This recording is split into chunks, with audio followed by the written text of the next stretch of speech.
And in reality, only deaf mountains and a sharp peak under a flock of black birds. The sun barely pierced the thick fog of the deep gorge. At the very edge of the cliff stood a mighty silhouette. The young man's face, scarred with wounds, breathed tension. Half-naked, battle-hardened warrior stood literally a millimeter from the abyss. He grimaced irritably. Under his boot awaited a dizzying abyss, at the bottom of which a river gleamed far away. The warrior tightly squinted to the grinding of his teeth and cursed mentally, not understanding what kind of combat technique this was at all. A jerk, and he pushed off into the abyss backward, continuing to loudly complain. The world instantly blurred into continuous streaks from the wild fall. The boy flew down like a stone headfirst, desperately shouting curses. He looked down, and his eyes widened with horror. A giant rocky abyss yawned beneath his feet. Losing his balance, he fell backward into the abyss. Deep at the bottom of the canyon, a river gleamed. The water surface was rapidly approaching. He rushed like a stone towards the water. With a wild scream, he crashed into the waves at tremendous speed. The impact was so strong that it seemed to him as if his body was being torn to pieces. The body slowly sank to the bottom. Why is all this happening to me? He thought in despair. Helplessly sinking, consciousness began to fade. Darkness completely engulfed his sight. And the next moment, everything suddenly changed. Before him stood a light-filled primeval forest with a huge, fantastic tree. A warrior with a scarred face sharply focused his gaze. A gigantic tree, illuminated by mystical light, towered before him. With a battle cry, he sprang from his place and rushed forward. He lunged forward with his whole body straight at the trunk, his jaws clenched tightly from tension. The giant trunk rapidly approached. Cursing viciously, he put all his strength into acceleration. Golden energy flared from the harsh collision, knocking a muffled groan out of him. Leaves slowly fell from the branches from the impact. A powerful discharge pierced the body, the skin instantly covered with stone cracks, and the eyes widened in shock. His face twisted from burning pain. Flying backward with smoke from his mouth, the warrior thought confusedly about what the point of it all was, and with a heavy crash, he fell to the ground, upside down. The wind gently swayed the green leaves under the cloudless sky. The young man lay on the cracked earth, exhausted and beaten, groaning that he has endured this for a full 3 years. Suddenly a step sounded, and he raised his eyes in surprise. Above him, in the rays of the dazzling sun, stood an old master. The teacher coldly ordered to strike so hard that leaves would fall from the trees. His stern gaze promised no leniency. The boy sharply jumped to his feet,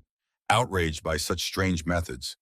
But the master explained once again, their school accumulates energy in vessels, not in the Dantian. Therefore, the body must constantly receive a powerful shock to direct the force where it is needed. The student irritably showed on his fingers that after 3 years of hellish torment, he had gathered energy about the size of a fingernail. The old man calmly subdued his passion and assured him that perseverance would eventually turn this drop into a fist, and then into a whole watermelon. The young man grimaced skeptically. With a barely noticeable smile, he closed his eyes and bluntly stated that he did not believe a single word. The master exploded with rage, going mad from such blatant audacity. The apprentice calmly threw out a phrase about the king of defeats, which made the old master twitch. The mentor asked in shock where he got that from, and the boy recalled yesterday's conversation of the swordsman near the shop. They openly called Yunbi the most miserable warrior in the world, who always loses in battles. The old man sharply threw 3 fingers forward and shouted indignantly that he had actually won 3 whole times. The apprentice sarcastically assessed this achievement, instantly angering the master. Suddenly, the boy's face became serious. He admitted that he was going to leave, but after 3 years together, he simply could not. The old man thoughtfully stroked his beard. The apprentice directly suggested that he leave the mountain. The master, touched by the boy's loyalty, thought about how it was precisely because of it that he once took him in. And with hope, he asked if he wanted to learn a bit more of the martial art. The boy burst out. After 3 years of training, he had learned only breathing, walking, and a couple of strikes, but he had become a perfect cook. He asked irritably whether the promise to teach him martial arts was not a cunning plan to get free service. The old man began to mutter about filial duty, but the student cut him off, saying that enough was enough, leaving the mentor with a bitter realization.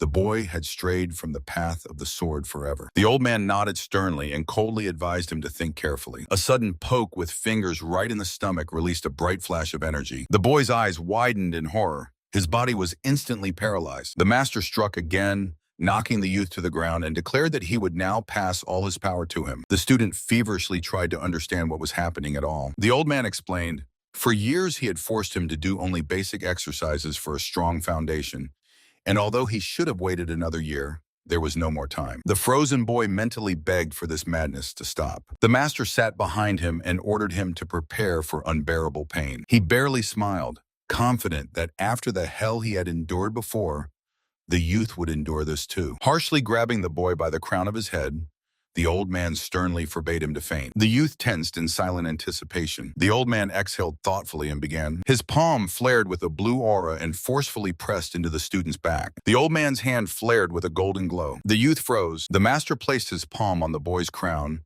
and the boy was instantly pierced by pain, as if a red-hot iron nail was driven into his very bones. The grip tightened, releasing a dazzling stream of energy. The student convulsively gasped for air. It seemed as if his head would simply explode from the pressure. The old man solemnly declared him the new heir of the Guandalman sect.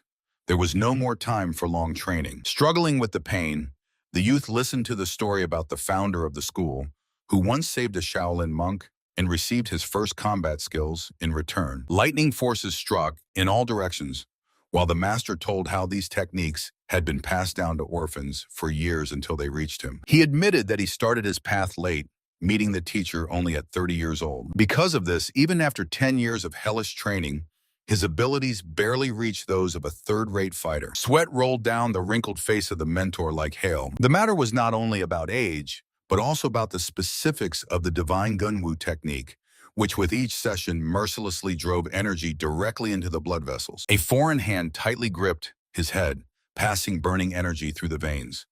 To gather this hidden power and direct it straight into the Dantian, the boy had to go through countless sparrings. Every missed hit in those tough fights with the strict master helped accumulate inner strength, although because of this, he earned the shameful nickname King of Defeats. Now this energy was literally tearing him apart from the inside, and at some moment he felt that he simply could no longer endure this torture. Suddenly, everything fell silent. The exhausted youth heavily sank onto the scorched earth in the middle of the forest. The dangerous process was finally over. He breathed with relief, eyes closed, absorbing every second of peace and feeling how the unbearable agony slowly receded. But in a moment, confusion flashed across his sweaty face. He did not understand at all why everything had happened exactly like that. The scarred youth sat in meditation, stunned by the sudden revelation. His inner energy pill had grown to the size of a fist. Sweat rolled down his face from the realization that for a warrior, this energy was more valuable than life. A confused thought pierced him. What was all this for? He sharply turned around and anxiously called the teacher. The old man barely stood on his feet, weakly closing his eyes. The boy demanded answers, not understanding what exactly the master had done to him. He wheezed that he had passed all his true energy to the student. The young man felt as if struck by electricity. He rushed towards the mentor with a desperate scream, not realizing why he was doing it. The old man bitterly admitted that he did not have long to live, although the student vehemently objected.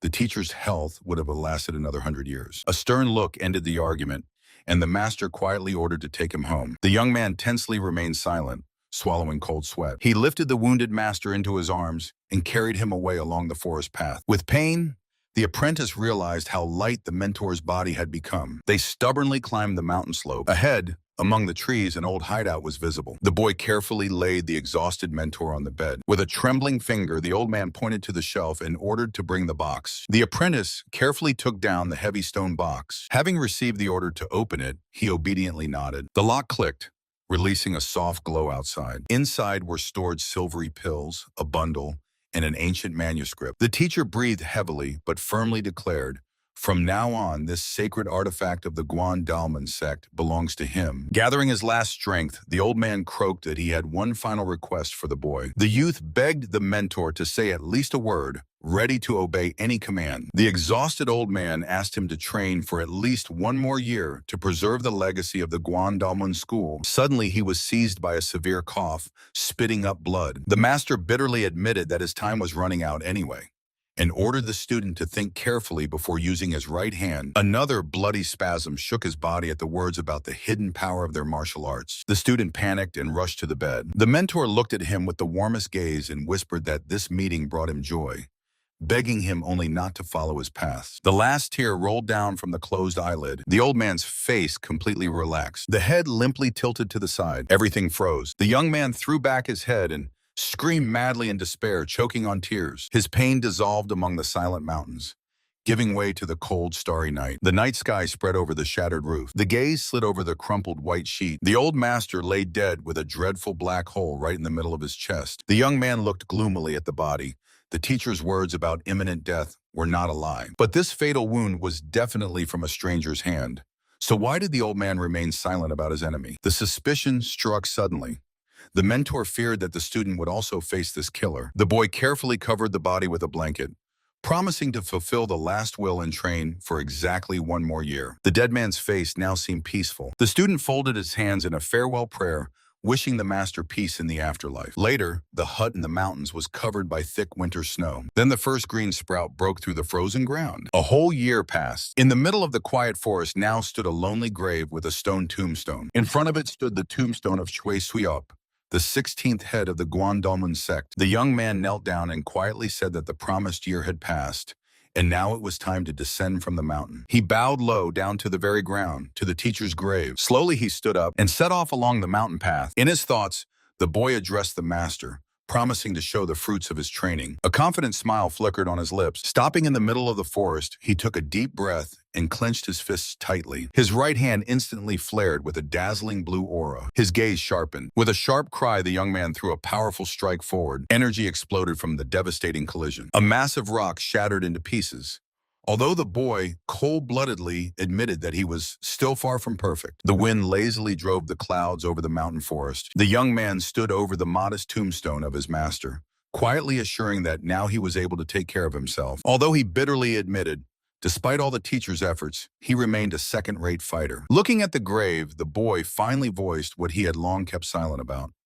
The techniques of their school were outright trash. The very idea of accumulating internal energy while taking hits looked like pure mockery. He smiled crookedly, wondering why this absurdity had fallen to him to learn. A bitter irony of fate flashed across his face. But 20 years of continuous beating were already behind him. The young man's gaze sharpened. He was not going to complain. After all, his skills were quite enough to no longer endure hits for nothing. Casting one last glance at the stone, the boy turned around and walked away. Many years ago, he left after the teacher, not saying a word to his family. Descending the rocky path, he thought only about how his mother and younger brother were doing there now. A solitary stone on the overgrown grave of Choi Suyup silently guarded the memory of the 16th heir. A peaceful dawn illuminated the mountain village of Gunshin. At the edge of the field, an elderly woman slowly gathered the harvest. She skillfully pulled roots from the cracked earth. Vegetables fell with a dull thud into a large bowl. Suddenly she groaned and grabbed her lower back. Her back seized with sharp pain. Sweat ran down her tired face. At that very moment, a solitary figure appeared on the forest road. The woman froze, silently staring at the silhouette of the traveler. She covered her eyes with her palm from the bright sun, barely whispering the name Yunbi. The young man shuddered. Shock froze in his eyes as he exhaled a single word in a trembling voice. Mother. They froze facing each other in the middle of the path, not daring to take a step toward one another. The woman fixed her gaze on the young man's face and barely breathed out.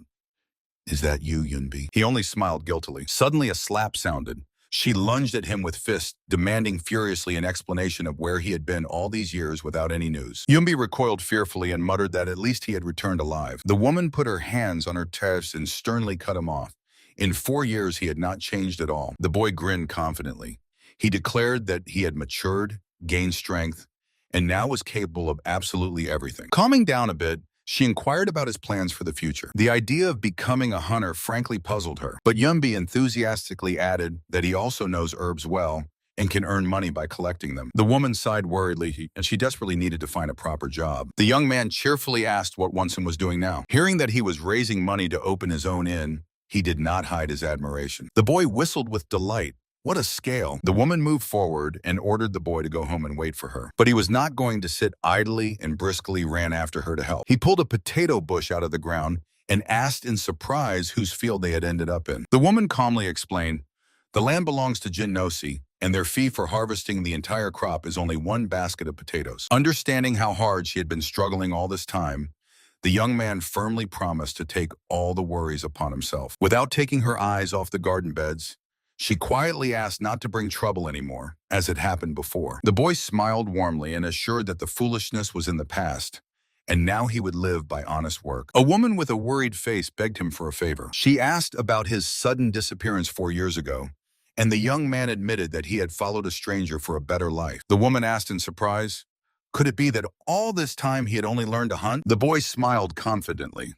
Hunting was only one of many of his new skills. She lowered her gaze worriedly and warned him not to trust people so easily. The young man grew sullen. In his mind, he admitted that the master had really given his all. He did not yet know if this was the secret to a good life. The boy relievedly turned his face to the wind. In the cloudless sky, the sun shone dazzlingly. The two of them continued to work in a small garden near the forest. In the distance, wide fields and a quiet riverside settlement spread out. The sun was setting over a simple rural hut with a thatched roof. On the wooden table waited a bowl with fresh buns. The woman lowered her gaze and quietly promised to get rice tomorrow to prepare him a decent dinner. The young man smiled sincerely and handed her a tightly packed pouch. Inside, heavy silver ingots gleamed brightly. She was stunned. The boy calmly advised to spend the money on the most necessary things, assuring that he would earn more. Her face spread into a proud smile. It turned out that all this time he had not been sitting idly. The young man added that tomorrow he would visit the village to see Wunsen and buy everything for the traps. The noisy street greeted him with a colorful bustle. He looked around with a slight nostalgia. After a long absence, everything around seemed painfully familiar and at the same time completely strange. The young man slowly walked through the dense crowd of passers-by. Suddenly, his gaze caught on a familiar silhouette ahead. He blinked in surprise. A huge, bald, strong man was coming straight at him down the street, in whom the boy stunnedly recognized Van Sam. The huge, bald, strong man stared ahead in surprise. The young man calmly asked if it was really Van Sam in front of him. He snarled fiercely and nodded briefly. The boy looked at the leader and remembered how he used to beat him constantly in childhood. Van Sam confidently declared that from now on he fully controlled Gunshin. His gang menacingly surrounded the guest, and one of the accomplices suggested immediately burying the stranger. The young man smiled and called this accomplice a crybaby, which made him stare in shock. Brother? Bone, the bandit blurted out, stunned. Hojok Sam squinted slyly and confirmed his identity. The bandit knelt on the spot because he could not recognize in this young man the same skinny boy from the past. Van Sam got angry at these sentiments and barked that from now on, he alone is the boss here. Jock Sam turned away indifferently, lazily brushing off the threats. The giant gritted his teeth at the memories of past humiliations, but mentally vowed to knock out the insolent one with a single blow. The big guy barked that he would get what was coming to him, to which the young man in red calmly replied, still relying on your size? The bald man's eye twitched nervously. He clenched his fist with a crunch and hissed, wondering if the young man really wanted to get punched. The boy carelessly placed his hands on his hips, while the enraged giant swung for a strike. A sharp whistle, a huge fist swung and hit the young man on the crown, but he didn't even blink, only disdainfully raised his eyes. A cloud of dust. The young man smiled fiercely, recalling the old master's warning to be careful with his fists. A firm step forward. His right hand flashed with golden energy. The big guy was already running at full speed when a mocking question flew into his back, asking where he was running like a rat. The youth's fist cut through the air with crazy speed. A powerful blow struck directly in the face of the fugitive, splattering blood. From the powerful blow, the man flew backward. The big guy heavily fell onto the cobblestones, and the boy in red disdainfully pressed him with his foot. Just one move was enough. The crowd buzzed. Someone ran away, and the rest recognized the winner. It was Kiska, the local leader from 4 years ago. But one witness squinted confusedly, not understanding why Kiska was fighting with his left hand now. The men silently watched him along the noisy street. Cloudless sky. The city lived its usual bustling life. Ahead appeared a massive wooden building with red lanterns. Calligraphic sign above the entrance. Kiska confidently stepped over the threshold and froze in the middle of the hall. One of the workers cheerfully turned to the familiar voice. The boy dropped his work and hesitantly asked if it was really his brother, to which Kiska calmly nodded. The young man's face lit up with a broad, sincere smile. The friend joyfully greeted him, amazed at how much the young man had matured after a long separation. He promised to visit home on his day off, but the friend could only dream of that. It was impossible to get time off from the new job, especially when the angry boss was already watching them disapprovingly from behind the counter. The young man understood everything and encouragingly patted his friend on the shoulder. A brief farewell, and he headed for the exit. And the friend immediately rushed to feverishly polish the table to a shine under the stern eye of the boss. Outside, he squinted from the sun and went to buy what was needed. Mentally compiling a list of necessities, he headed straight to the market. The city market was bustling. He confidently walked through the dense crowd. Materials for traps, pork, and small change cost 3 silver coins. His hand felt the weight of the full sack. A warm smile appeared on his face. From now on, he would make sure his mother never knew hardship again. Suddenly, he froze. A frightened crowd of people was rushing down the street towards him, led by a burly strong man. A step forward, and he froze.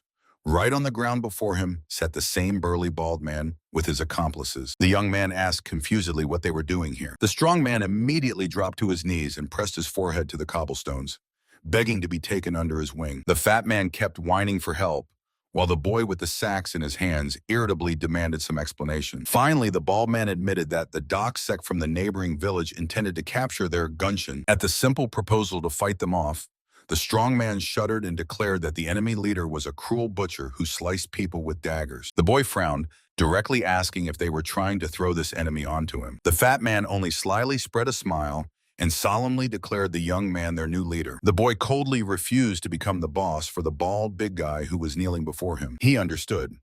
If the dock sect captured their poor settlement, it would squeeze all the juice out of it. But the young man was most worried about Wunson, who worked at the local inn. Suddenly raising his gaze, he asked when exactly to expect the attack. The big guy nervously blurted out that the sect would come today, which openly confused the interlocutor. "And you decided to come at me with a fight right now?" The boy snarled. The bald man guiltily lowered his eyes and muttered that he just remembered old grievances. Awkwardly scratching the back of his head, he finally squeezed out an apology. The young man commanded everyone to gather and follow him, to which the big guy asked confusedly where. The boy confidently threw over his shoulder that they were going to trample the leader of the dock sect. From such a brazen statement, the whole gang jumped up in shock. Lasai shouted after the young man, and he without hesitation followed him. The big guy joyfully rushed forward, leading his people behind him. A cunning smile played on his face. He knew that only this young man could defeat Doksa. Soon on the forest road, a whole crowd of armed enemies blocked their way. Their leader Doksa confidently declared that he would quickly finish them off and go drinking. The young man calmly stepped forward and directly asked if he was Doksa. The boss sneered arrogantly, offended by such a tone. In response, the young man cold-bloodedly promised that he would crush him now. From such audacity, Doksa instantly boiled over and roared to kill the insolent one. His face twisted with rage. The armed henchman shouted and rushed into attack. The young man only gripped his wooden staff tighter. And Doksa smiled smugly, amazed that some trash dared to play the hero. The bald leader stared ahead in shock. The young man in red flew into the crowd like a whirlwind, scattering enemies with lightning strikes. The crack of wood, someone's staff shattered completely from the clash with his bare fist. A powerful burst of energy immediately threw 3 attackers away. The beaten bandits collapsed helplessly to the ground, writhing in pain. The bald man turned pale, drenched in cold sweat from horror. The young man turned around relaxedly and asked with a slight smile if he was already ready to run. With trembling hands, the leader drew a dagger. The hero only squinted, openly enjoying the fear of others. Bursting into a desperate scream, the bald man rushed into attack. The young man carelessly stepped aside, easily letting the blade pass by him, and instantly drove a shining fist under the enemy's chin, shouting in response to shut up. The strike exploded with a dazzling flash of pure power. The bald man sharply recoiled backward. The next moment, a powerful wave of golden energy simply swept him off his feet. 3 of his accomplices at the forest edge froze in horror. The young man in red instantly pressed the defeated one to the ground. The fight spilled out onto the very edge of the village forest. He had already raised his fist to strike, but the bald man shouted in despair to stop. The fist, shining with tension, froze in the air. A millimeter from his face, the defeated one rasped that he was surrendering, to which the young man coldly asked what he cared. The boy measured him with an icy gaze. The bald man tried to buy off power over Oryachan, but heard a categorical refusal. He stared at the victor in complete stupor. Smiling predatory, the young man ordered to forget the road to Gunshin and simply pay him for the drink, for the time spent. Lying in the dust, he could not believe that these were all the conditions, and received a short order to get out. The bald man silently handed him a blue pouch. A hand and black bandages firmly gripped the prey. The wind drove clouds over the peaks. The young man with a determined look briefly commanded to move out. He went forward, clenching his fists, and behind him moved a motley gang. The bandits joyfully rushed after, shouting admiring praises to their new leader. But the boy only clenched his teeth, perfectly understanding that before a true martial arts master, all his skills were worthless. Hellish training made him only a second-rate fighter, and it unbearably hit his pride. Looking at the fog-covered mountains, he increasingly realized that his teacher had simply deceived him. The group was trudging along the forest path, and the boy, unwillingly, kept thinking about the old man. Far on the horizon, desert ridges loomed. Steep cliffs towered over the dense forest. An empty dirt road wound through the bushes into the unknown. The youth was descending the scorched mountain path, holding a dead white rabbit in his hand. Game today was small and cheap, so all hope remained only on healing herbs. He threw the greenery into the basket and smiled smugly. The master's exhausting training had indeed come in handy, and now the mountains no longer drained his strength. Suddenly, red petals flashed among the stones. The boy instantly crouched, carefully reaching for the rare flower. Soon behind the trees appeared the familiar roof of the old hut. He stepped into the yard and called out to his mother. The woman turned around, greeting her son with a warm smile. With relief, the young man dropped the heavy basket and weapons onto the wooden porch. Gloomily sorting through the gathered items, he complained about the poor catch and firmly decided to go further into the mountains tomorrow. To his mother's concerned request to take care of himself, he only confidently waved it off. The woman looked at the greenery spread out on the table with surprise, not understanding at all how such an ordinary weed could be paid such good money. The boy's face instantly became serious. He promised to find wild ginseng and buy them a new home, which made his mother freeze in surprise. With a warm smile, the young man promised to sell all the collected herbs tomorrow and asked what tasty treat his mother would like. The woman gently replied that they lacked nothing and asked her son simply to return home earlier. He obediently agreed. Thoughts of family filled him with pleasant warmth as he squinted with pleasure at the morning sun. Above the green village, cozily hidden among the mountains, a peaceful dawn spread. The road gradually led him out of the mountain silence directly to the city. Later, he already reached the city and walked along the cobblestone streets. The profit was solid.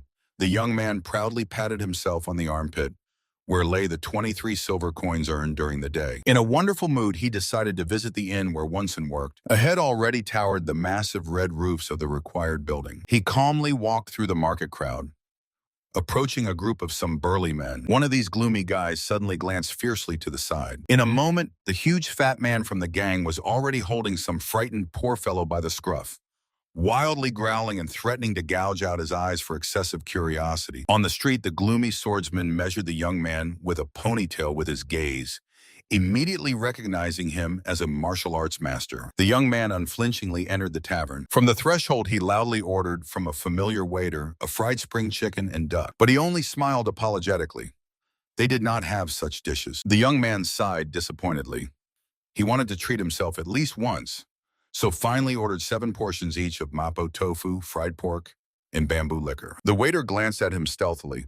How does this eccentric manage to gather more herbs than the experienced herbalists, and what has he been doing all these years? But anyway, he was sincerely glad to see his brother. The boy rushed to the kitchen, rejoicing that thanks to such generous feasts, the establishment was thriving, and the owner had become kinder to the staff. Meanwhile, the young man with a friendly smile invited his guests inside. He hospitably waved his hand, calling everyone to the table. The table was quickly covered with piles of food and pitchers of drinks. The burly bald giant respectfully poured him some liqueur and proudly declared they had finally chosen a name for their group, the Lightning Fist Gang. The whole gang started chatting and happily began enjoying the generous feast. The bald giant filled the cups, enthusiastically recalling how, from the brothers' blows, they literally saw flashes of lightning. He just calmly smiled, looking into his wine. The giant sharply raised the cup above his head. The guys joyfully clinked their cups, loudly drinking to the new Lightning Fist Gang. 2 fighters on the side silently marveled at how easily he subdued the local gang under himself. The big guy was pleasantly surprised that even in such a remote village there was a roadside inn. The friendly servant greeted the travelers with a smile. The servant politely bowed to the guests, inviting them inside. The fat man demanded elite wine, 3 roasted ducks, and oysters from the threshold. The boy hesitated and apologized.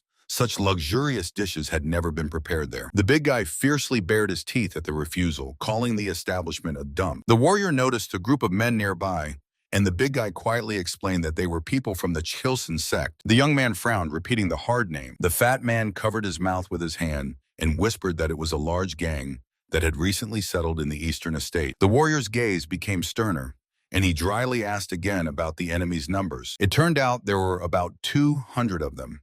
And worst of all, among them were true masters of martial arts. He frowned. Have the martial arts masters stooped to petty gang disputes? At the neighboring table, a big man with axes openly pressured a tavern worker. The servant politely explained that they had neither elite drinks nor expensive dishes. The frightened boy waved his hands, recoiling backward. But the bandit had already decided to use his fists and grabbed him harshly by the shoulders. His patience snapped. He silently stood up from the table. One jerk, and he caught the attacker's wrist with a death grip. One of the bandits nervously tugged the leader's sleeve.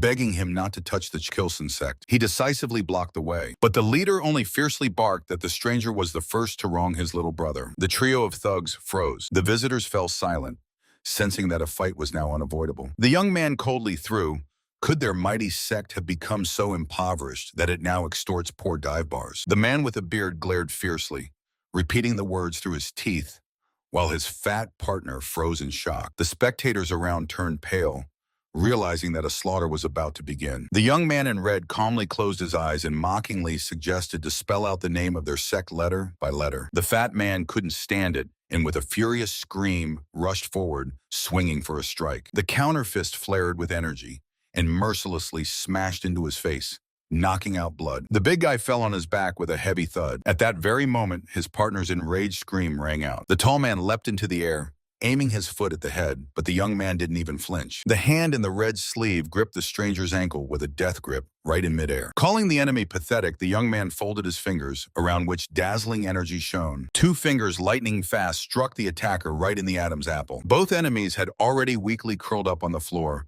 and the winner casually turned around and asked Wunson not to tell Mom anything. The stunned visitors could not take their eyes off the scene of the brawl. The young man froze.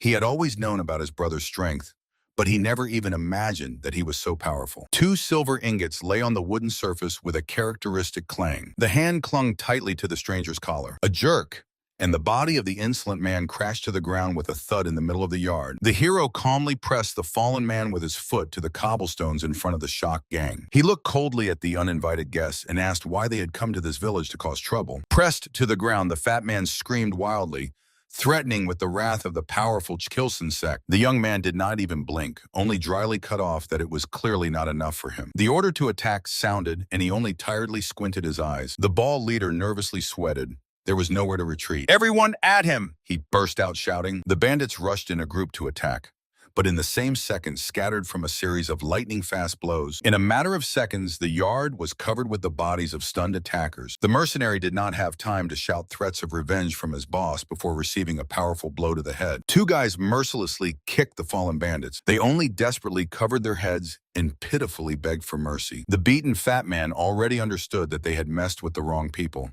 when suddenly an order to stop sounded. The young man silently looked at the defeated. He crouched down and warned, if he did not like their answers, they would be beaten half to death. The wounded exchanged glances. From the boy's icy gaze, it was clear that he was not joking. The young man asked what they were doing in their village, causing the fat man to falter. The bald warrior nearby tensed and gripped the weapon handle tighter. Fear took over and the captive burned everything as it was. They came to capture Gunshin. Witnesses of the conversation were simply stunned by such a statement. The young man was sincerely surprised who would even think this tiny place. The fat man explained that the village is a convenient crossroads where the Seihipio Bureau plans to open a branch.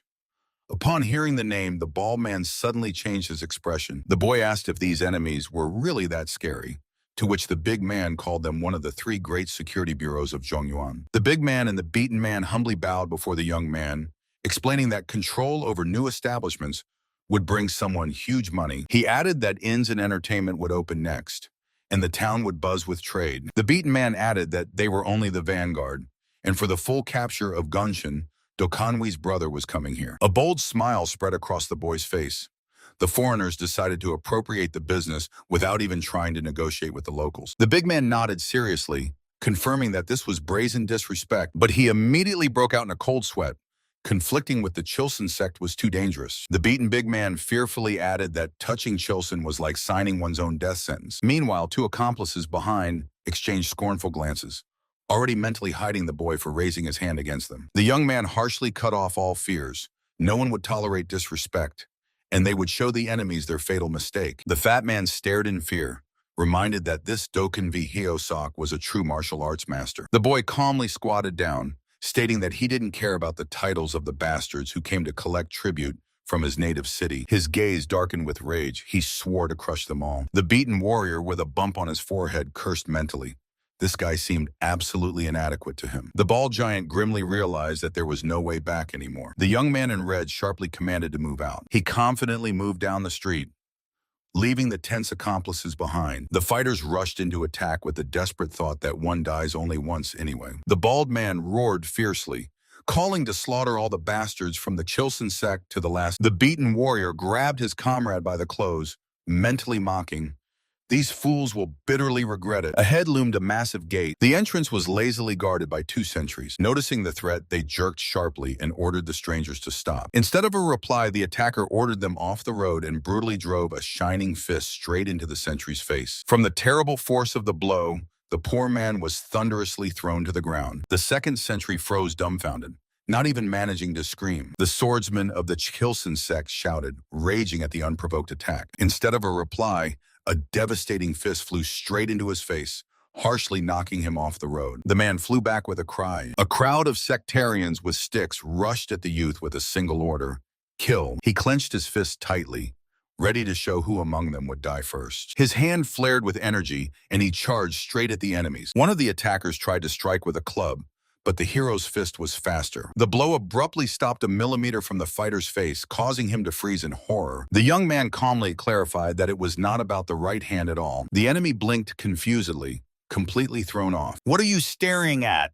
The hero barked and struck his leg with a swing. The sectarian screamed wildly in pain, dropping his weapon. With a wild scream, the bandit swung the club to smash the opponent's head. The young man did not even flinch, only coldly glanced from under his brow. The hem of the cloak flashed. He dashed forward lightning fast. A hard block completely stopped the enemy's weapon. The fist cut through the air with a whistle. The blow heavily struck right in the attacker's face. He flew back and with a scream tore the stone yard with his back. In his place, 3 more armed accomplices instantly jumped out. A short attack, and the next enemy helplessly fell to the ground. The young man did not wait and sharply rushed forward, straight at the rest. The stick crashed with a rumble into the stone pavement, raising dust. The young man easily dodged the hail of attacks, scattering the attackers. A precise hook to the jaw. The body collapsed backward lifelessly. He pinned another one to the floor when the bald giant madly roared the order to crush all foreigners. But it was too late.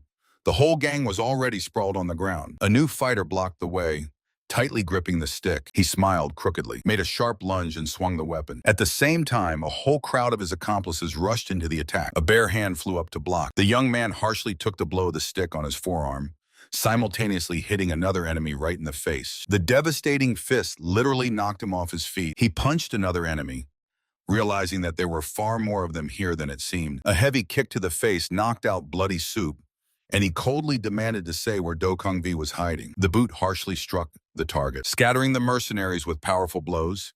He assumed that the leader would only come out when he lost all his guards. The last beaten one flew aside without resistance. Carefree clouds floated over the battlefield. The young man stood cold-bloodedly in the yard, leaving behind near the gate only a pile of groaning bodies. Shadows from the leaves softly fell on the curved tiled roof. Passing through the stone arch, he looked back and aloud wondered, none of the guards remained.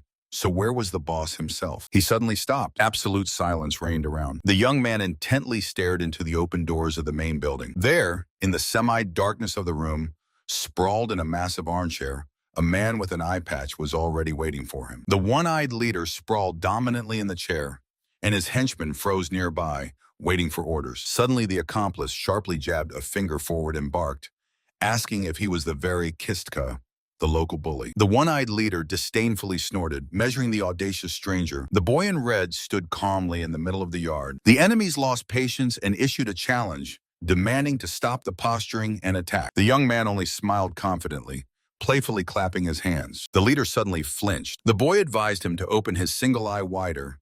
They were mistaken. He was not Kistka at all. His single eye widened angrily. The red fabric of his clothing barely moved. "How dare you look down on Dokengwi Hosok himself?" the leader roared. In fury, he swiftly sprang to his feet. The wooden floor thudded dully under his weight. The young man warned coldly, "If the enemy draws his weapon, he will surely die." He froze in an absolutely motionless stance. The one-eyed man even broke into a sweat from indignation, not believing that his unique blade was called a cheap tool. From such audacity, he momentarily lost the power of speech. Clenching the hilt with a death grip, the mercenary promised to cut off all the boy's limbs. His face twisted into a predatory, maniacal smile. The young man darkened and stated that the opponent had chosen his own end. He hissed through his teeth that he would shut that mouth forever. The one-eyed man, wild with rage, charged in attack, raising his sword high. Instead of dodging, The boy simply pulled back his hand for a counterstrike. He clenched his fist with a crunch inside the tight black gauntlet. A dazzling flash. The hostile blade with a clang struck directly into the gauntlet, while the one-eyed man confidently shouted that this pathetic armor would not withstand the blow. The brazen enemy grinned mockingly. A sharp lunge. The space was torn apart by a dazzling flash. The blue fabric of his robe stretched from the fierce tension. "Didn't I say you would die if you got a weapon?" the young man said in a flat tone. The swordsman's confidence instantly vanished, and he nervously backed away. He was pierced by the sharp gaze of dark eyes. The young man's face expressed nothing but cold determination. A lightning-fast lunge. The distance between them disappeared in an instant. The enemy stared in shock, realizing he would not have time to defend himself. A heavy burning fist flew straight into his face with a crunch. From the devastating blow, the swordsman gasped and flew backward, scuffing the courtyard with his boots. The warrior with the eye patch stared bewildered, not understanding what the hell was happening. He clenched his teeth fiercely and staggered backward, barely keeping his balance. Both froze facing each other, the wounded swordsman and the youth in red. The boy swore, angry that the enemy did not fall after the first strike. The next moment, he sharply threw forward a heavy fist. The air was torn by a roar. The fist struck the swordsman right in the face, exploding with dazzling energy. Shockwave. The man's body was carried backward helplessly. The youth froze with his arm outstretched, watching how the beaten opponent was thrown high above the yard. He forcefully fell on his back onto a stone, finally dropping the sword from his hands. Through the thick leaves of the trees, the calm sun shone again. The fight ended, and silence reigned over the old mansion roof. The calm morning sky hung over the mansion roofs. The young man in red suddenly lunged forward, clutching the wooden armrest. His body froze. A suppressed, painful wheeze came from the bed. The boy quickly glanced at the wounded man and asked if he had finally come to. The man with a bandage on his forehead barely sat up and unexpectedly asked if the young man had mastered martial arts. Cold sweat dripped down his temple, but his gaze was fixed on the interlocutor. His chest rose heavily under his clothes. The young man calmly replied that only a little. The man exhaled hoarsely, saying he thought so. A cunning, predatory smile suddenly flashed on his face. Meanwhile, outside, a whole squad of stern fighters lined up, led by a huge bald giant. They stood like an immovable wall, ready for orders. The man with the bandage wearily lowered his head. In 10 years, he experienced absolute defeat for the first time. He was breathing heavily. Gathering the remnants of pride, he gloomily asked what the victor wanted. His jaws clenched tightly in anticipation of the worst. The young man calmly proposed a deal. The sect would not touch the local shops, and his people would pay tribute to it for their territory in return. The one-eyed man blinked in shock. They were offering him tribute? The boy remarked impassively that greed kills. From his cold tone, the defeated man nervously shrank on the floor. The young man sat completely relaxed. He explained that he had no ambitions to seize power, but only wanted to live quietly in his hometown. With a barely noticeable smile, the boy added that he would prefer to live comfortably, while the one-eyed man mentally shuddered, realizing what trouble he had just avoided. Had this young man been greedier, all the blame would have fallen on the bandit's shoulders, and he would have simply been expelled in disgrace. And then the leadership even praised him for securing the money and making the local group subordinate. The warrior with the purple armband plunged into deep thoughts. Eventually, he frowned and squeezed out his consent. His counterpart gloomily slumped on the wooden chair and put forward a counter condition. The boot hit the floor with a dull thud. The man with the armband flinched from surprise. Tensing up, he sharply asked about the price. The young man lazily covered his mouth with his hand and brazenly declared that he was tired and demanded to be bought food. The warrior's face stretched into a silent comic stupor. The silence was broken by his sudden exclamation of agreement. A booming laugh deafened the yard,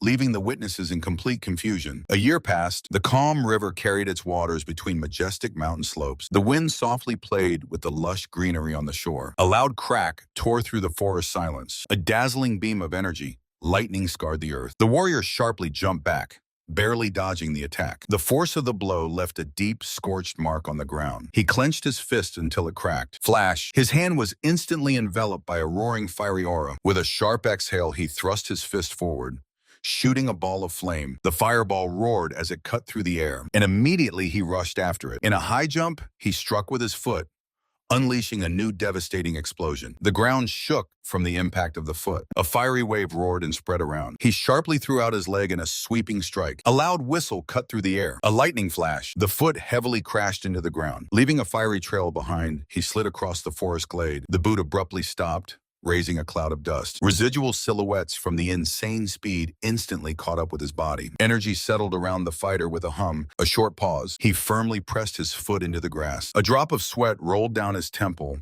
A long sigh sounded. Hot breath burst from his lips. Closing his eyes, he mentally made a decision.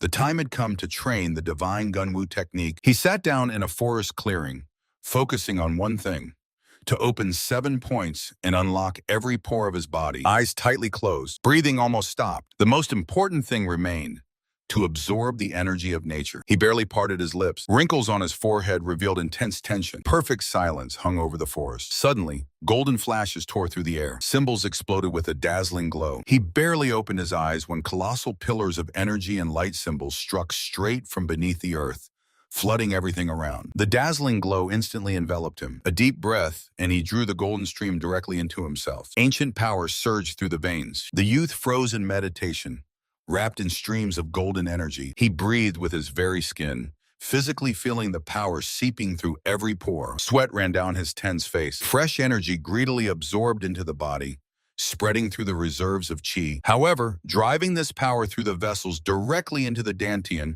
proved to be true torture. He grimaced from unbearable pain, blazing with thick yellow light. Even in the middle of the quiet forest, this training drained all his strength. Eyes suddenly opened wide. The gathered power seemed like just a drop in an empty bucket. Energy accumulated so slowly that it was frankly irritating. The young man irritably sprang to his feet.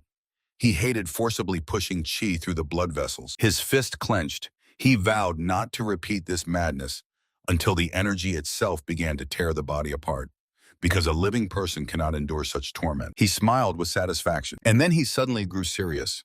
If surpassing the limit of a second-rate master was still out of reach, he would not rush anywhere. A glance to the side, a quick movement, time to get to work. He sat down on the ground and hid the quiver with arrows in the travel bag. Picking up the bow, the boy strode into the depths of the forest. Soon, straw roofs of houses appeared ahead. Twilight fell. Inside the hut, Yunbi sat at a low table and calmly had dinner with an older woman. Silence. She suddenly sighed and asked him to finally find some respectable occupation. The boy waved it off, saying that he already earns a lot of money, to which the woman only replied worriedly, "That is only for a while." The sudden question about winter caught him off guard. The boy hesitated confusedly. His mother's voice reminded him that the snowy mountains are too dangerous. He himself was convinced of this last year. She looked stern and unwavering. The boy laughed sincerely and agreed with her words. He himself understood that the number of animals is decreasing, and it is getting harder to find grass. It is time to find a stable job. The mother calmly leaned over the food and declared that she wants to start her own business with the money he earned. The boy froze over the plate. The boy asked in surprise, "What kind of business is this?" She explained that she had saved 300 silver coins and planned to open a small restaurant. The woman lowered her gaze and added that for this, they would have to move. Picking up meat with chopsticks, the mother said that they would need a house in the village so as not to waste energy on the trip back and forth. After all, such daily journeys were becoming too difficult for her. The young man thought deeply for a moment. He broke the silence with a firm statement that he would look for a job. The woman opposite smiled warmly. She supported the idea. The Seihipio Bureau was about to open, so they needed to act now before it was too late. The man nearby sincerely rejoiced, praising this decision. But inside, the boy immediately had a doubt. He did not know at all what kind of job to take. His face became tense and focused. Soon he was already walking the noisy streets of Gunshan. Around him, the bustling city life was raging. The boy looked around in amazement. In just 1 year, the settlement had changed beyond recognition. The streets were literally bursting with crowds of passers-by. The guests came instantly. This crazy excitement arose precisely because of the opening of the Seihipio Bureau. He confidently moved forward through the sea of people. A sudden shout cut through the space, calling Yunbi by name. The young man instantly turned over his shoulder, frowning warily. He glanced along the crowded street. Meanwhile, a man was calmly walking down the noisy street. He confidently made his way through the dense crowd of townspeople. Around, the usual market life was bustling. A young man in a red kimono was unexpectedly called by name by an old friend. A man in blue clothes stopped him and asked where he was heading. Sok smiled relaxedly, replying that he was just wandering in his own thoughts. After inquiring about his friend's affairs, he immediately suggested going for a drink, since both were idling. The man with a purple headband willingly agreed. Sok happily placed his hands on his hips, spreading a wide smile. High above them, the clear, bright sky shone. A noisy crowd filled the sunlit city streets. Through the human flow, a stern warrior silently made his way. His gaze slid over the tiled roofs. His eyes caught a large wooden sign with the inscription, "Tender Joints." Inside the spacious hall of the establishment,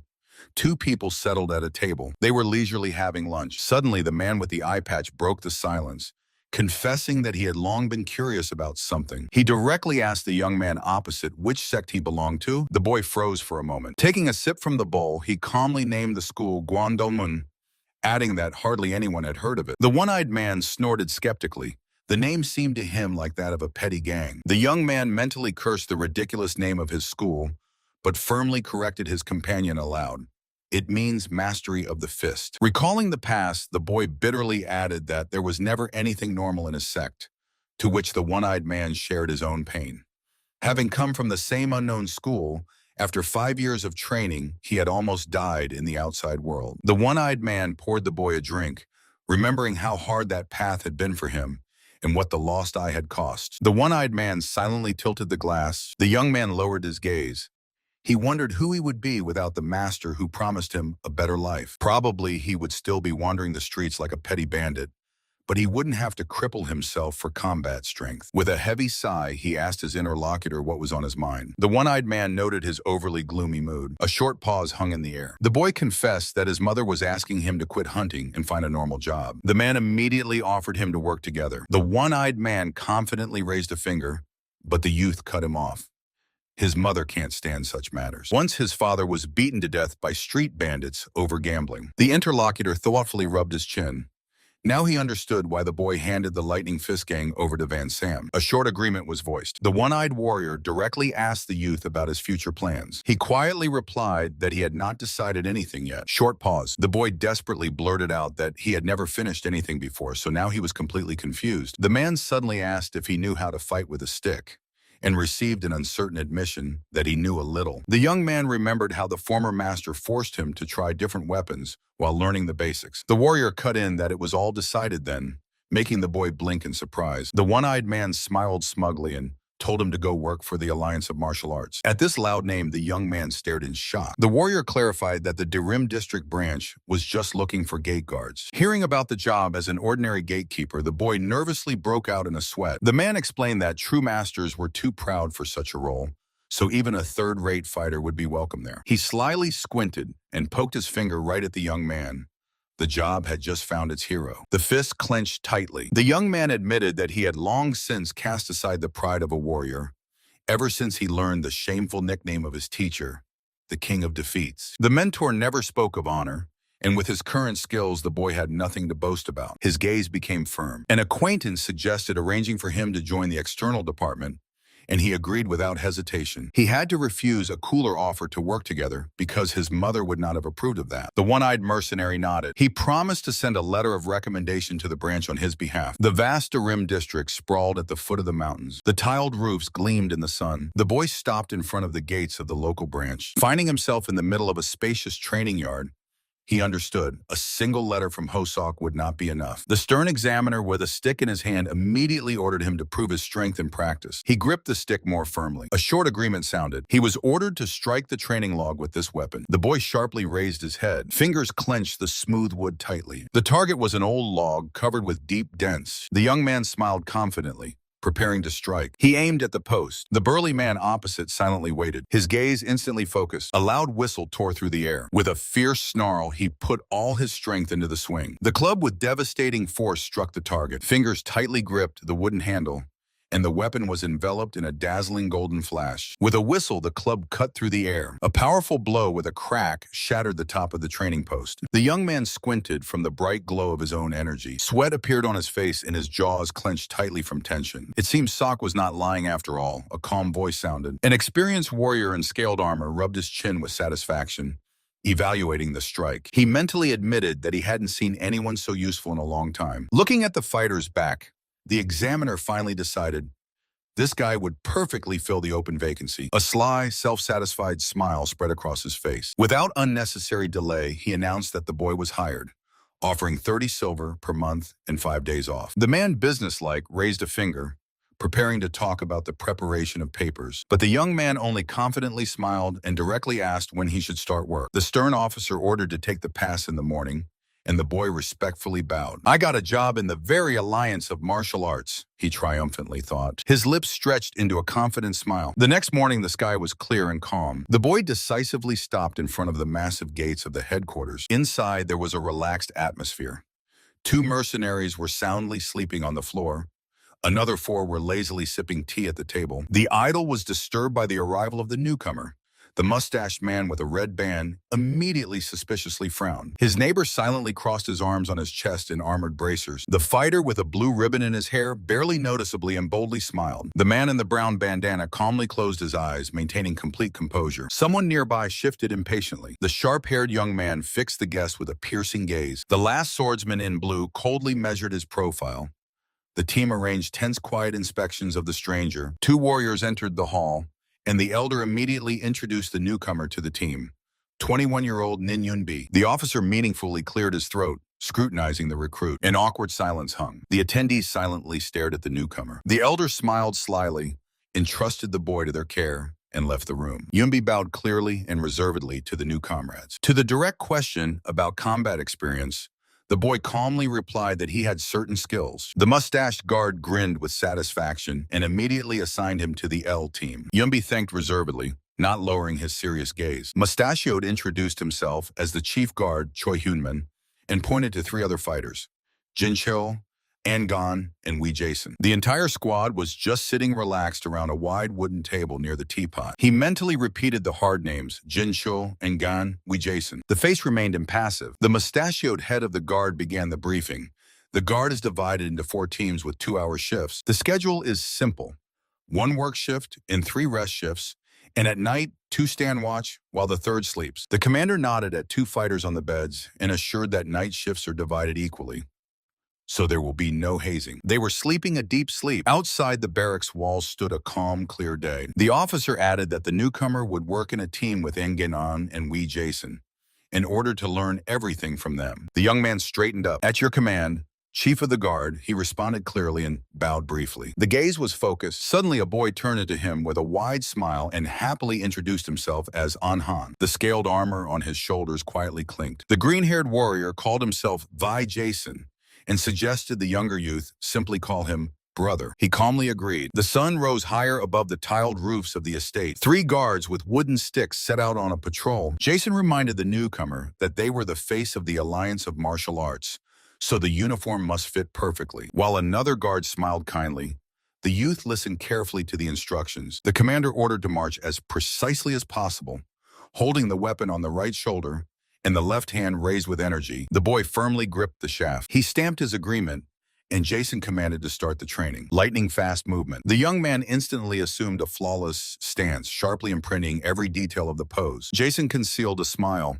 The posture with the head revealed an experienced fighter in the novice, so he simply ordered to follow. The squad moved through the cobbled courtyard, perfectly maintaining formation. Someone's boots struck the stone cobblestones dully. A sharp order to march in formation sounded. The young man with spiky hair and a blue scarf around his neck gave the command without even blinking. A quick, rhythmic tapping was heard. 3 fighters froze perfectly synchronously in a combat stance, gripping training sticks. Maintaining formation, they decisively marched across the wide courtyard straight to the main entrance. The heavy formation stamped the step on the stone cobblestones. Measured step on the massive building towered the sign of the Murim Association. The squad approached the senior officer and received the order to take control of the left flank. One of the subordinates confidently showed a thumbs up, while his partner silently focused. The fighters immediately set off to carry out the order. Taking a post by the door, one of them introduced himself as Nin Yunbi. The team's rookie Yul reported the arrival, and the senior guard Cha Samdu warned, "The hardest part will be to learn the faces of all members of the Martial Arts Alliance." Samdu smiled warmly. The young man bowed gratefully, and his partner waved his hand friendly, urging to work in harmony. They habitually adjusted their swords on their belts. The clear sky shone over the courtyard. The guards moved through the inner courtyard to their post. The men took positions near a small side passage. Boots froze on the stone slabs. Samdu explained that the main gates nearby are opened only for large military units or carriages. Among the few fighters, only the head of the Four Heavens branch had the right to enter there. The novice widened his eyes in amazement. trying to imagine the power of a person with such status. He fell into deep thought, and the gigantic main gate of the Martial Arts Alliance stood immovably ahead. The huge gate of the estate towered over the guards who were lazily standing watch by the side entrance. One of them was leisurely pacing the courtyard. The service was calm. Someone was reading at the table, others were just passing the time. The wind barely chased dry leaves across the stone slabs. The guard grinned smugly, boasting of a reliable post.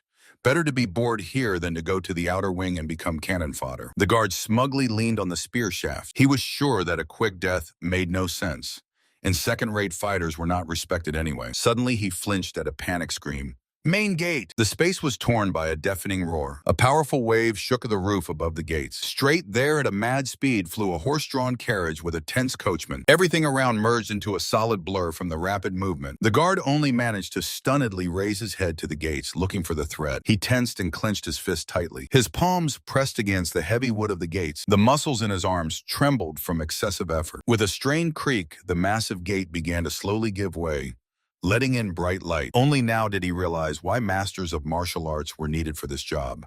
An ordinary person could never move such weight. Sweating, the boy cautiously peeked out onto the street. At that very moment, a horse-drawn carriage thundered past him. The wooden wheels merged into a continuous blurred spot. A dusty cloud rose from under the wheels. He sharply closed the gate and heavily leaned on it with his whole body, trying to catch his breath. Having recovered a little, he asked his partner with the spear in confusion whose carriage it was. The latter only gruffly replied that these guests always throw a tantrum if the opening is delayed even for a moment. Two guards silently stood watch by the gates. The young man was tense. You never know if an influential official is hiding in the next carriage. The senior partner calmly explained that delaying such guests gives them the right to attack the guard right on the spot. The boy listened carefully. It turns out it is enough just to watch whether the horses struggle to pull the carriage. The experienced guard squinted cunningly and advised to discreetly look inside the carriages as they passed by. To the question about the exit check, the senior waved it off. Without the team leader's permission, no one would leave the territory, although the newcomers sighed at the number of new rules. The young man nodded confusedly, absorbing the lesson. The partner smiled good-naturedly, promising that very soon this job would turn into pure boredom. They continued to stand motionless with their weapons. The wind lazily drove dry leaves over the stone slabs. Suddenly, the senior barely noticeably turned his head. The young man's gaze sharply sharpened. The body instinctively tensed. He walked down the noisy street, squinting contentedly from the sun. Confident steps. It was then that his mother and brother opened a small restaurant. There was no shortage of clients. Guests eagerly devoured hot dishes. Work was boiling in the kitchen. Mother skillfully tossed food in the blazing wok. Under the reliable supervision of Wan-sama and Dokangui, the family business operated without any problems. With a sword on his back, he calmly observed the city hustle. The Seihi Pyo Bureau officially opened its branch in Gunshan. With their arrival and the influx of new merchants, the city began to rapidly flourish. The majestic building of the new office proudly towered over the streets. Everything went surprisingly smoothly, and he meanwhile continued his work. The daily practice of divine technique before sleep unexpectedly backfired. Even after full energy circulation, his Dantian absorbed only miserable crumbs of chi from blood. Leaving everything as it was too dangerous. A cunning smile flashed on the face, but a new obstacle arose. In the alliance of martial arts, there simply was no place for secret self-punishment. He froze confusedly near the massive doors. Only now did the young man realize why his master constantly got into fights. The body needed a strong blow. He decisively clenched his fists. Tonight, he would have to crash into something hard. It didn't matter whether it was wood or stone. His eyes narrowed resolutely. He took off like a swift shadow, cutting through the air of the night forest. At full speed, he powerfully flew into a bare rock with his shoulder, sparking beams of energy and smashing the stone. The strong blow threw him back. With a flash of light, the fragments scattered in all directions. The young man harshly fell on his back. In a whole hour of torment, he managed to melt only a single drop of chi. Exhausted, he sat on the ground, realizing that without a breakthrough to a new level, this would last forever. Cold sweat ran down his face. The night wind tore leaves from the trees. Stars twinkled calmly in the sky. The dazzling morning quickly dispelled the darkness. The sun flooded the massive roofs of the estates with light. A new day began, and near the majestic gates of the Marine Alliance, the guard almost howled from nervous tension. He helplessly threw his head back. The tight uniform crushed his shoulders, and his whole body itched unbearably due to the relentless accumulation of chi in his veins. The young man frowned from tension. The hellish heat scorched the remnants of strength, yet he mentally begged himself to somehow hold on until the end of the shift. Suddenly, a group of grim masters appeared in the square. A heavy step was heard, and the guard could not stand it. He barked at them to stop immediately. His fingers clenched the weapon's handle until white. The leader of the uninvited guests abruptly stopped and confusedly jabbed at himself. His eyes widened in genuine shock. A silent pause. Suddenly, a loud exclamation broke the silence. Near the gates, the guard with a long stick blocked the way of a man in a blue robe. The stranger proudly raised his nose and introduced himself as Chul, an internal intelligence agent. He arrogantly reached his hand to his chest. Instead of respect, the guard sharply struck the wooden handle on the ground and dryly demanded to show the badge. The agent tensed and once again reminded of his status, hoping to overwhelm the guard with authority. However, the guard shrugged and monotonously repeated the demand to show the pass. Ann snapped and began shouting that scouts under cover do not wear any identification marks. He grinned confidently, but the guard indifferently cut off that without a badge. There is no entry, finally confusing the visitor, and ground his teeth in powerless rage looking at this iron fool. Hyonchal was mentally irritated. These rookies came to service after his departure, so they do not recognize and create unnecessary problems. He looked arrogantly at the guards who stubbornly blocked the passage. Suddenly, one of them barked an order to step back. The wooden handle stupidly hit Hyonchal right in the chest. His face twisted with anger, and he ordered through his teeth to stop the pushing. But the guard did not retreat, holding his weapon tensely at the ready. The conflict was interrupted by a man with a blue scarf, sharply asking what was going on here. He listened attentively to the subordinate's report, coldly studying the stranger with his gaze. The guard explained that the guest called himself an intelligence agent, but refused to show his badge. The man calmly reminded the guards that according to protocol, the name must first be checked in the lists. His stern look made the guard fall silent. Briefly ordering to follow, he moved to the table with papers. Hyunchol passed by the guards, irritably muttering about their senseless arrogance. The guard with spiky hair snarled, asking what he just said, while the mustached partner mockingly waved it off, saying nothing. He immediately looked away and nervously coughed. The boy boiled inwardly. This impudent man treated them like stray dogs. They silently returned to their posts. A stack of money lay on the table, and the visitor's name was announced.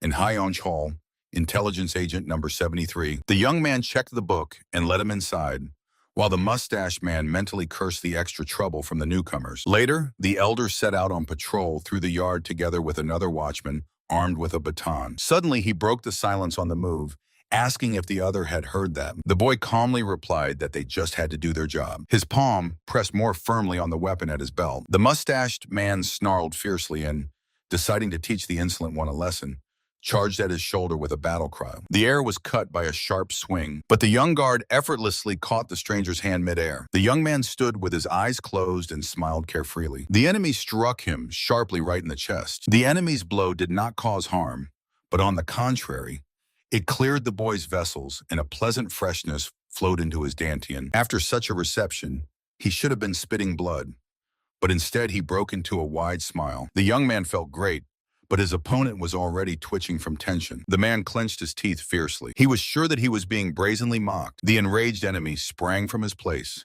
deciding to fight seriously. He put all the power of 8 stars into the new strike. An energy burst tore through the air. A heavy fist struck the boy right in the solar plexus. The young man suddenly opened his eyes wide. This devastating attack did not kill him, but completely unlocked the energy in the vessels, driving it powerfully straight into the dantian. Blood flowed from his mouth, but his eyes widened feverishly. Suddenly, all the heaviness that had bound his body disappeared. He convulsively drew air through his bloodied lips. The face spread into a blissful smile of absolute relief. He felt an ecstasy he had never known, even when crashing full speed into trees or rocks. "Hit me again," the boy thought with manic zeal, leaning on his stick, while the opponent recoiled in pure horror. The frightened man rushed to the gate as fast as he could, firmly deciding to stay away from this madman. The legs of the fugitive only flashed past the hero's shoulder. He blinked confusedly, licking his bloodied lips, when someone's voice uncertainly inquired about his condition. Behind, hesitant, worried footsteps approached. 2 other guards grew up nearby, anxiously peering into his face. Wearing a self-satisfied grin, he waved off, as if to say he lacked knowledge, but was born with a unique talent for taking hits. One of the guards distrustfully poked him with a finger, but he only calmly closed his eyes and firmly repeated that he was perfectly fine. The man wiped his mouth with his sleeve, breathing heavily after the fight. Autumn leaves swirled over the empty yard. 3 guards with staffs tensely froze opposite the young man. His body literally buzzed with fresh energy. This one sparring gave more than 4 years of crazy cliff jumps. The guard gripped his weapon tighter. The young man squinted with satisfaction. The usual pain and itching disappeared without a trace. He perfectly understood that the masters of the light path were not saints at all. Most of them were vindictive, so for the sake of a peaceful life, it was better not to stand out unnecessarily. He looked intently into the interlocutor's eyes, checking if he understood the hint. The fat man awkwardly scratched his cheek and muttered an apology for the trouble. The boy just waved goodbye, reminding to prepare for the guard change. Thoughts were already flying away. He quickly headed to the forest to test his new abilities in practice alone. Leaving the walls of the estate, he set off to a deserted place. Finding himself among high mountains, the young man felt striking changes. More than half of this had already fully assimilated in his veins. Stepping onto a clearing covered with dry leaves, he decided to check how much his power had grown. With a swing, he powerfully threw his fist forward. A loud whistle tore through the air. His hand filled with a thick golden glow, and the stirred inner energy made every movement remarkably light. An excited smile played on his face. Now it was time to test the movement technique. The young man suddenly dashed off. A lightning-fast burst. His legs literally blurred in the air, raising a high-speed trail above the grass. The speed turned out to be so insane that a whole row of his phantom silhouettes formed behind him. Smoothly stopping, he gladly noted that now he moved many times faster and freer. The time has come to let the energy of the divine art of Gunwu flow through the body. The young man sat in the lotus position, immersed in deep meditation. Suddenly, a powerful whirlwind rose around. Golden energy burst out and enveloped his body, and a satisfied smile appeared on his face. A radiant stream struck the cracked earth. The flow rushed through the forest, shaking the branches of the trees. The air crackled with tension. The very energy of nature continuously poured into him. But the boy suddenly grew gloomy.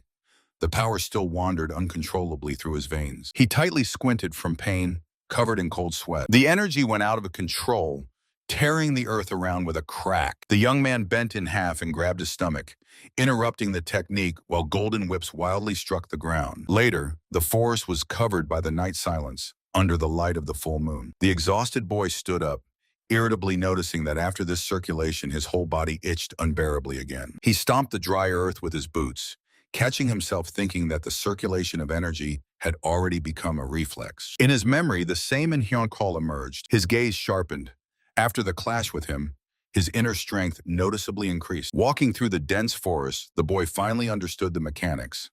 Foreign chai, absorbed by the body, perfectly transforms into one's own energy. That's why his old master constantly allowed himself to be stomped on in fights. A full moon suddenly flared brightly in the sky. The light flooded the tiled roofs of the massive mansion. The boy confidently walked across the cobbled courtyard, calmly maneuvering between patrolmen with sticks. Suddenly, he sharply turned his head. His face turned to stone. A short, irritated exhale. Right in front of him loomed a gloomy guard in a blue bandana. "And what does he want from me?" the young man snapped mentally, preparing for new problems. The young man in brown clothes only gave a crooked smile. The man in the blue bandana pointed a stick at him and sharply asked if it was his doing. The young man waved indifferently, citing a pile of work on the shift, which the interlocutor frankly did not believe. He suddenly made a serious face, pretending not to understand what was being talked about at all. And the very next second, he delivered a powerful punch straight to the man's chest. He exhaled focusedly, feeling how the chi energy rushed turbulently through the vessels into the dantian. The stunned opponent tried to defend himself,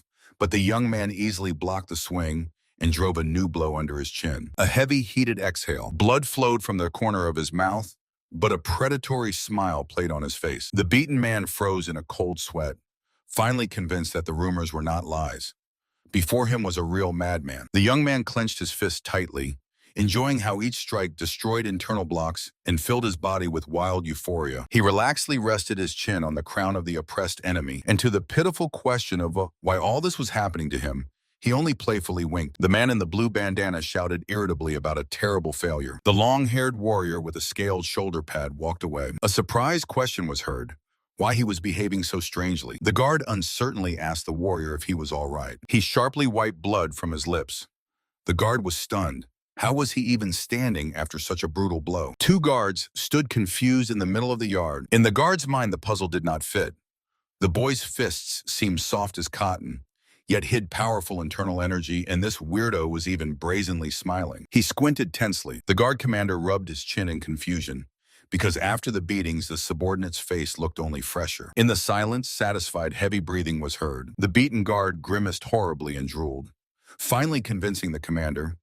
Before him was a true masochist. Sweat of disgust rolled down the officer's face. He cursed fate in his mind, not understanding for what sins he got such a pervert as a subordinate. A dull blow with a wooden stick to the chest. The commander sprang up and began fiercely beating the insolent one. However, the masochist only smiled and reminded that an attack on a guard on duty entails disciplinary punishment. At such audacity, the officer's fist clenched and trembled with rage. A deafening sound of a blow rang out. A powerful uppercut hit the subordinate's jaw, almost tearing his head off. The guard sprang from his place, shouting on the go that an attack on the guard is a crime. He put all his rage into this swift attack. The fist struck the young man's face with a swing. He did not even flinch, only calmly reminded that it was a violation of the Alliance statute. The boy wiped the blood from his broken lip and grinned fiercely. The guard was stunned, for his fists crushed boulders, and he directly called the opponent a pervert. He did not even suspect that this blow had just pushed stagnant energy directly into the young man's dantian. A long-awaited freshness spread through the body. The enraged guard rushed forward again. The young man cold-bloodedly let him get very close. A short move, and the attacker flew high up with a furious scream. His body crashed into the stone slabs in front of the stunned colleagues. A dull blow cut through the silence of the courtyard. Meanwhile, the boy lazily picked at his ear, regretting only one thing. He would not mind getting hit in the face once more. The knot on the belt barely swayed in time with the steps. The partner suddenly asked if he had heard fresh rumors about himself. He only blinked in surprise. It turned out that a wild rumor was going around the city. Supposedly, he cuts himself for fun and deliberately wanders the night district of Darim to get beatings from which he gets a thrill. The interlocutor squinted slyly, raising a finger. The young man was genuinely outraged, wondering who even thought of spreading such nonsense. But suddenly he froze. The partner indifferently cut in that the source was unknown, but everyone was already talking about it. They continued slowly walking around the sunlit courtyard. The boots thudded dully on the stone slabs. Cold sweat rolled down on the boy's forehead. The partner walked beside him with an openly mocking expression. The young man resignedly realized that no one would believe the truth about his internal energy technique anyway. There was only left to grimly grit his teeth and silently endure this disgrace. He looked at the sky, feeling how the inner energy grew, and the body strengthened with each day. He exhaled contentedly, bathing in the feeling of his own strength. 5 months had passed since he joined the Alliance of Martial Arts. In just this short time, working as an ordinary guard, he accumulated an amount of energy equal to 10 years of continuous training. Having a total reserve of 30 years of strength, he finally surpassed the level of a second-rate fighter. He smiled smugly. Now his fists left deep dents on the boulders, and all thanks to the masters of the inner division, who constantly came to beat him up. The stone behind his back cracked. Fragments splashed from the cracked boulder. Another warrior with a training sword suddenly asked if he had heard about the stakes. A brief pause hung in the air. It turned out that elite fighters bet on who among them could make him truly scream. This is why they constantly got into fights. He blinked in confusion. It turned out he had already been given a nickname. He did not understand the reason for the mockery until his partner explained. Because of his habit of meekly taking all the hits, he was nicknamed Punching Bag. The young man irritably gripped the weapon shaft, mentally cursing fate. The apprentice of the King of Defeats had inherited the same shameful name. A heavy, silent breath. The self-punishment was interrupted by a sudden order. The chief guard immediately summoned him. He threw a brief question, asking why, walking along the stone pavement. The partner grimly cut off, saying everything would be clarified on the spot. A shadow of bitter understanding flickered on the young man's face. He approached the massive gates, while the messenger behind him hopelessly grabbed his head, a decisive step beyond the threshold. A warning flew to his back. The leader had seen his morning beating in the square and returned extremely enraged. The young man looked back over his shoulder, and the guard added that no one likes to see their own subordinates humiliated. Behind the quiet walls of the residence, a storm was brewing. Entering the hall, he stood at attention before the stern commander, preparing for the worst. The chief guard was outraged, asking why the subordinate allowed himself to be beaten.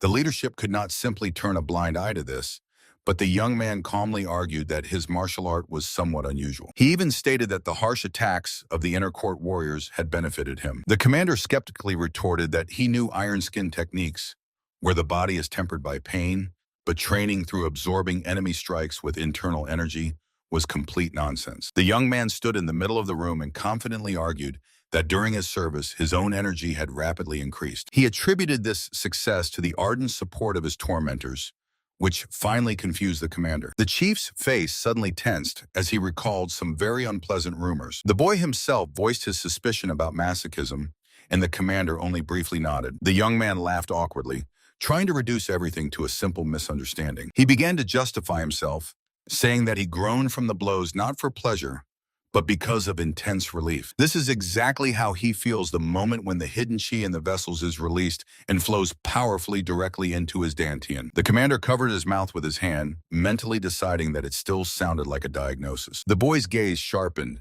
He realized that such suspicion could not be dispelled with words. With a loud step, he abruptly moved forward and decisively offered to demonstrate everything by his own example. The young man firmly gripped the shaft. The mustached man opposite only frowned skeptically, not understanding his words. The boy suggested proving everything in practice, and the other dryly agreed. He stepped out onto the paved courtyard to 5 wooden posts. Clouds calmly floated across the sky. The elder warriors lined up behind, carefully watching his every move. The young man pointed to the post, reminding that he had left these marks 5 months ago during the trial. In the thick wood, an old deep dent darkened. "So what?" the mentor said indifferently. The boy straightened his breathing. Promising to show something new, he clenched the weapon tightly. A sharp swing. With a lightning-fast jerk, he closed the distance and struck the post with such force that a powerful air wave burst outward. The young man made a sharp lunge, driving the pole into the training post with force. The gaze froze. With a loud shout, he went for a new swing. A whistle in the air, a lightning lunge forward. The strike sounded like an explosion. The wooden post cracked mournfully and shattered into pieces. The mustached guard twitched in horror. In his mind, he rated this power above the level of a second-class master. His partners froze with their mouths open. The bald, big guy admitted in amazement that the boy had almost caught up with him, although it was hard for him to believe in the benefits of training through beatings. The mustached man looked at him gloomily. He grumbled that he would take his worst for it, but irritably ordered his partner to stop making strange sounds. The elite from the internal department already consider them trash, so there is no need to give them new reasons for mockery. The entire squad of guards behind stood like a tense wall. The young man froze, staring at his interlocutor's feet. His fist tensed. The mustached man irritably blurted out that because of these moans, the internal department fighters already consider them perverts. The swordsman began to justify himself, saying that he did not make such sounds intentionally. He explained that deep vibrations burst out even when he tries with all his might to hold them back. Then the mustached man suggested that he laugh loudly instead of awkwardly croaking. They fell silent, pondering this idea in the middle of the empty courtyard. The young man nodded seriously, acknowledging that the option with laughter was much better. He realized his mistake. The strange moans appeared precisely because of the attempt to hold the tension inside. Now he planned to drown them out with loud laughter or shouting. The swordsman thought with relief that he had finally ended this disgrace. But the mustachioed man was held back by another anxiety. The local alliance warriors openly mocked their comrade Yunbi. He looked gloomily to the side, feeling powerless against this injustice. The man in the bandana directly asked if the boy intended to become a full-fledged master of the alliance. The young man cut in that he would not trade a safe and well-paid job for risk, and his mother would not approve of it either. The warrior sighed in disappointment. The rumors about the absolute lack of ambition in this boy were confirmed. He was only interested in stability, not the path of a true master. A short silence. Before leaving, the man inquired about the boy's school. The boy froze, leaning on his stick. He calmly named his sect, Guandomen. The name was unfamiliar, so the boy explained that it was a minor Hanam school, rooted in Shaolin techniques, but now only one heir remained from it. The warrior apologized for his tactlessness, but the boy waved it off. Tales about mysterious schools with a single student saving the world are just nonsense for romantics. The squad silently moved away, leaving him alone. The swordsman with a massive blade on his back froze before the man. The interlocutor was surprised by the despair of his sect. Without their own roof over their heads, they appointed a single heir to somehow save the line from extinction. He scrutinized the boy's face. In his opinion, this sect had fallen even lower than beggars. But the swordsman remained absolutely impassive, not a single unnecessary movement. Hearing the dry permission to go, he briefly nodded. The man watched him with his gaze and pondered this oddity. The boy swore he did not want to be a warrior, although he himself dreamed of martial arts. The swordsman slowly moved away along the high wall. The wind drove fallen leaves along the empty cobblestone. Maybe he really is just a weirdo, The last thought flashed. The young man continued to walk forward and did not look back. In the tree crowns, the wind quietly rustled. Eon Chan was the eldest son of the Chinshu Eon clan, a family that once belonged to the elite of the martial world. But 100 years ago, they experienced a devastating catastrophe, lost their greatness, and now barely survived. The boy stopped in the middle of the stone courtyard. He himself became the clan's last hope for revival thanks to his phenomenal talent. Eon proudly lifted his chin. Ancient tiled roofs rose above the ancestral estate. The head of the family even gave him a miraculous elixir, instantly infusing 60 years of pure energy into the young man's body. Power surged through the body like a turbulent wave. Unseen might flashed with dazzling light. But there was a serious problem. After the decline, the family lost their combat techniques, so Eon stood with colossal strength but did not know how to use it at all. Yet despite everything, Eon Chong still remained only a second-rate fighter. The warrior with a mark on his forehead stood motionless, radiating absolute calm. Looking at him, the young man realized, this opponent is not playing around.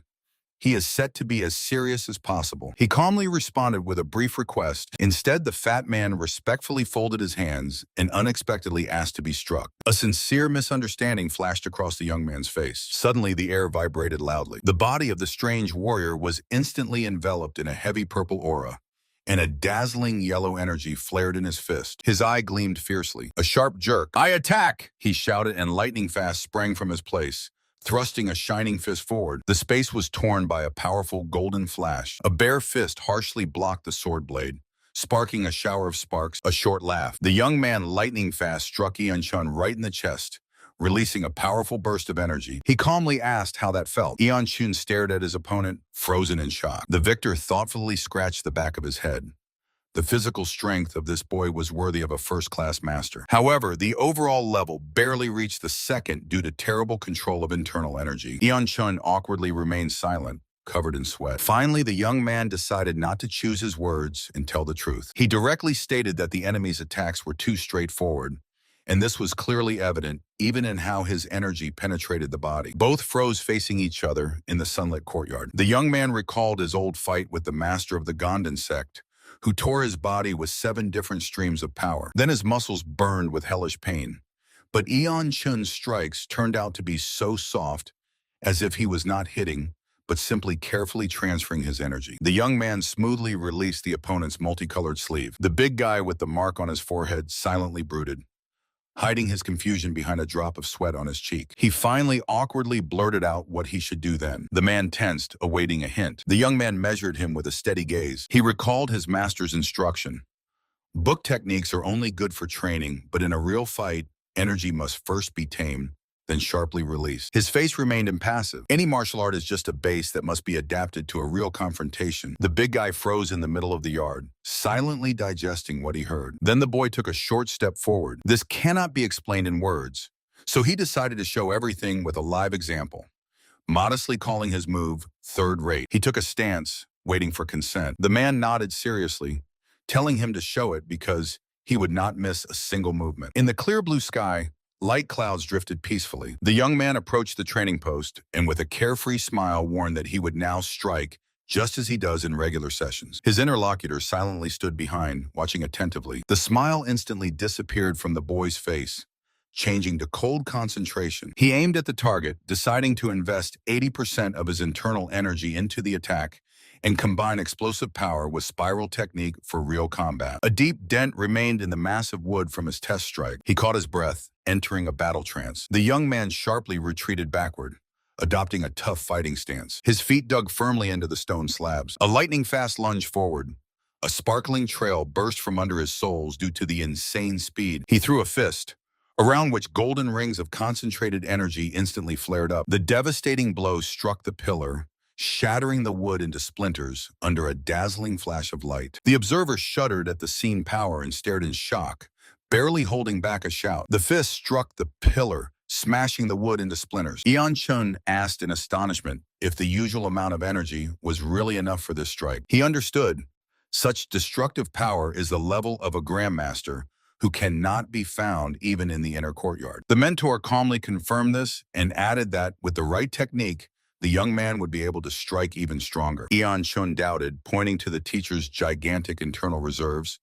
and asked for a more detailed explanation. The man frankly called the martial arts of their order third-rate, with which the student gloomily agreed. Their style was only a set of basic movements without any full-fledged forms. The teacher sharply cut off, saying that otherwise these pathetic techniques could not be called anything else. The man frowned. His gaze became extremely serious. Chun did not care. He firmly demanded to be taught this method. The young man stared at the teacher with a heavy, unwavering look. He answered simply, "The energy released from Dantian alone does not guarantee victory. Otherwise, fighters would only accumulate power instead of tempering the body." The young man sternly furrowed his brows, preparing for an explanation. He said that internal energy is not just the release of force, and suggested showing an example. He confidently looked at the burly man opposite. The hand snapped the thin branch with a dry crunch. The fragment flew down. Holding the remains of the wood, the young man noted that a branch cannot be broken with just one finger, no matter how much force is applied. The man listened attentively, and the young man promised to strike again, now with much less effort. He squinted intently at the fragment in his hand. The fingers formed a regular flick, a resonant snap. From a barely noticeable movement, the branch instantly exploded into pieces in a dazzling flash of energy. The burly man's eyes widened in shock, and the young man did not even blink, calmly continuing the conversation. The young man touched his forehead, recalling his master's lesson. Energy must first be blocked, and only then sharply released. He added with concentration that the power of the strike depends solely on the control of the flow on the path from Dantian to fist. The man opposite exclaimed joyfully that he had finally broken through his inner barrier. He was deeply impressed by such simple and crystal-clear logic without any metaphors. Until now, the known masters only confused him with their vague teachings. His face showed sincere enlightenment. Finally, he smiled sincerely and with relief. The man's gaze radiated complete respect. Introducing himself as Chong, he respectfully folded his hands and vowed never to forget this golden wisdom. The young man replied that he was simply glad to help. The next moment, Chong abruptly sprang up and rushed to train to consolidate the gained insight. The young man watched him go, noting to himself this strange but interesting person. He smiled confidently. The warrior with a sword rushed to the building, and the young man silently watched him with his gaze. He covered his mouth with his hand. It was funny to see how simple advice about strikes so impressed this man. It is strange that a person with such colossal inner energy did not even understand the basic principles of its use. Meanwhile, near the massive gates of the Murim Alliance, the guard was calmly on duty. One of the guards asked his partner how he was holding up. The young man admitted that foreign strikes now seemed soft as cotton to him, and it was no longer funny at all. The guard snorted. If the inner courtyard fighters heard such insolence, they would definitely get angry. But the boy only sighed heavily. That was exactly how he felt now. The interlocutor squinted intently. He noticed that people at least stopped considering him a pervert, since he stopped making strange sounds after missed strikes. The young man silently looked away. Instead of mockery, the fighters invented a new nickname for him, Iron Rock. The boy asked in surprise, and the guard explained, "It means that he became unshakable and firm, like a real stone." The black-haired warrior frowned, squinting at the strangers in the distance. His partner froze and broke out in a cold sweat. Throwing the order to keep watch, he rushed at full speed to report to the commander. The street was suddenly covered with thick dust and flashes of energy. From this whirlpool emerged a squad of armed fighters, and the eyes of their leader glowed eerily red. The guard burst into the commander's room shouting, frantically pointing at the street. The commander sharply raised his head at the panic scream. He looked outside, and his face turned to stone. He abruptly jumped up from behind the table. His hand firmly gripped the weapon shaft. Heavy steps of strangers sounded closer and closer. The space was cut by a deafening metallic sound. Above the main gate, an anxious bell kept ringing incessantly. From behind the large gates, a startled exclamation was heard. Two guards stared ahead in confusion. A heavy boot confidently stepped into the courtyard, causing the guards to recoil. They did not think long and simply fled, far from sin. Burly armed men marched down the noisy street. At the head of this grim detachment walked a tall young man in patterned attire. He arrogantly remarked that the local fugitives turned out to be remarkably clever. A predatory smile played on his face. Another guard blocked his way, sharply raising his hand and demanding he identify himself. The poor fellow was dripping with cold sweat, mentally cursing his luck and the fact that these people showed up during his shift. The honor guard burst out laughing. The thugs openly mocked the pathetic dogs of the Alliance, claiming that in the sect of the Bloody King, they would have already drawn swords for this, not just barked. Young Master Ma cast a contemptuous glance at the guard. The guard froze, realizing that before him stood Ma Guansu himself, the third young master of the sect of the Bloody King. The guard mentally cursed his fate He immediately recognized the notorious thug in the guest. His eyes narrowed from tension. Swallowing his fear, he respectfully bowed and asked what young Master Ma had forgotten in the alliance. But another warrior had already blocked the path of the audacious one. The fighters stood shoulder to shoulder, harshly cutting off the way. Ma only laughed contemptuously, wondering how some small fry even dared to contradict him. Both guards gloomily awaited his next move. Ma barked irritably, staring at the swordsman and demanding to know who he was at all. He only calmly raised his chin. The warrior introduced himself in an icy tone as Nin Yunbi, a guard of the alliance, and harshly demanded to hear the guest's faction. He stood unwavering. Ma grimaced inwardly at such suicidal stubbornness. Then he laughed wildly and defiantly, threw it right in the face. He was from the Red Lantern Division. Young Master Ma shouted, "Idiot!" and drove his fist straight into the youth's chest. He only lowered his head and laughed quietly. Ma stared at him indignantly, not believing that the enemy was laughing after such a hit. The boy mentally assessed the strength of the blow. This Ma turned out to be really strong. His gaze instantly sharpened. Suddenly, the leader of another squad appeared and coldly ordered his fighters to stay aside until reinforcements arrived. Two armed groups tensely froze opposite each other. The young man quickly realized they are enemies to each other. While the subordinate asked if Ma was being too gentle with him, the master himself was in shock.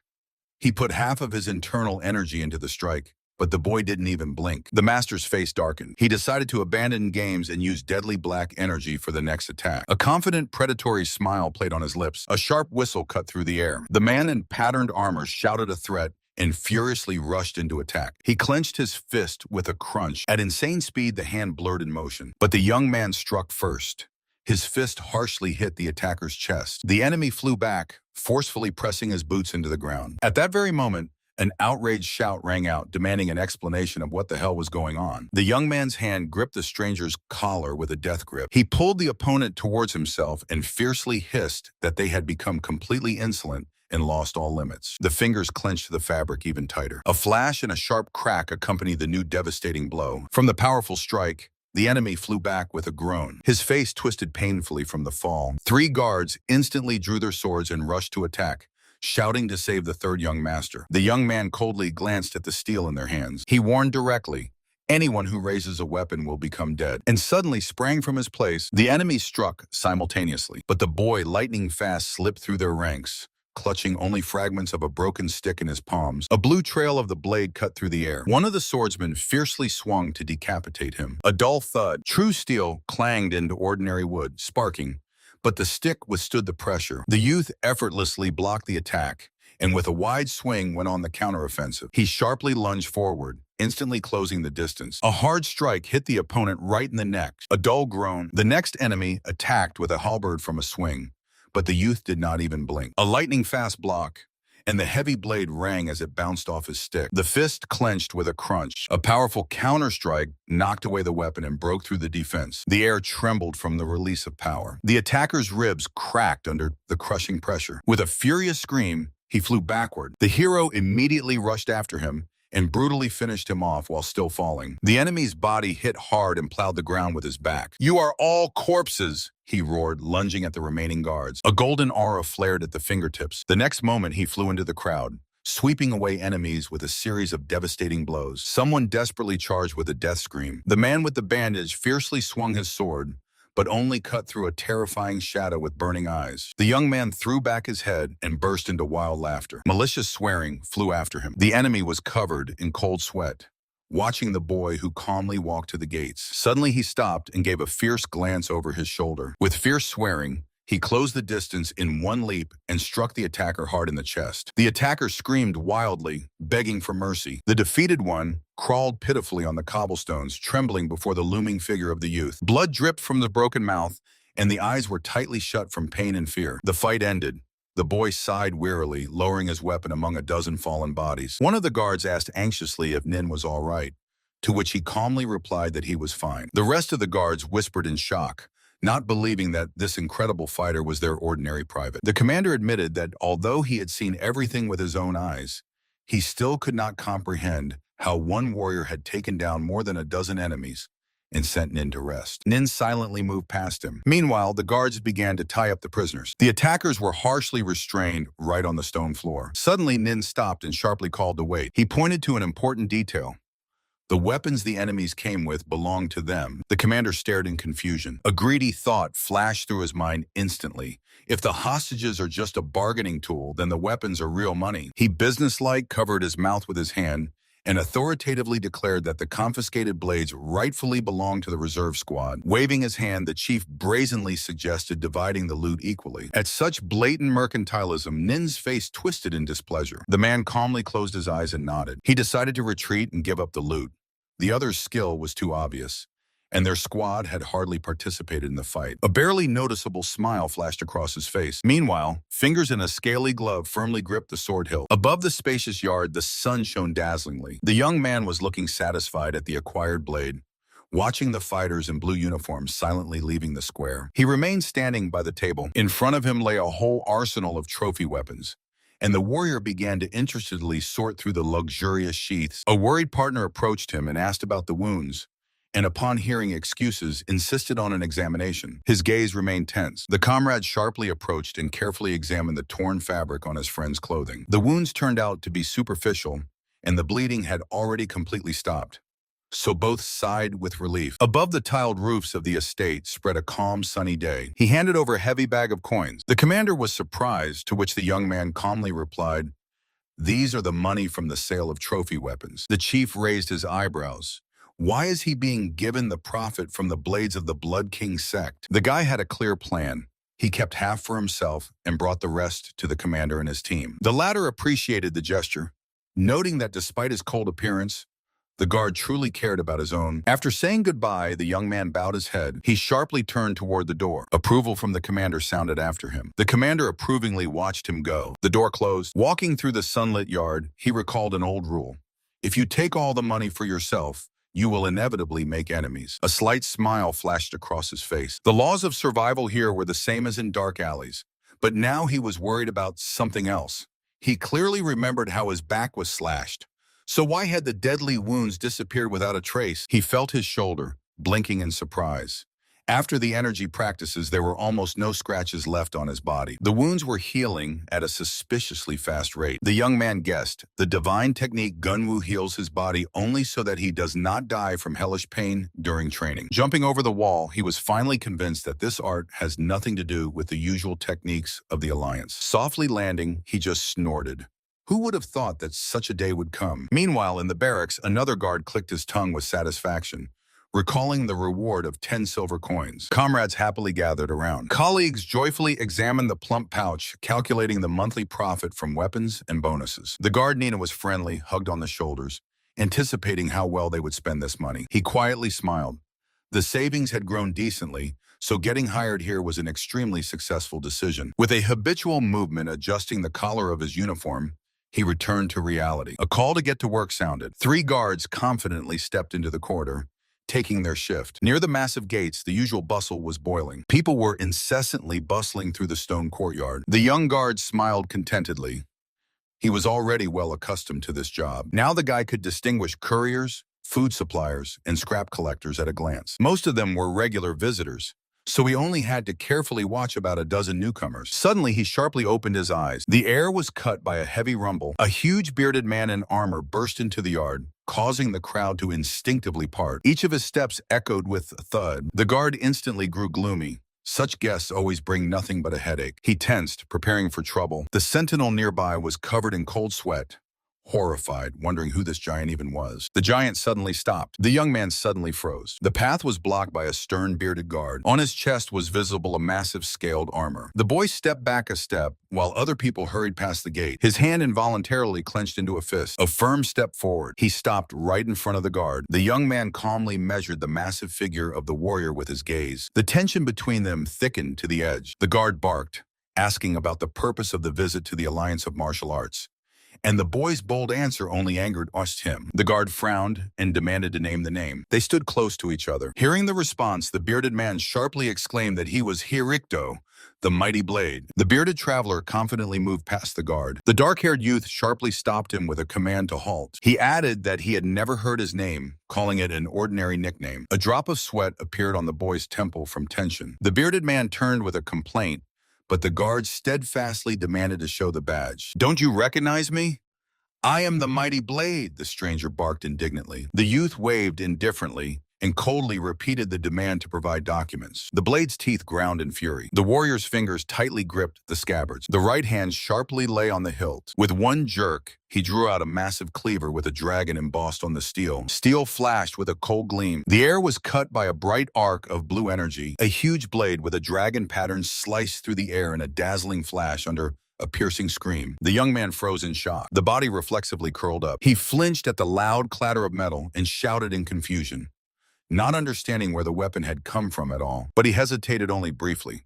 A sharp lunge forward, and his fist flared with powerful golden energy. A devastating blow struck directly into the bearded man's armored chest, knocking out a muffled groan. A sharp command cut through the air, stopping the guard in. But the young man had already rushed forward, demanding the release of the victim. His gaze darkened with rage. The freed bearded man was stunned. An ordinary guard turned out to be a master of the highest league, capable of transmitting combat energy. With one jerk, Nin firmly blocked the enemy's hand with the sword. The attacker glanced coldly over his shoulder, mentally promising the impudent one a swift reckoning. And then Nin was struck. In the morning, the commander had warned about the visit of an elite fighter. In the list, he was listed as Mi Shanyan from the Black Dragon clan. Without a nickname, the boy simply did not recognize the threat in time. Now the dangerous guest stood close. Shanyan smiled crookedly. His direct strike had just bounced off the guard's chest, like off a steel plate. To break such a defense, the master reached for the ring, preparing to use his trump card. Yoigap, the finger caught the thin loop. The cord tightened tautly. The palm slowly opened. Around the black wrist suddenly swirled a golden glow. A sharp flash of energy. The skin was instantly covered with dense scales, surrounded by shining rings. The hand completely transformed. The space was flooded with blinding light. He felt the Yoigap armor filling his palms with incredible strength. The scaly fist clenched with a dull crunch. The scaly fist clenched tightly, and the warrior coldly ordered the stranger to get away. In the middle of the yard, a burly bearded man with a massive sword awaited him. The guest only gave a crooked smile, openly surprised by the high skill level of the alliance of martial arts fighters. The bearded man stared confusedly at the opponent. He had just joined the alliance of martial arts after a wandering Ronin life and did not expect such wild mastery from a simple guard. The young man stood opposite, cold-bloodedly maintaining distance. The warrior mentally admitted to himself that if this guy fought with a staff instead of bare hands, it could have ended in disgrace. His stance had nothing in common with classical schools. The boy silently lowered his gaze. Borden smiled condescendingly. He shouted at the young man to get away before the real warriors were summoned here. But the boy did not even think of running away, deciding that after taking a hit, it was already too late to retreat. Then Borden threateningly brandished his sword in front of him, promising to show what real trouble was. Suddenly, a golden aura exploded around the young man. Powerful streams of energy flowed through his body, tightly wrapping his arms in rings. Scales sharply appeared on his wrists. Power crackled around with dazzling flashes. The skin on his forearms was completely covered with a tough, green-golden armor, turning human hands into reptilian limbs. The young man cursed irritably. He had only bought this armor yesterday. He looked at his right hand with annoyance, whose scaly sleeve now radiated golden light. The bearded opponent, on the contrary, appreciated the unusual artifact and gestured to call him to battle. The young man rushed forward, his fist filled with dense energy. Golden flash. The enemy's sword sliced through the air with a whistle. The big guy instantly raised his broad blade for defense. A lightning-fast clash. The armored hand slammed hard directly into the steel. From the force of the blow, bright energy splashed in all directions, and the stone slabs under the fighter's feet shattered into pieces. The young man grinned boldly. A powerful wave of light instantly covered everything around. The young man sharply rushed forward, raising his fist for a strike. He instantly closed the distance. Surprise. Borden barely managed to block with his massive sword with a blue dragon, taking a heavy attack on the broad blade. The air trembled from the collision. Energy flared. Without stopping, the boy forcefully struck with his fist in a scaled gauntlet directly on the steel. The metal absorbed all the pressure. The bearded warrior's eyes widened in shock. He clenched his teeth, barely withstanding the pressure. A dry crack. The strong blade did not hold, cracked and shattered right in his hands. Taking advantage of the enemy's defenselessness, the youth immediately unleashed a furious hail of sweeping blows on him. The bearded warrior sharply lunged forward, sweeping everything away with whirlwinds of aura. A massive sword with force descended down, sparks and a deafening clatter. The bearded man's face twisted from tension. The pressure from the enemy's blade only increased. The young man met the attack head-on, Their clash tore the space with a golden flash. Cold sweat broke out on the bearded man. He clearly realized things were bad. He tried to jump back, but the opponent's steps completely blocked all paths of retreat. The boots slipped on the stone under the weight of the enemy's pressure. Fingers convulsively gripped the hilt. His famous black dragon sword suddenly seemed unliftable. The steel flashed coldly. If skill is lacking, he will break through this defense with pure brute force. Clenching his teeth, the warrior went into a new desperate swing. The blade with an engraved dragon flashed with light and swung down with force, a deafening clang of metal. The young man instantly lunged forward, sparking from beneath his feet. Suddenly he froze, eyes wide open. The fighter barely managed to cross his arms in front of his chest, absorbing the blinding burst of energy. The strike was so powerful that the young man was thrown backward. His boots gouged the ground as he groaned deeply. Breathing heavily, he heard the opponent's voice calling him a true beast. The bearded man in a red bandana grinned fiercely and finally suggested fighting for real. The man admitted he came to the Alliance of Martial Arts for a quiet life, expecting nothing but boredom. He cast an appraising glance at the young rival, but now he was convinced that there would definitely be no boredom here. A sincere, satisfied smile spread across his face. The young man closed his eyes and smiled lightly, quietly replying that he was glad to hear it. He clenched his jaws decisively. The internal energy grew enough to finally reveal the second technique of Guandalman, Thunder Fist. A golden aura enveloped his body in a dense stream. A heavy step on the stone slabs. Thunder strike, he shouted. From the furious jerk, the stone under his feet shattered into pieces. The shadow swiftly slid across the cracked floor. Golden streaks of energy sliced through the air with a whistle. The bearded opponent only managed to mentally shudder at such a rapid lunge. The scaled fist flashed with dazzling light for the swing. The devastating blow crashed down on the enemy. Dazzling flash, the shockwave swept away the bearded man, helplessly spinning him in the air along with the uselessly raised sword. A sharp whistle tore through the air. The warrior made a lightning-fast sweep of his hand, releasing a devastating stream of energy. The bearded man did not have time to finish his thought.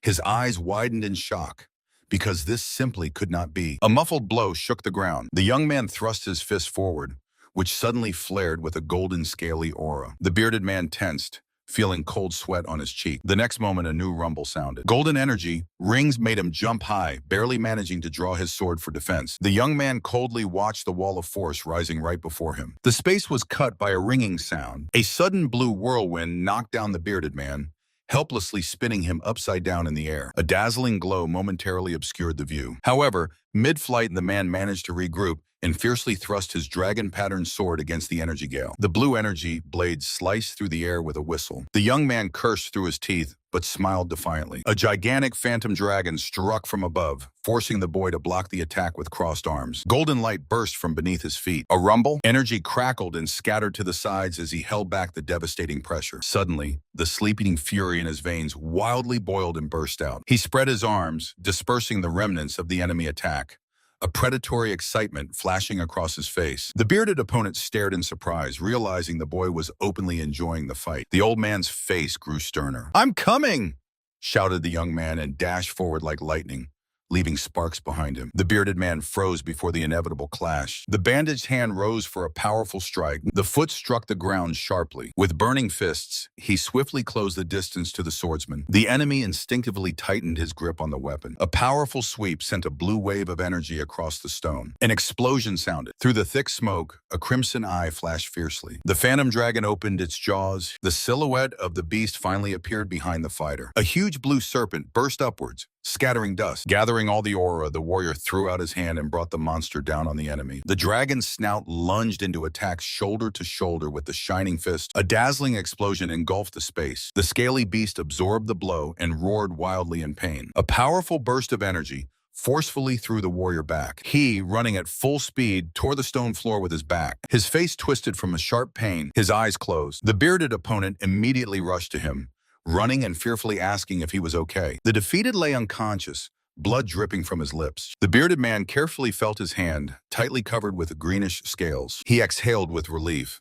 The injuries turned out to be minor. The fingers carefully checked the scaly skin once again. A worried young man in a blue scarf appeared nearby and asked if everything was all right. The bearded man confessed guiltily that he had slightly misjudged his strength and bent over the body. He decided to carry the injured person to the infirmary himself, To which the young man nodded in agreement. From behind the walls of the house, someone anxiously asked when he would finally wake up. In the spacious room near the unconscious boy's bed stood two people, an armed swordsman and an old doctor. The healer stated that there were no internal injuries, but a furious surge of energy kept the patient in a frenzy. The warrior frowned sharply, fearing the worst, a dangerous chi deviation. However, the doctor quickly calmed him down.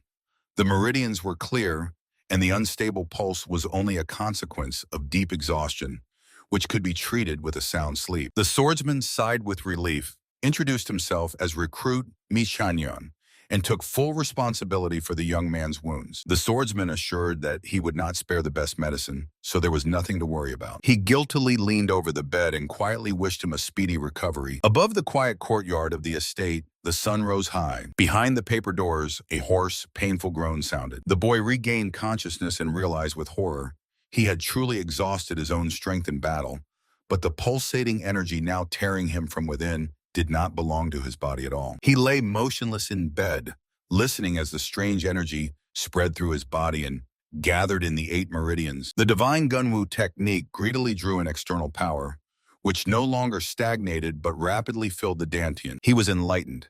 This was the internal energy the master had left for him. His body sharply arched in pain, tearing a groan from his throat. Veins bulged on his neck. The power wildly pulsed just beneath the skin on his temple. The Dantian overflowed, but the energy continued mercilessly pouring in, tearing him from within. The flow broke through the governing meridian and rushed upward, striking directly at the crown of the head. Powerful impulse. Energy exploded in a blinding stream, tearing everything inside. A blinding flash pierced the body. It seemed the head would just explode. The light stabbed the closed eyes. With a heavy exhale, he released a dense jet of energy, finally shedding the unbearable pressure. A dazzling flash of energy cut through the space. Lying on the bed, the young man smiled with relief. The pain receded as the Baihui point just opened. The power surged back into his Dantian in powerful waves uncontrollably. A frantic scream tore the silence as the body sharply arched from the mighty energy discharge. Carefree sky, quiet roof of the mansion. Meanwhile, in the room he lay motionless, breathing heavily and often. 12 heavenly cycles were completed, yet the overfilled Dantian was bursting from the excess power, which even the outflow through the Guan Yuan point could not handle. The body glowed from within, and the abdomen was ready to simply explode. A dazzling golden flash, a sharp shooting pain in the head made him shockingly open his eyes. The youth grimaced painfully at the realization that another completely blocked meridian had just broken through. Merging with sweat from tension, he felt the released energy gathering higher up. There where, according to the master, the middle Dantian was supposed to be. Exhausted, he was dripping with sweat, still finding no answer. Eyelids grew heavier, eyes closed themselves from fatigue. A full moon rose above the night mansion. The youth opened his eyes already in bed. He blinked confusedly, not understanding where he had ended up. Looking around the spacious room, he assumed that he had been moved to the infirmary. Sitting down, he finally remembered that he had simply fainted. Suddenly, he froze, pulling off the blanket. All his clothes were soaking wet. His thoughts were interrupted by a girl who quietly opened the door. She smiled warmly, happy about his awakening. The young man silently stared at her, and then the awkward silence was broken by the loud rumbling of his hungry stomach. While he was hiding his gaze, the girl cheerfully added that she had already cooked him hot porridge. Sunlight fell on rows of wooden drawers. The young man with a bandage on his eye sat in bed, gloomily examining his modest breakfast. He took a spoon and grumbled discontentedly, wondering if there was anything tastier. Suddenly he froze. The metal spoon in his fingers cracked and shattered into pieces in a flash of blue energy. The young man blinked in confusion as he squeezed her very lightly. Frowning, he thought that it would be worth giving him a stronger restraint. Then he carefully cupped the bowl with his palm. Crack!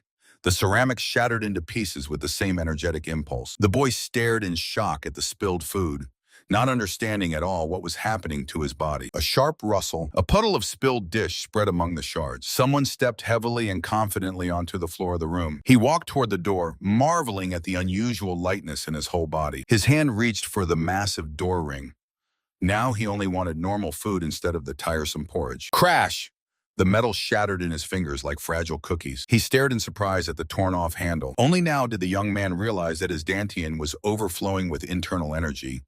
It seemed he had instantly gained a reserve equivalent to a good 60 years. A strange dream suddenly surfaced in his memory, where this power was raging wildly, tearing apart the meridians. So it was not a dream at all. A confident smile spread across his face because his physical strength had also sharply increased. He clenched his fists tightly, feeling his body buzzing with power. The muscles in his arm tensed instantly, and veins bulged prominently under the skin. The boy nervously licked his lips, examining his own forearm. He had not been weak before either, but he definitely never had muscles like these. He smiled awkwardly. Now he would have to strictly control every movement if he wanted to continue living like a normal person. He added wryly that now it was even scary to pick his nose. A sudden sound made the doctor flinch. He turned around and stared bewilderedly at his patient, not understanding what was going on at all. The young man awkwardly scratched the back of his head, promised to pay for all damages, and asked if he could leave now that he had recovered. The healer immediately asked to hold his hand for examination. His fingers rested on the boy's wrist, checking the pulse. A cold sweat broke out on the doctor. The patient had recently been practically dead, but now his heart was beating strongly and rhythmically. He exhaled in amazement, unable to believe in such rapid healing. The healer still held the youth's hands, deeply impressed by his recovery. Finally, the doctor reassured the boy about the money. The man who brought him here had already covered all the expenses. The youth's face instantly lit up with unexpected joy. He bowed gratefully in farewell. The boy ran away quickly through the yard, and the bewildered healer watched him go, wondering if he had made the wrong diagnosis at first. A full moon shone coldly over the night estate. In the hall, his brother greeted him joyfully, having already mentally buried the boy and now sincerely rejoicing at his return. He smiled faintly, warmed by another's care. Time to take the shift. Night watch by the heavy gates. One of the guards sighed and lazily complained about boredom. The partner grumbled that night shifts dragged on endlessly. The young man calmly agreed with him. To pass the time, he suggested discussing women and asked his partner, Yumbi, about his experience. He immediately blushed and, avoiding eye contact, quietly admitted he had no one. The acquaintance asked with a frank smirk what was wrong with him and why he was still without a girl. The young man just relaxed, leaned on a wooden stick, and waved it off, as if saying, that's just how it is. But in his mind, he fiercely cursed his master. The old man had tricked him into studying a useless martial art, because of which he remained lonely. A bitter smile flashed across his face at the memory of their first meeting, when the mentor seemed to him a true hero. Back then, he was an ordinary street ragamuffin nicknamed Bones, and his life consisted of daily brutal fights. Small and weak, he survived solely thanks to audacity, stubbornly catching heavy fists with his face. That day turned out to be especially lousy. From a powerful blow, the boy flew several meters away. 3 big guys were beating him half to death until suddenly a master appeared and playfully scattered the attackers. One devastating kick decided everything. The boy was subdued not by sweet promises, but by this moment of absolute power. Thus began 4 years of exhausting training in remote mountains where there were no girls even nearby. So to the next joke about how at his age he had never even held a woman's hand, the boy only dryly replied, just unlucky. The man with the red bandana smugly winked, starting the old song about money and women. His chatter was sharply interrupted by a comrade's alarmed shout about an enemy. He only blinked confusedly. He quickly turned his head in all directions but saw no threat nearby. The partner was already openly shouting, demanding to immediately pull the red cord. The young man at the table panicked and echoed the order. At that very moment, the space was torn apart by a dense squall of flying blades. The man with the bandage barely managed to pull back. He crashed noisily right onto the table, scattering books. His partner sharply ducked, saving himself from a hail of metal that was already piercing the wall. Someone's hand tightly gripped the lifeline, miraculously avoiding another blade. 2 bright lights shot up into the black sky with a hiss. They exploded in a dazzling firework. The alarm was raised. The man sharply pressed to the ground, causing a powerful aura to flare around him. He firmly planted his feet on the stone floor, gripping 2 combat sticks. And under the light of the full moon, a whole pack of killers in black was already lurking on the mansion's roofs. The warrior froze, scanning the darkness with his gaze.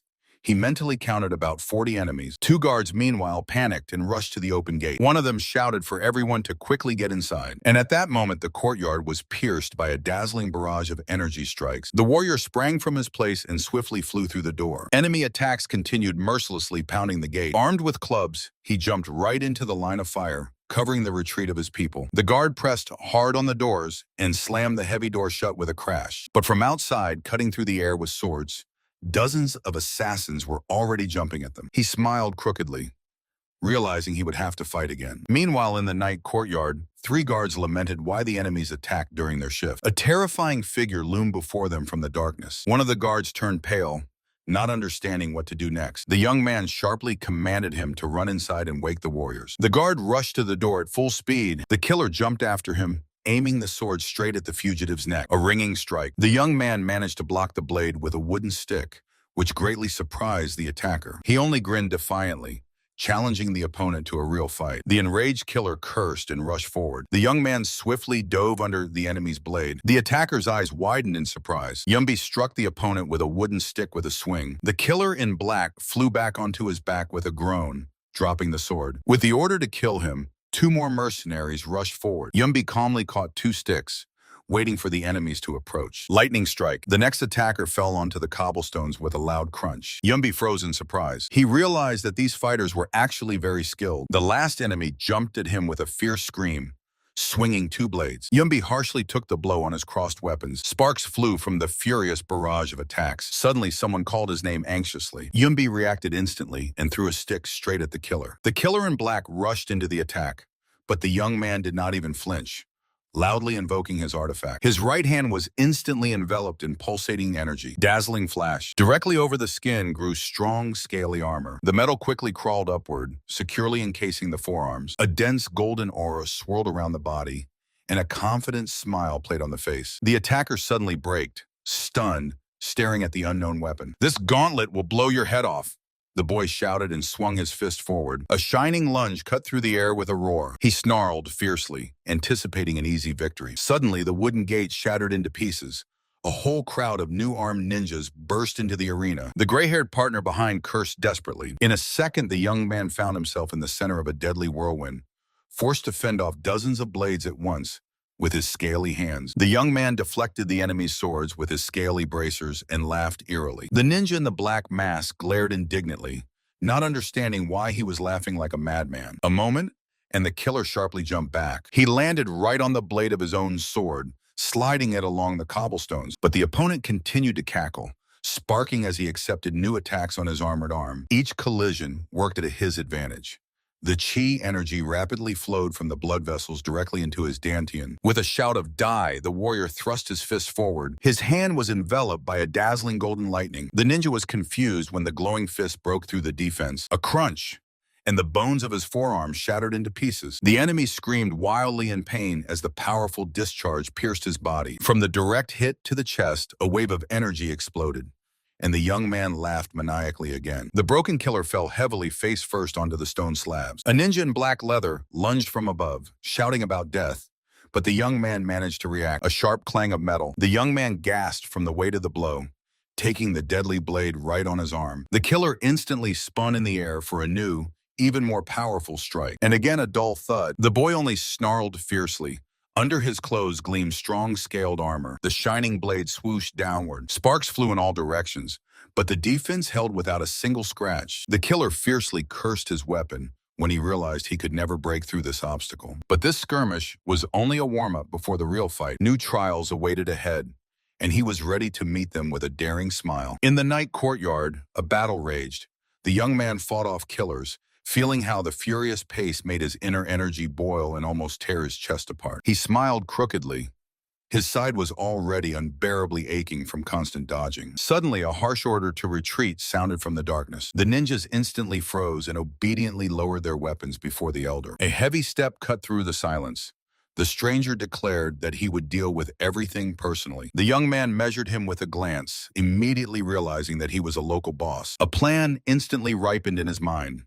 Whoever overthrows the leader wins. He abruptly sprang from his place, deciding to strike first. However, the leader swung his blade, releasing a swift sickle of blue energy. The hero slipped under the attack, and his right hand, covered in scaled armor, flared with golden power. The armored fist crashed with a furious roar directly into the enemy sword's blade. From the powerful collision, the boss was thrown back, a dull groan escaping from his chest. The ninjas groaned and jumped back. He was stunned by shock.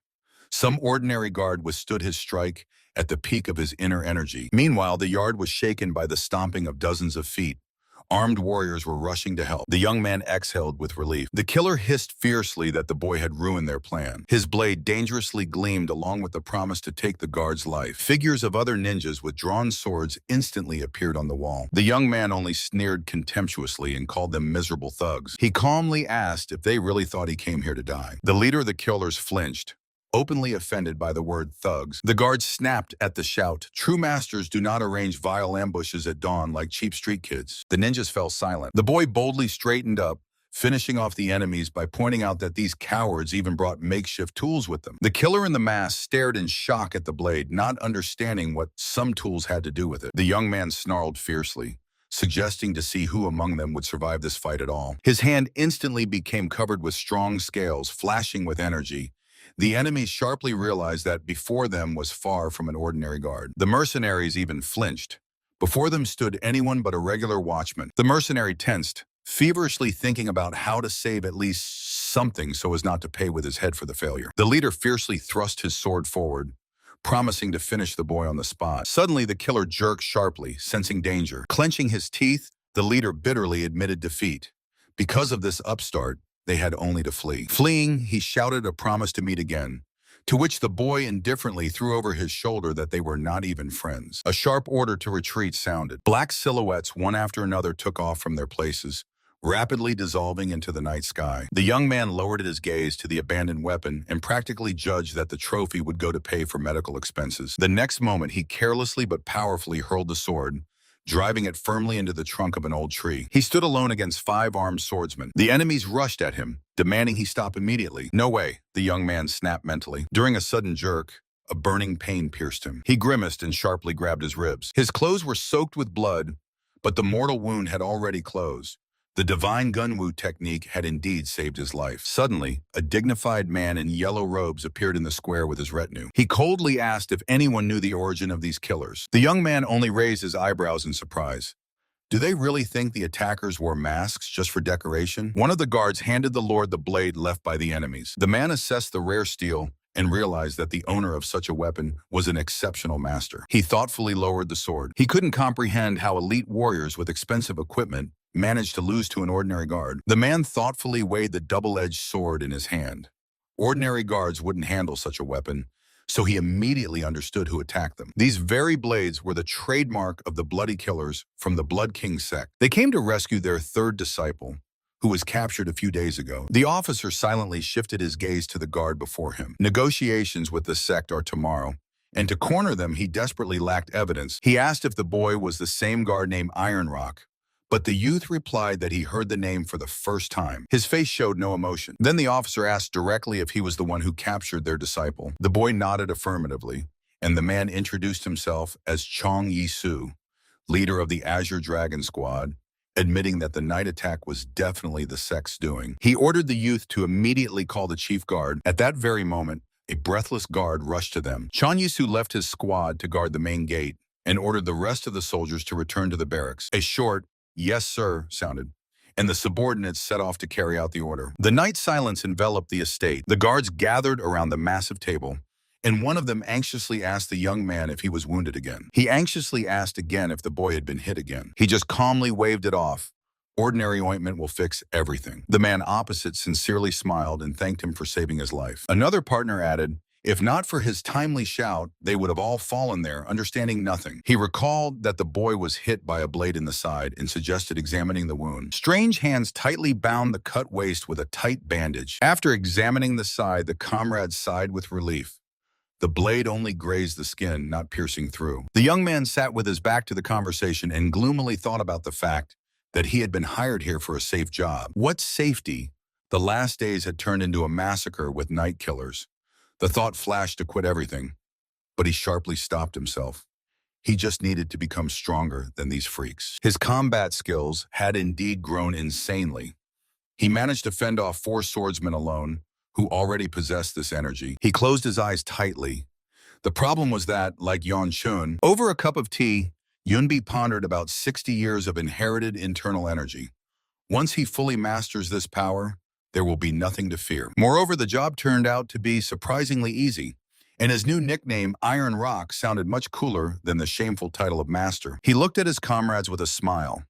feeling that he could never betray them. A real man must be faithful. Later, the branch leader lined up their squad in the yard to personally thank them for the timely alarm and brave restraint of the enemies. The leader handed over a pouch with a monetary reward from the alliance. One of the fighters accepted the coins with a low bow. Then the leader shifted his gaze to Yunbi, clarifying if he was the same guard nicknamed Iron Rock. The leader waited attentively for a response. Nin Yunbi calmly confirmed his name. For combat merits, the leader suggested he boldly ask for any reward. The guard raised his gaze. Instead of money, he demanded only one thing: to equip his entire squad with the same protective armor worn by the elite internal guard. The branch leader asked in surprise about the protective armor. The young man grimly recalled a recent wound.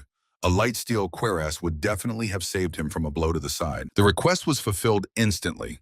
The man in the mask ordered 8 sets of protection to be issued. Gathering the warriors in the yard, the leader relieved the wounded squad from gate duty for a full 10 days. The fighters finally relaxed over a shared lunch. The young man crossed the new wooden sticks with a resonant knock, happily calling them the right tools. He was glad that now they would not yield to armed enemies.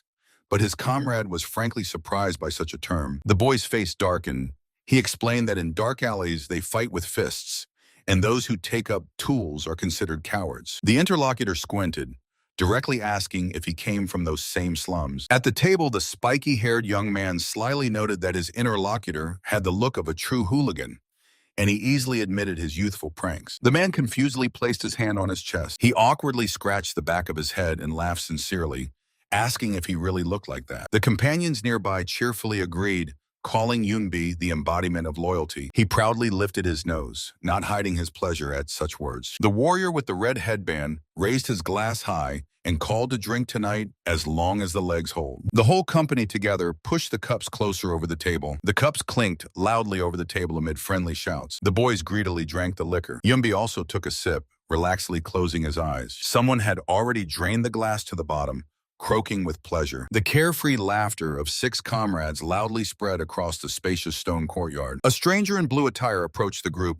playfully asking if they were having a good time. The men instantly fell silent. On the woman's chest, the emblem of the Redbird stood out brightly. One of the fighters froze, immediately recognizing the sign of the elite internal unit. His comrade frowned nervously. The appearance of a warrior of such rank did not bode well. She stood opposite the warrior with hair tied in a bun and directly called his name: Nin Yunbi. He set aside the glass and reluctantly confirmed. The woman smiled slyly and offered him to keep her company for a drink. But somewhere alone, the fighters at the table howled joyfully, openly envying their friend. She slowly walked away, casting a beckoning glance over her shoulder. Nin Yunbi silently drilled into her back, clearly suspecting a trap. He hesitated for a moment longer, suspecting some deceit in all this. But under the furious shouts of friends, he was still forced to rise from his seat. He bowed briefly and followed the woman amid the envious whispers of passers-by about how strong women attract men themselves. Cloudless sky. The wind drove fallen leaves over the gate roof. They stopped facing each other in the middle of the empty yard. The woman introduced herself as a warrior of the Redbird squad from the Ihwagan sect. The young man replied gloomily that he comes from the minor sect Guandalman. She, as the elder, suggested switching to informal address, and he calmly agreed. When the young man asked about the reason for their meeting, the warrior suddenly asked if he really liked to receive blows. He gave a crooked smile, assuring that this was not the case at all. In response, the woman snarled fiercely and declared that she would beat him a little then too. Her fist clenched tightly. Without giving him even a chance to recover, she dashed off like lightning. Blood splattered from the powerful blow. But suddenly, a wild smile appeared on the young man's face. The shining fist crashed into the target with a crunch. The girl slapped the boy hard, declaring that she needed to vent her anger on someone. Flying backward, he cursed in his mind. What normal man would willingly become a punching bag? But instead of pain, a satisfied smile suddenly spread across his face. The girl narrowed her eyes and coldly said that he clearly liked it. Then she angrily launched a new attack. A storm of devastating blows rained down on the boy. But under this hail, he continued to laugh wildly. A peaceful silence hung over the roofs of the estate. The boy lay in bed, grimacing from the pain in his fresh bruises. 2 comrades stood nearby, surprisedly asking if he had been beaten again. One distrustfully leaned closer. Could it really be from that woman again? The boy resignedly confirmed. The friends stared at him in shock, trying to understand the reason. The bruised boy weakly explained.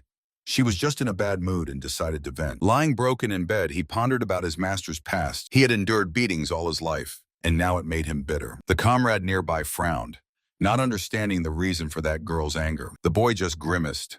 He himself did not know. He simply silently took the blows. The friend thoughtfully covered his mouth. At first, all the students terribly envied him. But now, looking at his sprawled comrade, they admitted that getting such a scolding from a woman was too unfair. The comrade sighed that getting a scolding, even from a man, was still half the trouble. The young man sighed heavily, realizing the worst. This was definitely not the last time. A recent memory flashed. Her attacks did not develop combat skills and did not carry energy, only pure pain. Another devastating blow right to the jaw. Exhausted, he collapsed heavily onto the cobblestones at her feet. The girl indifferently walked away, asking if he liked it. The beaten young man grinned with satisfaction and mentally shouted, "Yes!" The woman glanced at the beaten young man with surprise. He managed to smile even after a good thrashing, although he mentally scolded himself for this foolishness. She turned around, coldly saying that next time she would arrange another sparring session. The exhausted boy grimaced painfully and hurriedly asked her to wait. Her green eye flashed predatory. Could it be that he wanted to get hit again? The young man nervously grinned and admitted that he was just trying to understand the reason for her anger today. She cut off displeased, saying that her boss treated her like trash just because she was a woman. The boy squinted distrustfully. She did not at all resemble a person who would silently swallow such insults. Leaving him sitting in the middle of the yard, the warrior explained that she used to vent her anger on training dummies until they started breaking, and the boy realized with horror that now he had become the dummy. "It's good that you are nearby," she smiled maliciously. He resignedly lowered his gaze, understanding that he simply could not refuse this crazy role. Meanwhile, near the massive gates of the Murium Alliance, the guard was on duty. Inside, a serious man was intently studying some document. And from the yard, a horse-drawn carriage was already rushing out at a wild speed, raising thick clouds of dust behind it. The guards at the gate exchanged surprised glances. No carriages were expected today. One of them blocked the way with a stick and ordered the coachman to stop immediately. The driver laughed loudly and declared that they had arrived to request support for the event from the Sichuan branch. The guard tensed because, according to the rules, guests had to first name their sect in the names of the passengers. He firmly refused to let them through without explanations, asking for understanding of his duty. Then the coachman extended a wooden token and proudly announced that they were from the Pen clan, and inside the carriage sat distinguished warriors: Tiger Blade and Battleflower, Lady Pen Yesel. The young man glanced at the carving and immediately recognized the emblem of the Hebei Pen clan. He respectfully turned the plaque and asked the guest to wait a moment. Springing from his place, the guard rushed to the side doors as fast as he could. With a heavy rumble, he pushed the gate leaf. But as soon as he stepped inside, he suddenly froze. His eyes widened in shock. A stately swordsman in blue attire was walking calmly down the estate street. The stranger with the sword approached the guard and asked if he was Nin Yunbi, to which he asked her name in confusion. The girl introduced herself as Soliyi from the internal division of the Sword Pavilion. She offered in a cold tone to talk in private, but the boy did not understand the reason for the visit at all. Yunbi frowned and cut off, saying that he was currently on duty. Soliyi calmly turned around and said she would wait. She silently stood by the stone wall. The boy noticeably tensed. In his thoughts, he was even enchanted by her unexpected beauty. Glancing at the unexpected guest, he feverishly wondered if she had come to vent her anger on him, as Jiha had done before. Yunbi remained standing with training sticks in his hands, blinking confusedly. In the quiet courtyard, a man with training swords froze opposite the dark-haired girl. He asked in shock if she was really asking permission to beat him. The boy's eyes widened even more when she calmly stated that Zaha had already told her about his love for beatings. She waited for an answer completely impassively. The wind barely stirred the heavy blue fabric of her clothing. The poor guy even gritted his teeth in anger over such a shameful rumor. He tried to object, but the girl dismissively waved him off. She understands everything perfectly.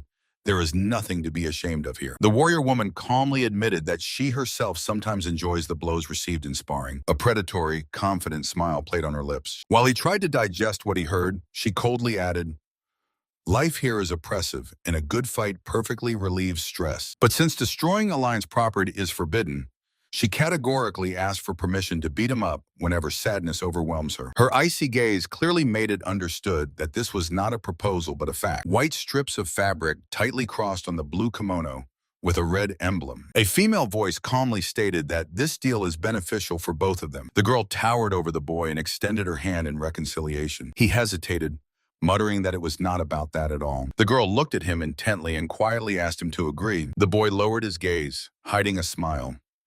He understood that he simply could not refuse her. Sighing, he gave up and allowed her to strike. The girl's face instantly lit up with joy, and she rushed forward with a cry of gratitude. A short jerk of the hand backward. A powerful fist, gaining momentum, flew straight into the boy's jaw, knocking blood from his mouth. He thought indignantly, what the hell? She hit at the very second she heard the agreement. The enraged young man shouted an insult and forcefully threw his fist in response. A golden flash of energy.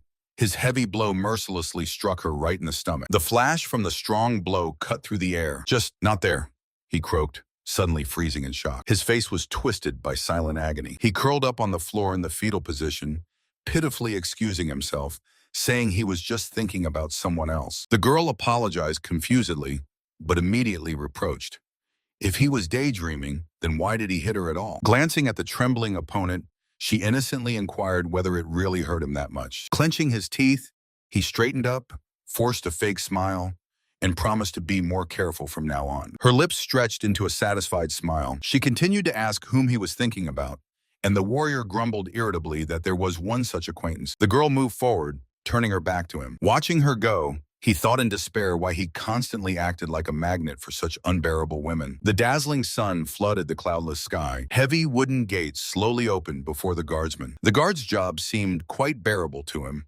The duties were not hard and the pay was good. Sometimes even decent tips came his way, if only it weren't for them. The spear tip froze against the backdrop of the clear sky. Young Nin was dripping with sweat from tension as two women approached him. One of them cheerfully winked and immediately invited him on a date after the shift. The other instantly intervened, coldly ordering the rival to disappear. A quarrel began. The woman with the white streak contemptuously advised the competitor to remember her age. She reproached her that at 28, seducing a guy 8 years younger was simply shameless. But the other only looked fiercely from under her brow, cutting off that she had set her eyes on Nin first. The rival wearily closed her eyes and advised not to disgrace oneself. In response, the woman boldly puffed out her chest and fired her main argument.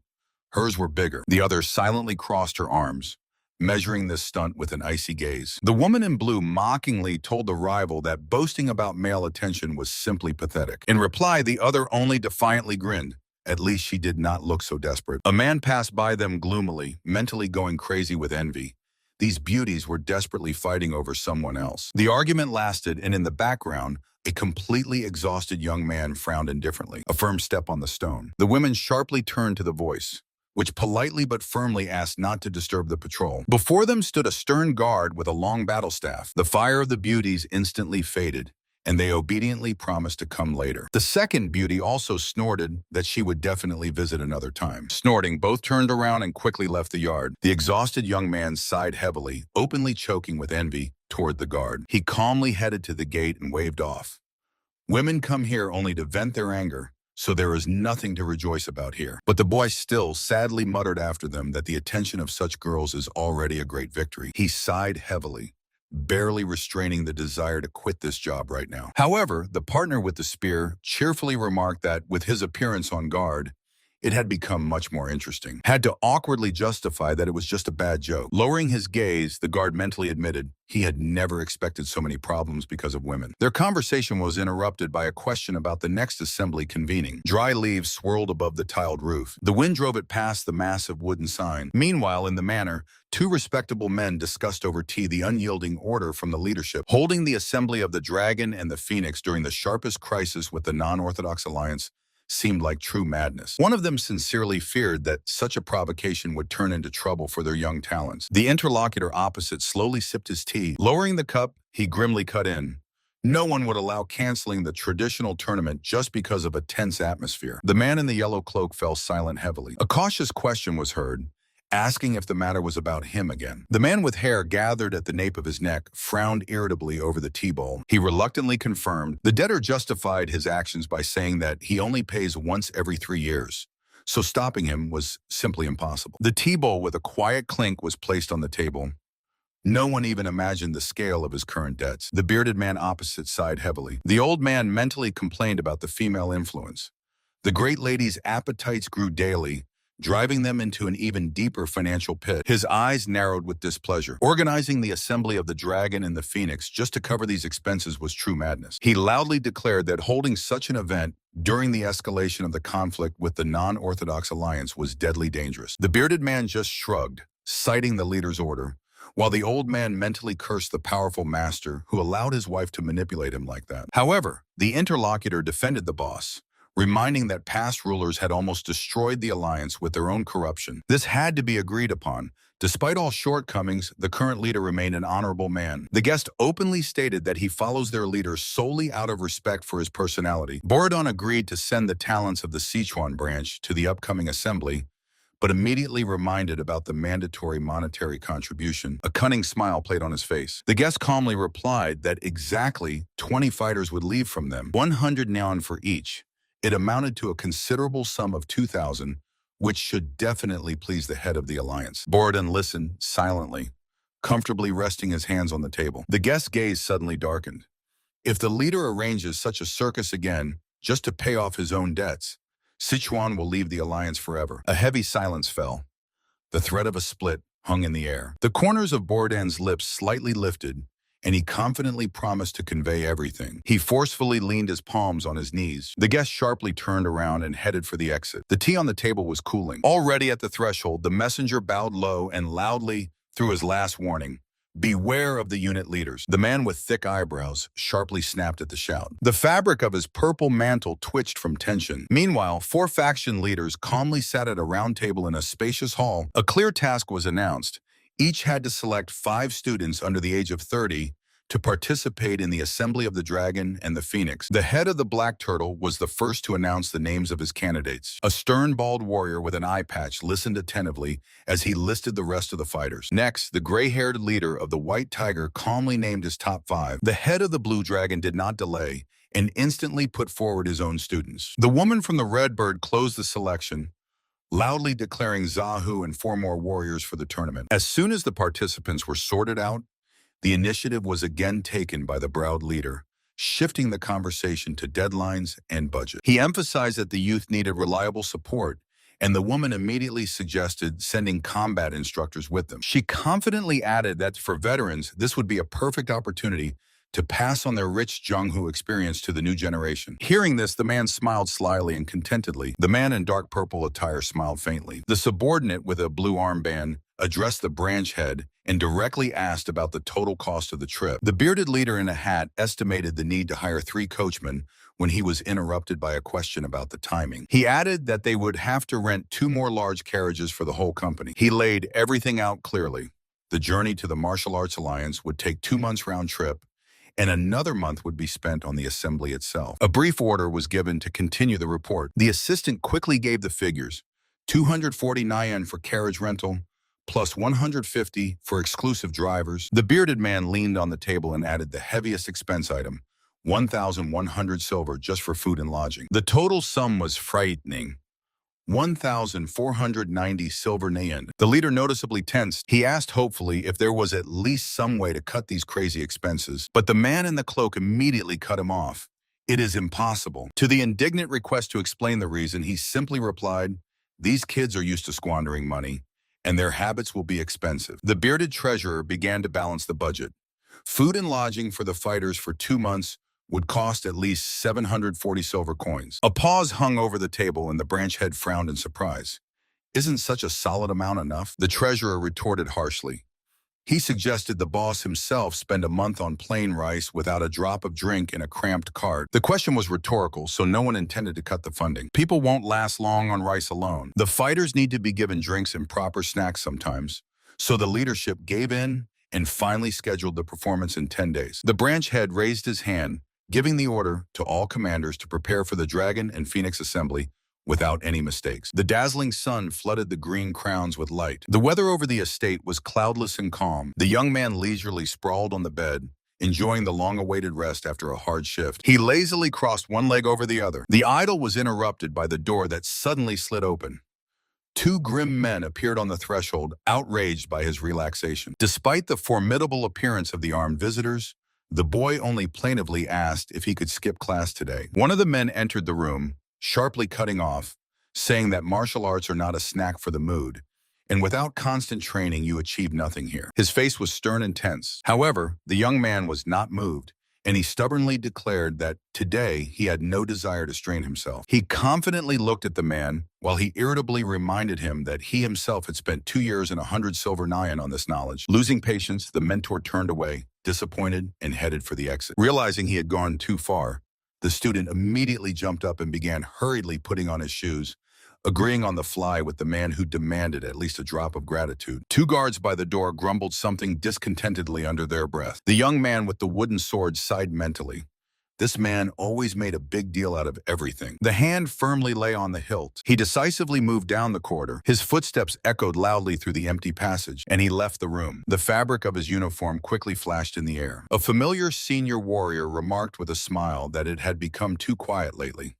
The boy nodded confidently. They matched pace. The young man kept wondering why the elder Hamuwan had come at all, since he definitely did not plan to fight. Suddenly, Muwan grinned slyly and asked if those beauties still ran after the boy. The young man barely twitched and dryly confirmed. The elder's face instantly twisted in agony, and he almost howled with fierce jealousy. The young man frowned with a scowl and grumbled that he saw nothing funny about getting punched by a woman, and it was better to get hit by a man. The interlocutor smiled faintly. Without turning around, he said with a smirk that he would allow such beauties to beat him as much as they wanted, and jokingly suggested introducing them to his comrade. The young man waved irritably. Clearing his throat awkwardly, he cut in that he didn't need that, since he already had his own girlfriend. His friend raised his hands in a conciliatory manner. Changing the subject, the young man announced important news. The Martial Arts Alliance in Henan was going to hold a large-scale Dragon and Phoenix assembly. His face instantly darkened. He added that their Sichuan branch would send the best rookies to the tournament, to which the interlocutor only nodded dryly. Not a single muscle twitched on his face. The young man clenched his teeth and said in a low voice that it didn't concern him at all. A hidden bitterness flashed in his eyes. The comrade just clicked his tongue and shook his head, calling him completely clueless. Comrade in service calmly waited for an answer. The boy frowned, not understanding what he was supposed to guess about. He reminded in a matter-of-fact tone that their corps is exactly engaged in escorting at official events. The boy asked in surprise. He frankly admitted that for such a task, they simply lacked the skills. The interlocutor maintained an absolutely impassive facial expression. He explained that there would be no fighting, only guard duty at rest stops and taverns as needed. The boy's face instantly cleared up. Moreover, during the event itself, they would have plenty of free time. A barely noticeable drop of sweat appeared on the comrade's nose when he slyly asked if this was not better than constant escapes from intrusive women. Silence hung in the air. The boy thoughtfully rubbed his chin, seriously weighing the proposal. And the initiator of the venture, meanwhile, desperately prayed in his mind that he would agree. He knew perfectly well that ahead of them awaited 3 months of hellishly hard road. The big-nosed man tensed.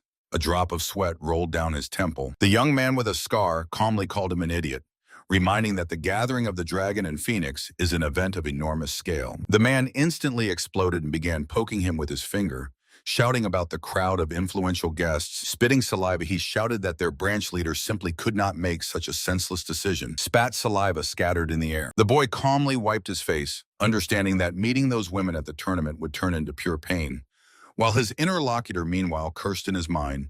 Deceiving the kid did not work. The elder grimly clenched his teeth. He desperately grabbed his head, lamenting that it was already cracking from the very thought of 3 months of humiliation and mockery from the guys from the inner hall. The young man fell onto the bed, fully aware of the sad prospect of becoming a runner boy. If this task were really so profitable, it would not be so desperately imposed on him. A cunning smile blossomed on his face. Meanwhile, above the carved roofs of the estate floated a peaceful sky. A light wind swayed the tree crowns. From among the dense trees in the yard, suddenly someone's voice rang out, asking about the progress of preparations. In the quiet yard, the subordinate respectfully reported to the branch leader. He ordered to prepare for tomorrow's departure without any mishaps. The leader was frankly worried about holding the Dragon and Phoenix assembly right now, when relations with the Black Death Alliance were so tense. Suddenly, the assistant nervously covered his mouth with his hand and reported a small problem. The leader asked in surprise. The subordinate noticeably tensed. He reported that the new stars insistently demand to take the guard Nin Yunbi with them. Tense silence. The leader calmly ordered to send the boy with them. His jaw clenched tightly. The assistant humbly bowed in a low bow. His face was hidden in the shadow, from which a focused gaze flashed faintly. Meanwhile, the leader was pierced by a thought.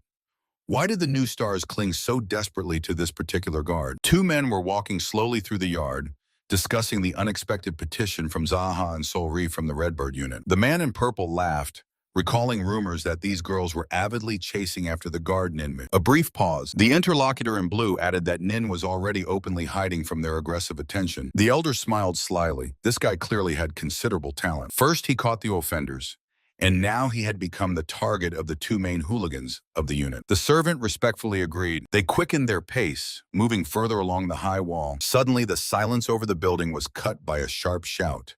Someone loudly checked attendance. The man in blue stopped in front of the perfectly lined-up squad of armed guards. The officer reported that all soldiers off duty were in place. The stern gaze of the commander swept over the tense faces of the subordinates. Above them loomed a clear, cloudless sky. The commander announced before the formation, "Tomorrow the young talents of the Sichuan branch are heading to the Dragon and Phoenix Assembly, so they need protection." Usually this mission was entrusted to experienced veterans, but this time the main role was suddenly assigned to Nin Yunbi. A tense silence hung in the air. The young man flinched and stared at the leader. From surprise, his jaw simply dropped. The commander calmly confirmed his order. Someone among the seasoned soldiers grinned indulgently. Nin Yunbi protested in panic.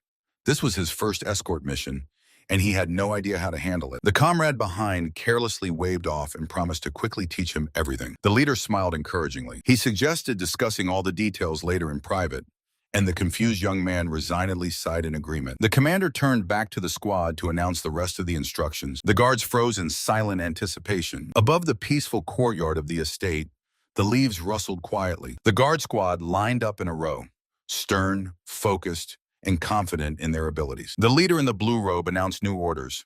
For the next 3 months, Nin Yunbi will be under escort, and his place in the night watch will be taken by Patrol Group B. He sharply added that masters from the inner and outer halls will also join them, an order from above to prevent a repeat of the terrible night attack from 3 months ago. The line of warriors silently stood at attention. The warriors silently listened to the briefing in the sunlit courtyard. A sly, barely noticeable smile flashed across the face of one of them. The official briefly cut off, saying that's all for now. As soon as he finished, the gloomy mustached warrior grumbled to his colleague that they need to negotiate with the guard Nino. The latter only grinned confidently in response. The mustached man squinted meaningfully. The rest of the group exchanged joyful glances, understanding that with such reinforcement, their service would become much easier. The warriors straightened their shoulders, ready to start the renewed shift. The young man smiled slyly and mentally asked himself what was going on here at all. The gloomy warrior nearby glared at him fiercely, convinced that it was his doing. The third apprentice waved his hands fearfully,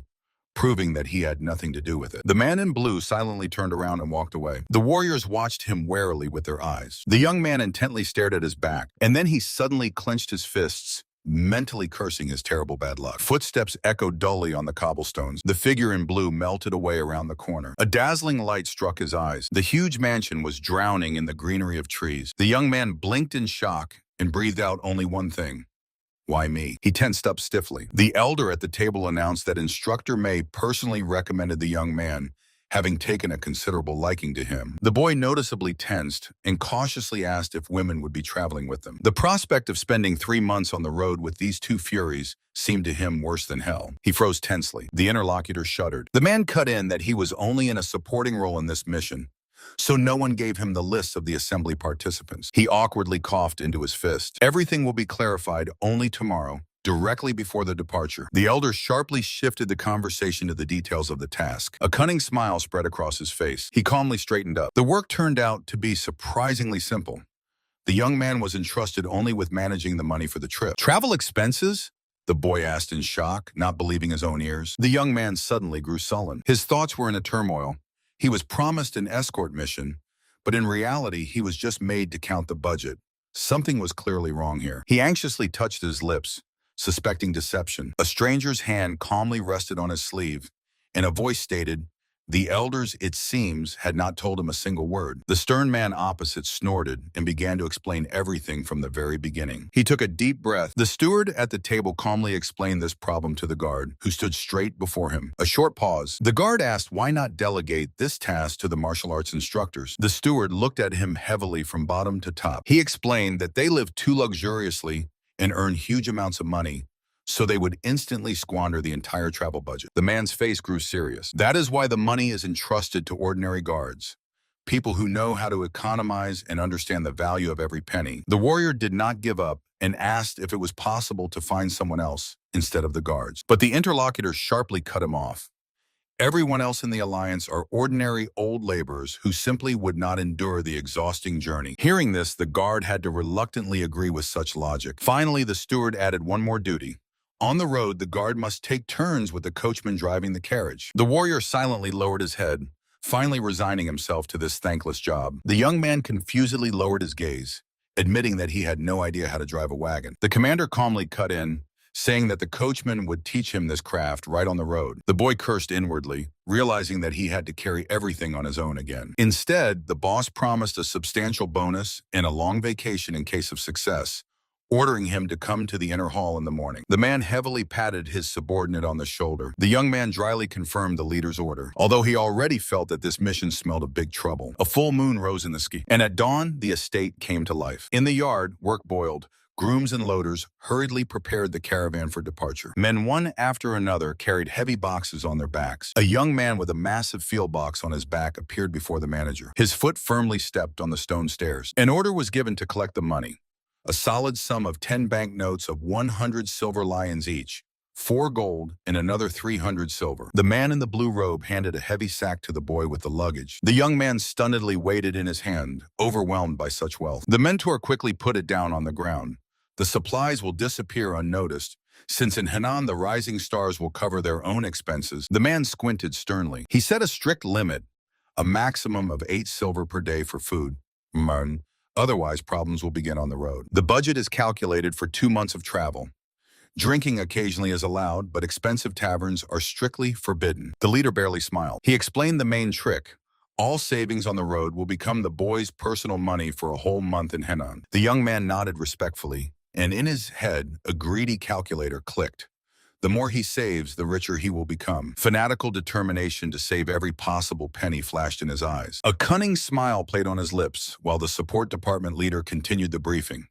The young man was allocated the largest carriage at the head of the column. The mentor glanced toward the estate, adding that the stars would appear immediately after the branch head's speech. The wind barely stirred the hems of the blue kimono with a maple leaf pattern. A farewell wish of happiness was heard along with a hint that it was time to move on. The stern, bearded man silently looked at the young man with a massive box on his back. A thick white mist covered the horizon. The boy moved towards the tall gates, leaving his interlocutor behind. A sharp movement, the young man securely tightened the ropes on his cargo. The wooden box was firmly fastened on his back. The gaze slid over the curved roof tiles. Clenching the stick, he decisively approached the entrance to the estate. The boy greeted the man who was lazily leaning against the wall. He smiled confidently and introduced himself as Chuseok Sam, instantly guessing the new escort commander as a guest. "My name is Nin Yunbi." The young man calmly introduced himself. The young man smiled faintly. He respectfully bowed his head as a sign of greeting. The senior guard calmly observed the new companions. Sitting down to rest,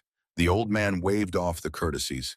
Age was taking its toll, and he was beginning to tire quickly. The young man immediately took the opportunity and asked to be taught how to drive the cart. The man only smiled, admitting that he himself did not plan to work in the escort forever. The boy nodded contentedly, emphasizing that a new craft would never hurt. The old man sighed in surprise, impressed by the ambitions of the youth. The young man's fingers dug firmly into the fabric. His gaze became cold and sharp as a blade. Meanwhile, above the spacious rooftops of the city, the bright sun rose. A large squad of armed warriors, led by a burly commander, marched forward sternly. Their path dissolved into dazzling white light. The black-haired youth smiled faintly. There was not a drop of fear in his icy gaze. Instead, his companion was drenched in cold sweat and shouted in panic that they were already here. The youth simply calmly lowered his eyes. 2 girls waved cheerfully to them in farewell. The warrior fell to his knees in despair and grabbed his head.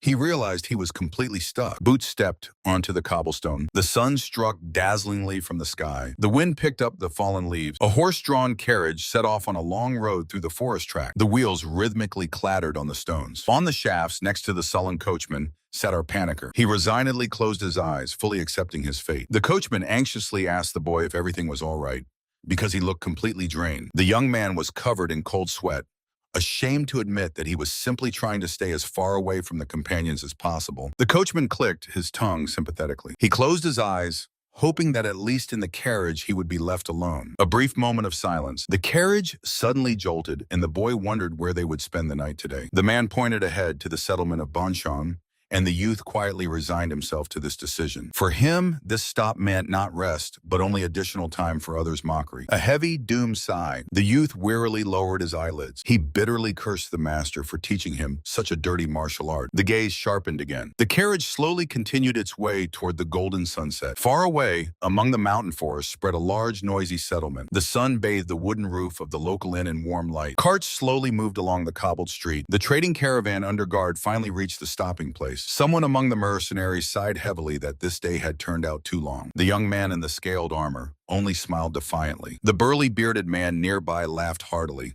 For him, this campaign was just a routine he had been engaged in all his life. The sky above the rooftops was filled with evening gold. The women from the squad were also preparing to rest. Although their hands remained close to the sword hilts, one of them inquired about plans after dinner, but the younger sharply cut off, saying that today the first watch was hers. In response, an indignant reproach about the lack of respect for elders immediately sounded. The green-eyed swordswoman turned and cast a sharp, icy glance at her rival. The girl only calmly squinted and mockingly asked if she really decided to boast about her age. The girl in green defiantly flaunted her luxurious figure, while the young man nearby was openly embarrassed. The brunette in blue calmly retorted, "Size is not the main thing. Proportions decide everything." With a sharp click, she adjusted the belt with the sword, adding that she had a lot to do. Therefore, she coldly ordered the gloomy warrior ahead to get out of the way. They froze on the cobblestones. The brunette threw a farewell that they would see each other in the evening. Her friend playfully winked. The meeting was appointed. The brunette confusedly touched her lips.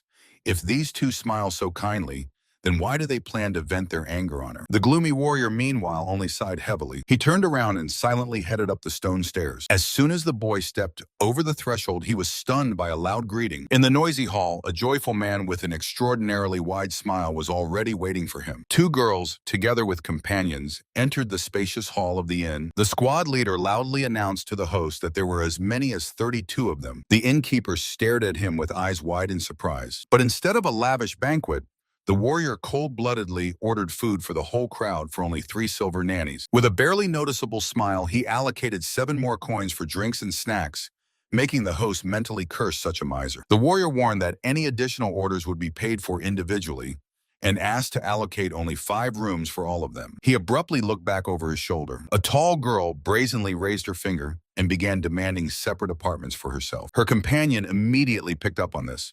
Addressing the guard named Nin with the same request, she stared intently at him, waiting for concessions. However, Nin sharply cut off, saying the budget was strictly limited. Otherwise, on the way back, they would all have to starve. His face showed open irritation at these whims. The girls frowned offendedly, resigning themselves to fate, while the innkeeper totaled the final bill at 15 silver. A hand with a clatter threw a bundle of coins onto the wooden table. Smiling slyly, the man mentally rejoiced. He was to personally manage all the expenses. He patted his hidden wallet, anticipating how easily he would shake money out of these naive martial arts masters. A predatory, satisfied smile spread across his face. Meanwhile, Chun and 2 companions approached a large empty table. He and the woman warily flopped down on the benches. Chun exhaled heavily and drawn out. His companion immediately began demanding private quarters, flatly refusing to share a room with another. Chun squinted and cut in.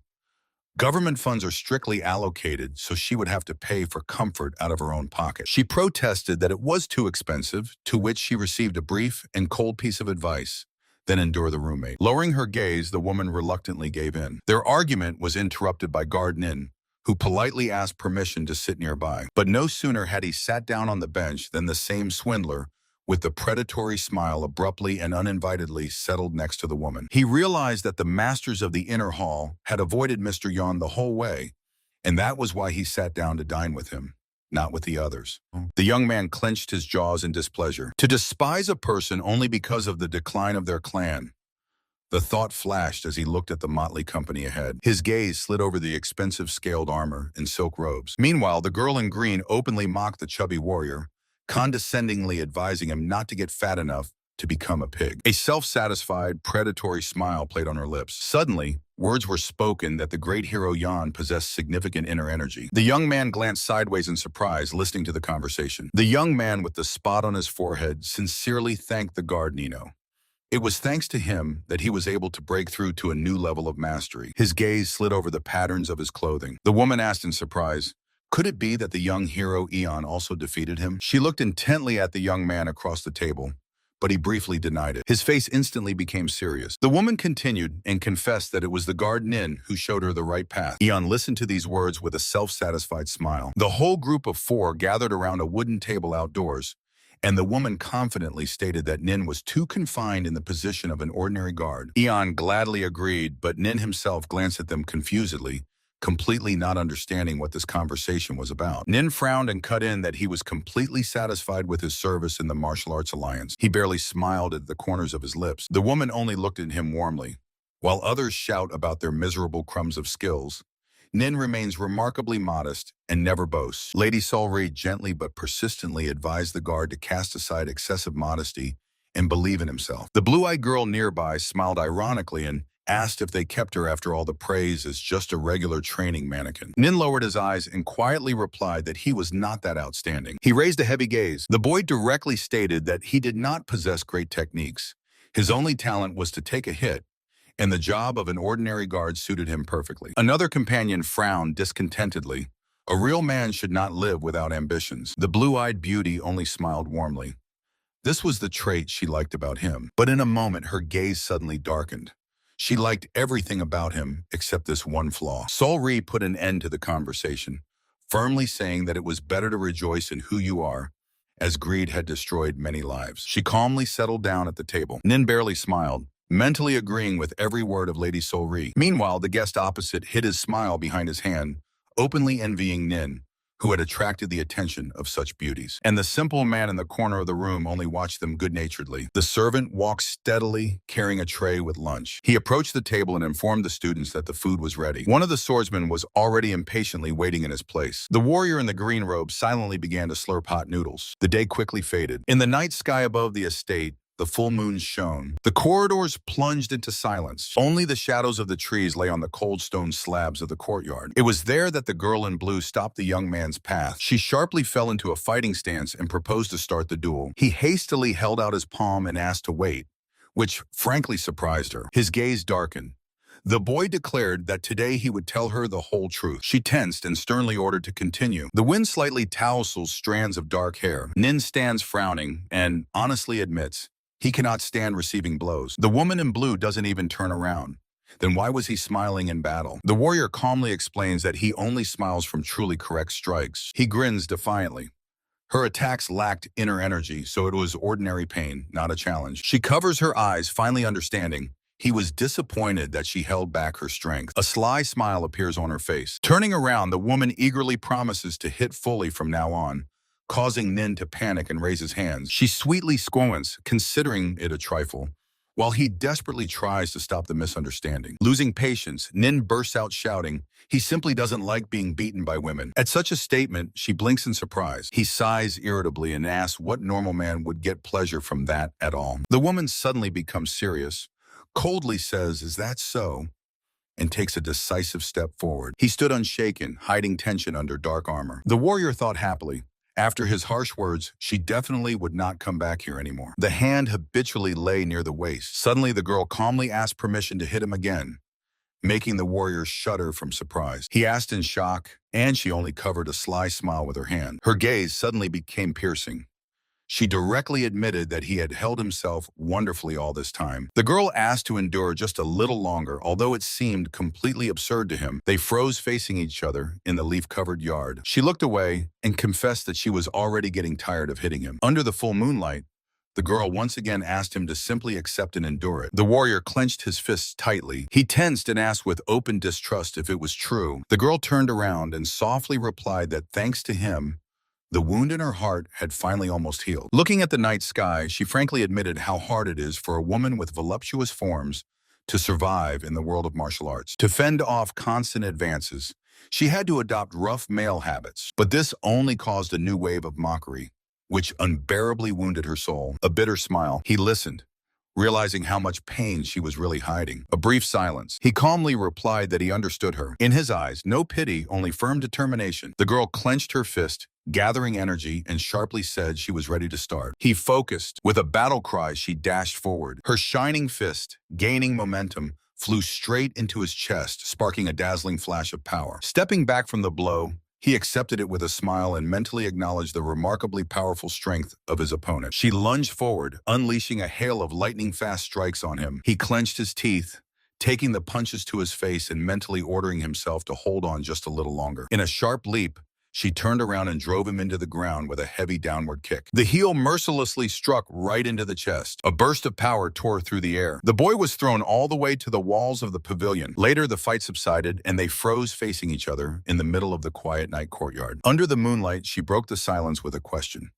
Did he really dislike enduring their hits so much? With a guilty smile, she admitted that she hadn't even suspected that, and quietly apologized. He calmly lowered his gaze and replied that everything was fine. The boy's voice faded as he remembered how hard and alien it was for him to live here after leaving the pavilion of the sword. She listened in surprise to his bitter confession about how much he longed to go home, but could not leave. Her face darkened with pity when he added that he simply had no right to disappoint his master and lord. He silently listened as the girl bitterly admitted her overly timid nature. She confessed that due to insecurity, she constantly failed sparring sessions and suffered defeats. Therefore, she had to secretly train at night in the trees, although it did not help at all. The boy silently stood with his back to her, understanding how hard it was to survive in the world of martial arts without a strong core. He thoughtfully looked at the full moon. The girl smiled gently and added that training on it really gave results. But suddenly she lowered her head guiltily and promised not to come anymore, so as not to cause him pain. Her gaze was full of sincere pity. In the night silence, his words suddenly sounded,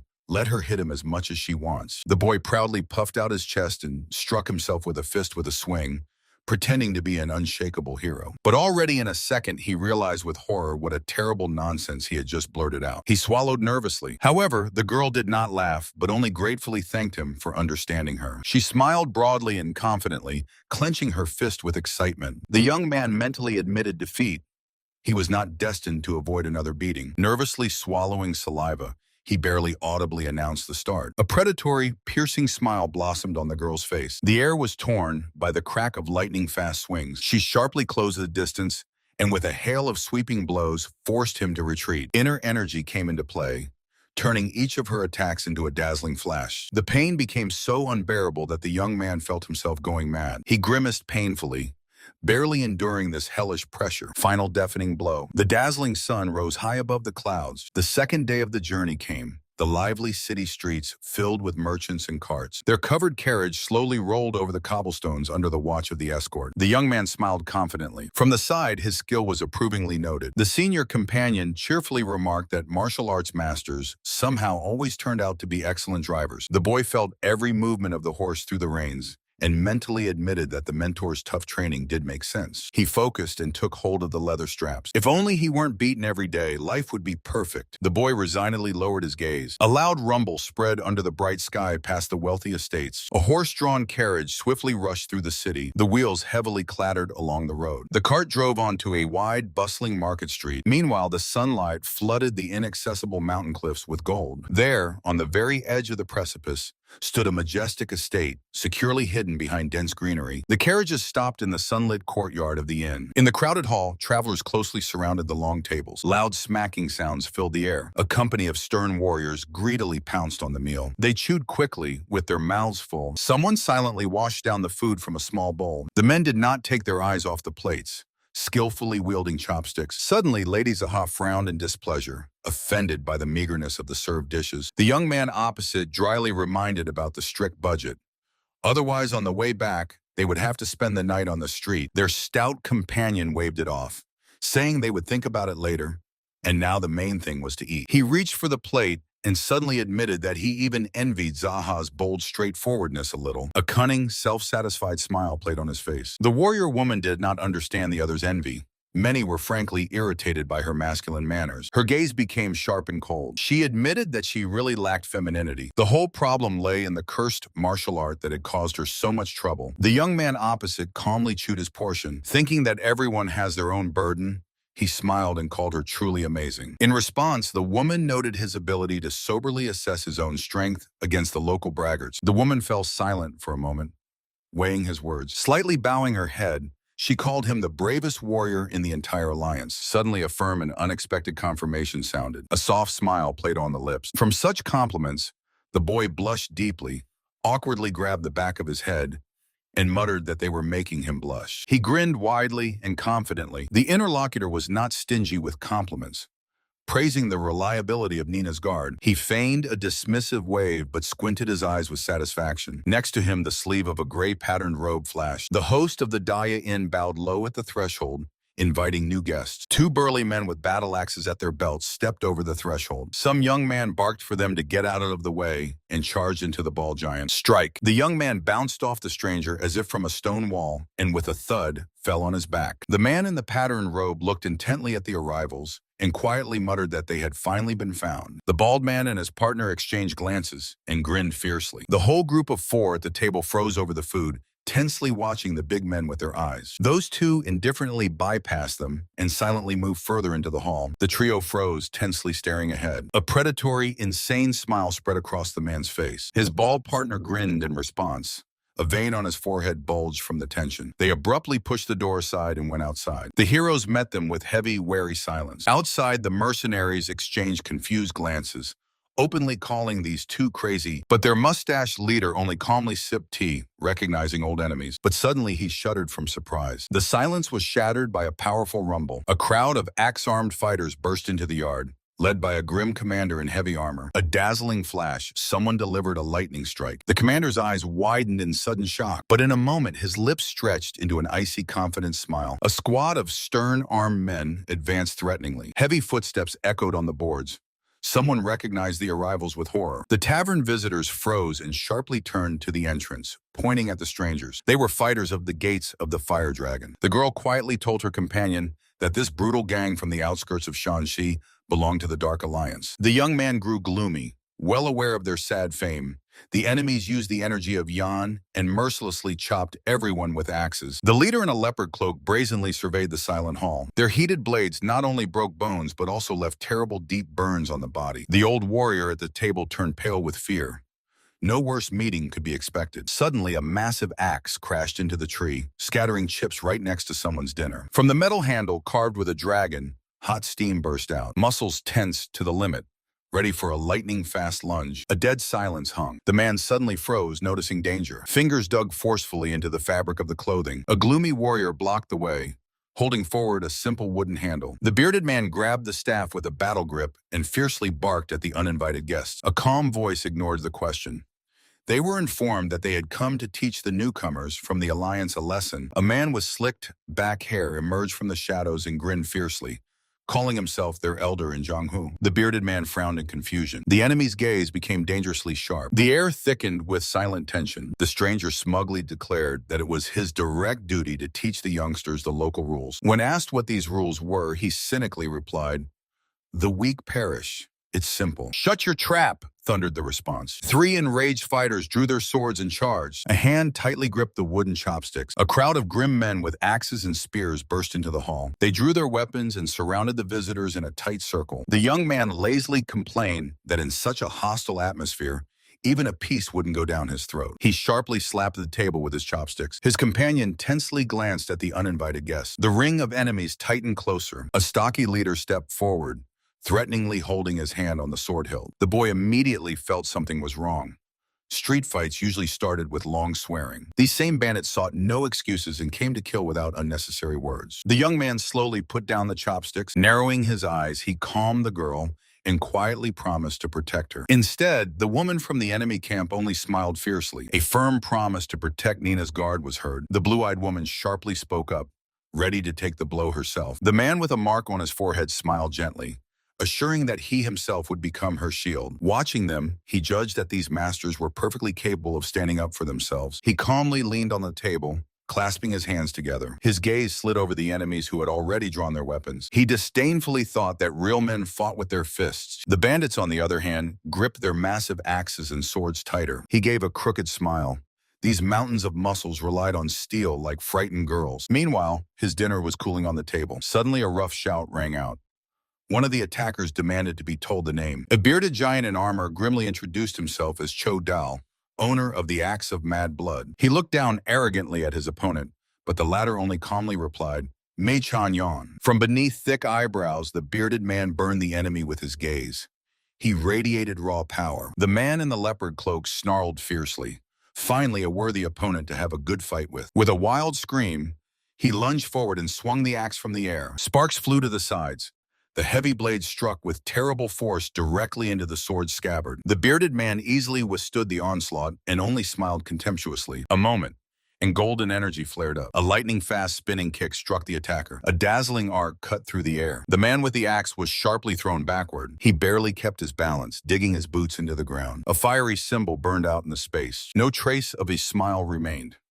He frowned and raised the shaft, preparing to defend. Fingers clenched the hilt until white. The young man confidently smiled, acknowledging that the opponent fully justified his reputation. The bearded man with the heavy sword coldly cut off that praise from a nobody was not needed. He shifted his gaze to his instructors, warning that the enemy did not plan to retreat. It was time to prepare for battle. The fighters behind instantly reacted to the order. Someone's hand sharply grabbed a combat staff from the floor. Three stern masters decisively stepped forward. The bearded man mentally cursed the situation, as his squad consisted of novices without a drop of real combat experience. The leader's face petrified with tension. Only these three instructors were their true strength, and they just sat down to eat until these bastards showed up. The masters, with a fierce scream, aimed their weapons at the enemy. Together, they formed a solid defense, blocking the way. In response, the attackers simultaneously drew swords from their sheaths. The young man irritably leaned on his staff, muttering that even dogs are not disturbed during meals. He heavily leaned on the table next to the plate of unfinished dinner. The man with jade in his hair calmly remarked that no manners should be expected from the unorthodox faction. The warrior with a spot on his forehead mockingly examined the stranger's bracer,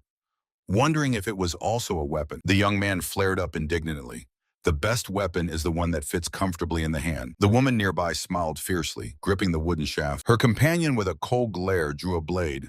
The steel flashed sharply. Opposite them stood grim fighters, gripping heavy paired axes. The massive blade was filled with a deadly blue aura. "Kill them all!" the leader roared madly. He tensed under the spotted cloak before the devastating lunge. The air was torn apart by the order to chop the enemies to pieces. A crowd of cutthroats with raised axes and fierce roars rushed into the attack. He tightly gripped the axe handle, preparing for a brutal clash. The bearded commander burst out shouting, ordering his men not to panic and to fight as they were taught. In a moment, a massive battle erupted. Fighters with swords fiercely engaged enemies armed with axes. The clinking of metal tore through the air. The commander leapt at the opponent in the spotted cloak. The opponent swung, but the bearded man managed to block the devastating blow. Steel flashed nearby.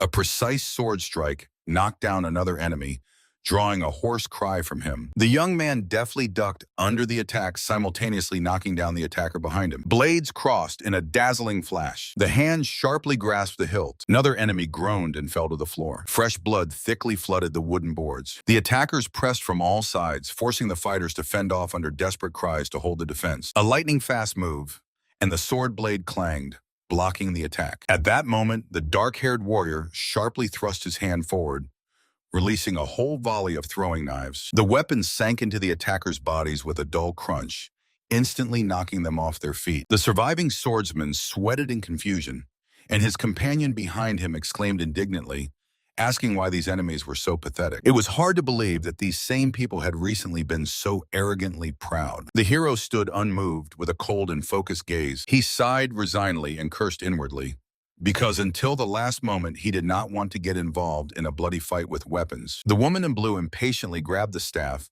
realizing that staying aside was no longer an option. She, together with her burly partner, moved into the thick of the battle while someone nearby panicked over the threat of robbery. The nervous young man grabbed his heart.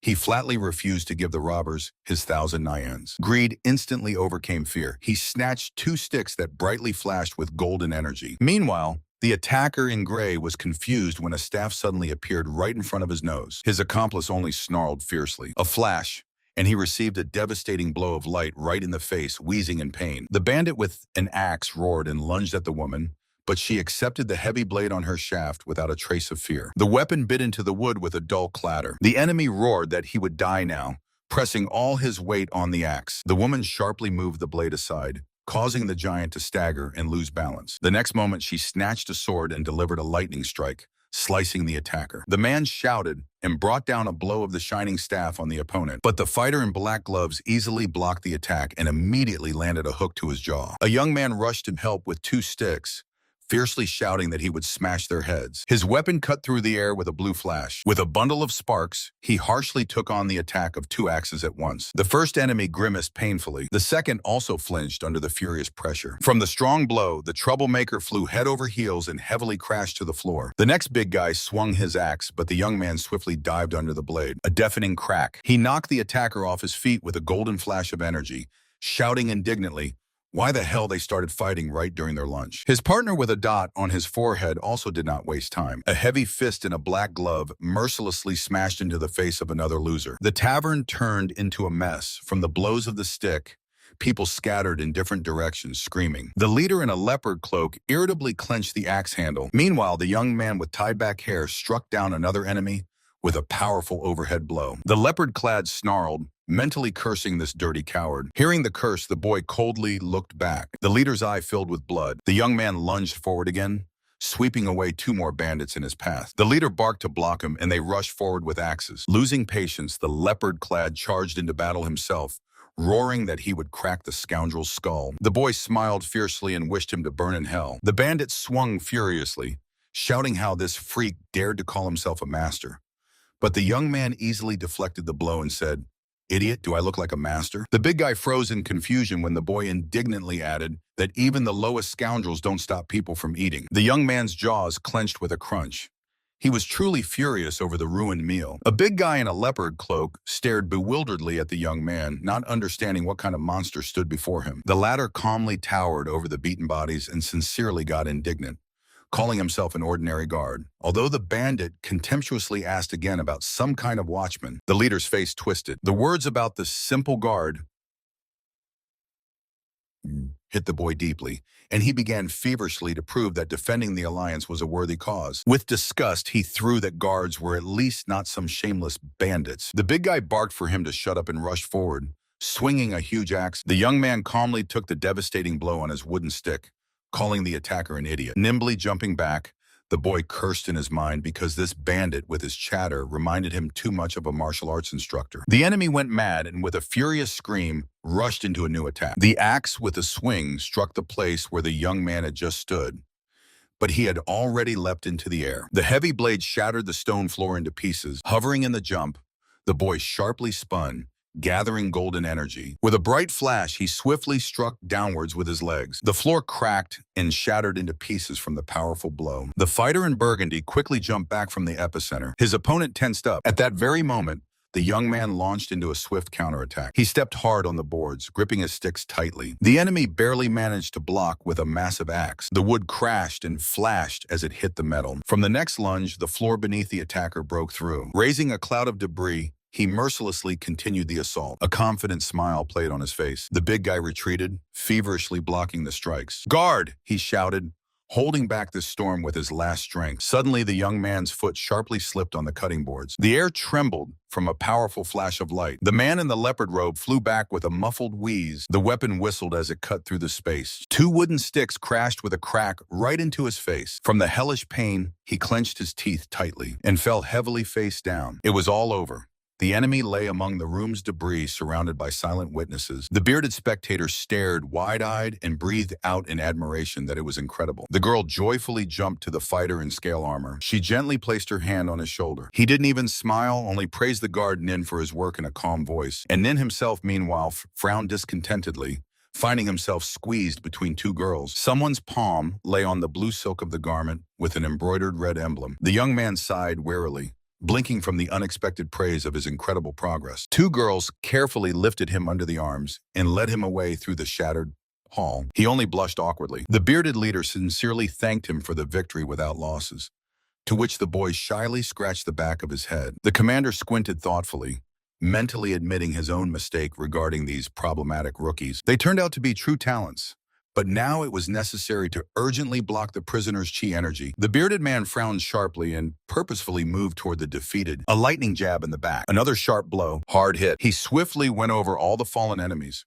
mercilessly sealing their pain points. The hand with outstretched fingers froze after the final touch. Meanwhile, the young man silently gathered trophies, heavily dragging a whole bundle of enemy axes and swords on himself. With a clatter, a pile of trophy axes fell to the floor. The girl asked Nina confusedly about further plans, and he casually replied, The weapons will have to be sold. To her surprised question, he simply suggested looking around the completely destroyed roadside yard. Nin was looking intently ahead. Around, among the debris, lay beaten enemies, and the leadership clearly ordered him to cover the expenses and clean up all the consequences of such destruction. Suddenly, another warrior approached them from the side. The bearded man in a red bandana was outraged, calling such an idea an outright excess. Nin calmly asked for the reason, and he pompously retorted, "Weapons are life, and a true master will choose death over such disgrace." Meanwhile, the beaten man painfully felt his bandaged head, deciding first to find out the amount of damages. The young man silently sat with his back to the open door. Later, he slowly walked through the hall shattered to splinters, where a frightened accountant was trembling under the table. "It's all over. Come out," the boy calmly said. The man timidly peeked out from behind the desk, fixating his gaze on the ledger book. He suddenly shuddered. Surveying the complete ruins, the accountant was horrified by the scale and muttered a question about the cost of repairs. The owner dryly snapped, "Half 100 tables and 100 chairs were broken, and the walls and floor need to be rebuilt." While the man carefully stepped over the debris with a notebook, the young man unequivocally named the sum, 180 silver lions. The accountant's face stretched in shock. The boy firmly put the matter straight.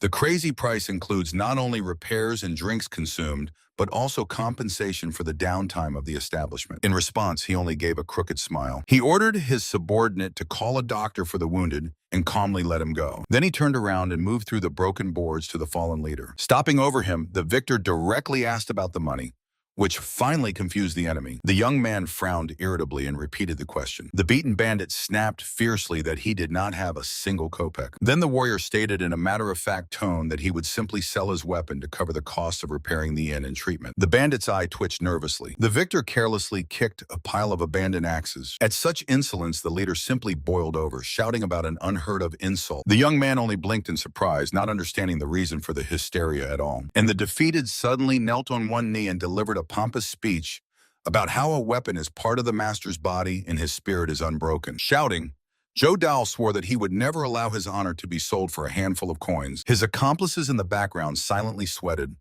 awkwardly watching this sudden surge of pride. The defeated man was outraged that he could not exchange his own weapon for miserable money, and the young man with the stick irritably asked what he was implying. Lowering his head, the man pompously declared that a true warrior values his weapon as much as his life. Sitting right among the debris, Joe Dal Shalina Axe proudly stated that he would rather die than endure such humiliation. The witness in the blue robe thoughtfully rubbed his chin. There was indeed meaning in those words. The young man clenched his fist tightly and asked one last time if he was absolutely sure of his choice, to which he received a firm agreement. At that very moment, a dagger clattered into the wooden floor. Joe Dowell's gaze fell on the blade. The young man scorched it with his eyes, gritting his teeth in rage. The master suddenly shuddered, realizing the bloody hint. The spectators behind flinched in fear. The man in blue could not stand it and remarked that such measures were already too much. However, the burly warrior dryly cut in. The bill for repairing the shattered hall alone amounts to 180 silver lions, and the young man mercilessly finished him off with a question about how astronomical the cost of treating all the injured alliance fighters would be then. The young man with the sword stood before the beaten debtor and calmly summed up the situation.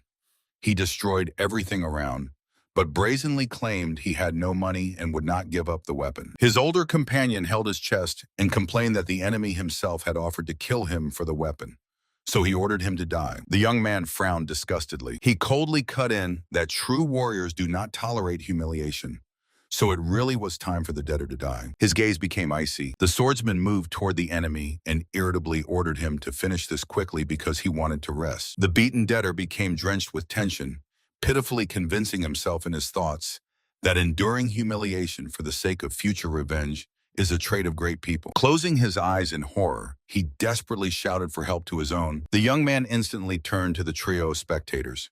He threatened to personally silence anyone who made another peep about warrior honor while he took the loot. They fearfully averted their eyes, covered in cold sweat. The swordsman harshly rebuked them. If his senior comrades were here, they would have slaughtered these brats on the spot for cheap show-offs. A predatory smile stretched across his face. He was openly amused by the ragamuffins throwing a tantrum over lost blades. The completely broken bandits just lowered their heads and meekly muttered words of gratitude. The old man smiled joyfully. surprised that the warrior decided to pay for the damaged premises instead of just walking away. Squinting cunningly, he asked about the bill for the treatment. The local healer began bending his fingers, counting the expenses for 4 medics and a bunch of healing ointments. The requested sum of 45 silver lions seemed to the young man like brazen extortion. With a twisted face, he agreed to give 2 gold and 5 silver. The pouch with money rolled into the old man's hands. The young man pressed his hand to his chest with relief, pleased that he still had a whole 500 lien left in reserve. Suddenly his gaze flashed predatory. He had figured out the plan of the Black Death Alliance, which hired the attackers in exchange for secret combat techniques. Standing amid the debris, he explained to his burly companion that their detention was part of the deal, and the conflict of the major factions was the perfect chance to hit the jackpot. He thoughtfully lowered his head. The main thing was to quietly take his profit, but the problem remained: what to do with the prisoners? The big guy looked confusedly at the bound captives, admitting that killing them was not allowed, and there was no point in taking them along. Rubbing his chin, the warrior suggested the only way out: simply leave them here. The young man tensed and asked if his companion was not afraid of the consequences. The bearded man did not understand the hint, so the boy directly stated that he had just made enemies for himself. The warrior only raised an eyebrow in a surprise. What insult! The boy reminded him that for a master, losing weapons is the worst disgrace and a guarantee of revenge. But the bearded man calmly objected. If he had disarmed only a few, they would rage. But since absolutely everyone was disgraced, they would simply remain silent. The young man silently digested this logic and finally reluctantly admitted that there was indeed sense in it. He added that taking revenge out of shame is pathetic, but immediately asked anxiously if they would withstand a new attack. Both stood in the middle of the shattered hall, densely littered with wooden debris after the recent battle. Borden glanced over his shoulder at the group of defeated enemies, who shuddered in fear and mentally called them hopeless fools. He squinted heavily. The experienced warrior saw right through them. These rookies had seen spilled blood and torn flesh for the first time in their lives, so now they were simply frozen by psychological shock and unable to resist. The man gloomily lowered his gaze. Assessing the state of the opponents, the boy suggested leaving immediately, and Bourdain supported this idea without hesitation. The warrior shuddered when he realized the harsh reality.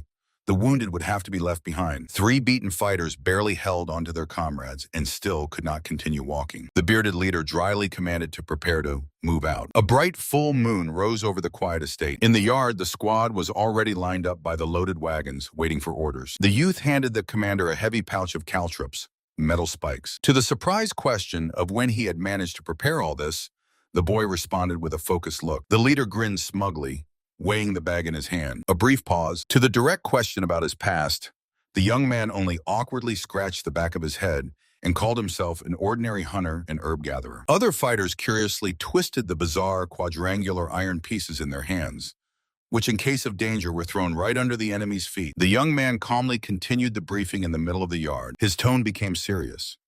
No matter how you throw these spikes on the ground, one tip will always point upwards, reliably cutting off the path of any pursuit. The bearded man admitted that during his bandit youth, he often used such tricks. With a self-satisfied smile, he commanded to set off. The trio silently went out into the yard. The warrior decisively crossed the courtyard. He nodded to his companion. Time to go. The wheels of the cart rumbled heavily over the stones, and someone in the darkness remarked that the night would be long. The young man gloomily agreed. The caravan of covered wagons set off under the guard's watch. They rushed through empty night streets, raising dust under the full moonlight. Meanwhile, someone's hands were quietly untying tight ropes. Right inside the wagons, hidden under broken crates, a whole squad of masked killers was lurking. In the middle of the shattered hall, the warrior in blue met with the leader in a leopard cloak. The man in the leopard cloak gloomily bowed his head. The mission failed. The warrior exploded with anger. 30 elite fighters of the Gate of the Fire Dragon could not kill a bunch of brats. The mercenary justified himself. They underestimated the children, and the enemy instructors turned out to be much stronger than the intelligence data. The client's face petrified with rage. This attack was supposed to be a stern warning to the Alliance of Martial Arts, but instead turned into a shameful failure. The leader objected. They seriously crippled half of the Rising Stars and badly shredded their mentors. The warrior in blue turned around and coldly cut off. A reserve division of the Black Horse has already been sent after the tracks of the survivors. Despite the mercenaries' failure, he decided to keep his word and give the promised reward. He handed over the old brown book, The Art of the Heart of the Cold Moon. The leader greedily grabbed the folio, spreading a wide smile. He mentally triumphed.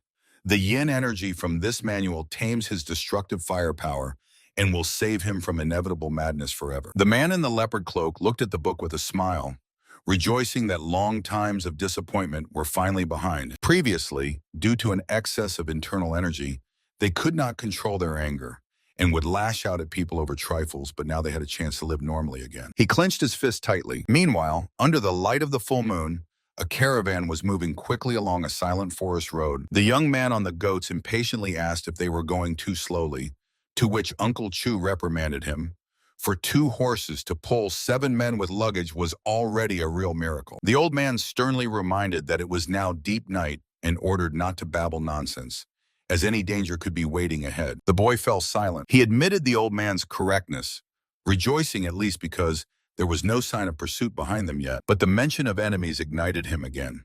The young man disdainfully said that these martial arts masters behaved worse than ordinary bandits. Uncle Chu grimly recalled how the bastards from the sect of the Bloody King arranged a treacherous night ambush with weapons, and the people of the Fire Dragon smashed everything right during the meal. Even ordinary street thugs did not stoop to such things. The old man only quietly grunted at these words. The young man continued to curse the false pride of the masters, but Chu sharply hissed at him, fearing that the carriage passengers might hear. The young man confidently smiled, confirming that he had accepted the order. Suddenly, his pupil twitched sharply. He anxiously looked back over his shoulder, asking the coachman what was going on. The older man's face instantly turned to stone. The night silence was broken by a shout. "There is a pursuit on the tail.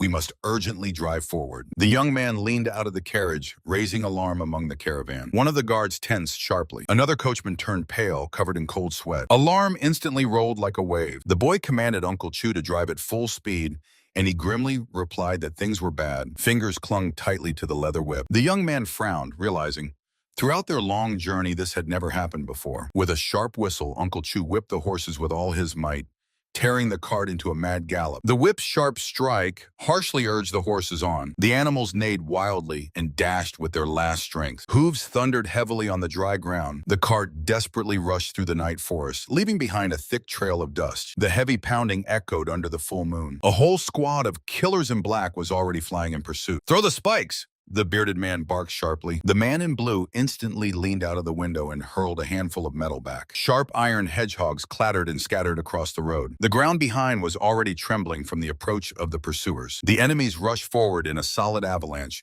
blinded by the thrill of the chase. One of the pursuers shouted that they had almost caught up with the wagon and needed to press on. The horses galloped at full speed straight into the scattered trap. The horses neighed wildly and reared up in the middle of the night. A millimeter from the boot, metal spikes scattered on the ground glinted. The pursuer's eyes widened with horror. He screamed madly to stop, having spotted the trap. Riders in black sharply pulled the reins, raising clouds of dust. The animals galloped to the ground, harshly throwing people from the saddles. The dust rose in a column above the heap of bodies. One of the fighters looked around, stunned at the broken squad. He carefully lifted the thorn and exhaled with relief.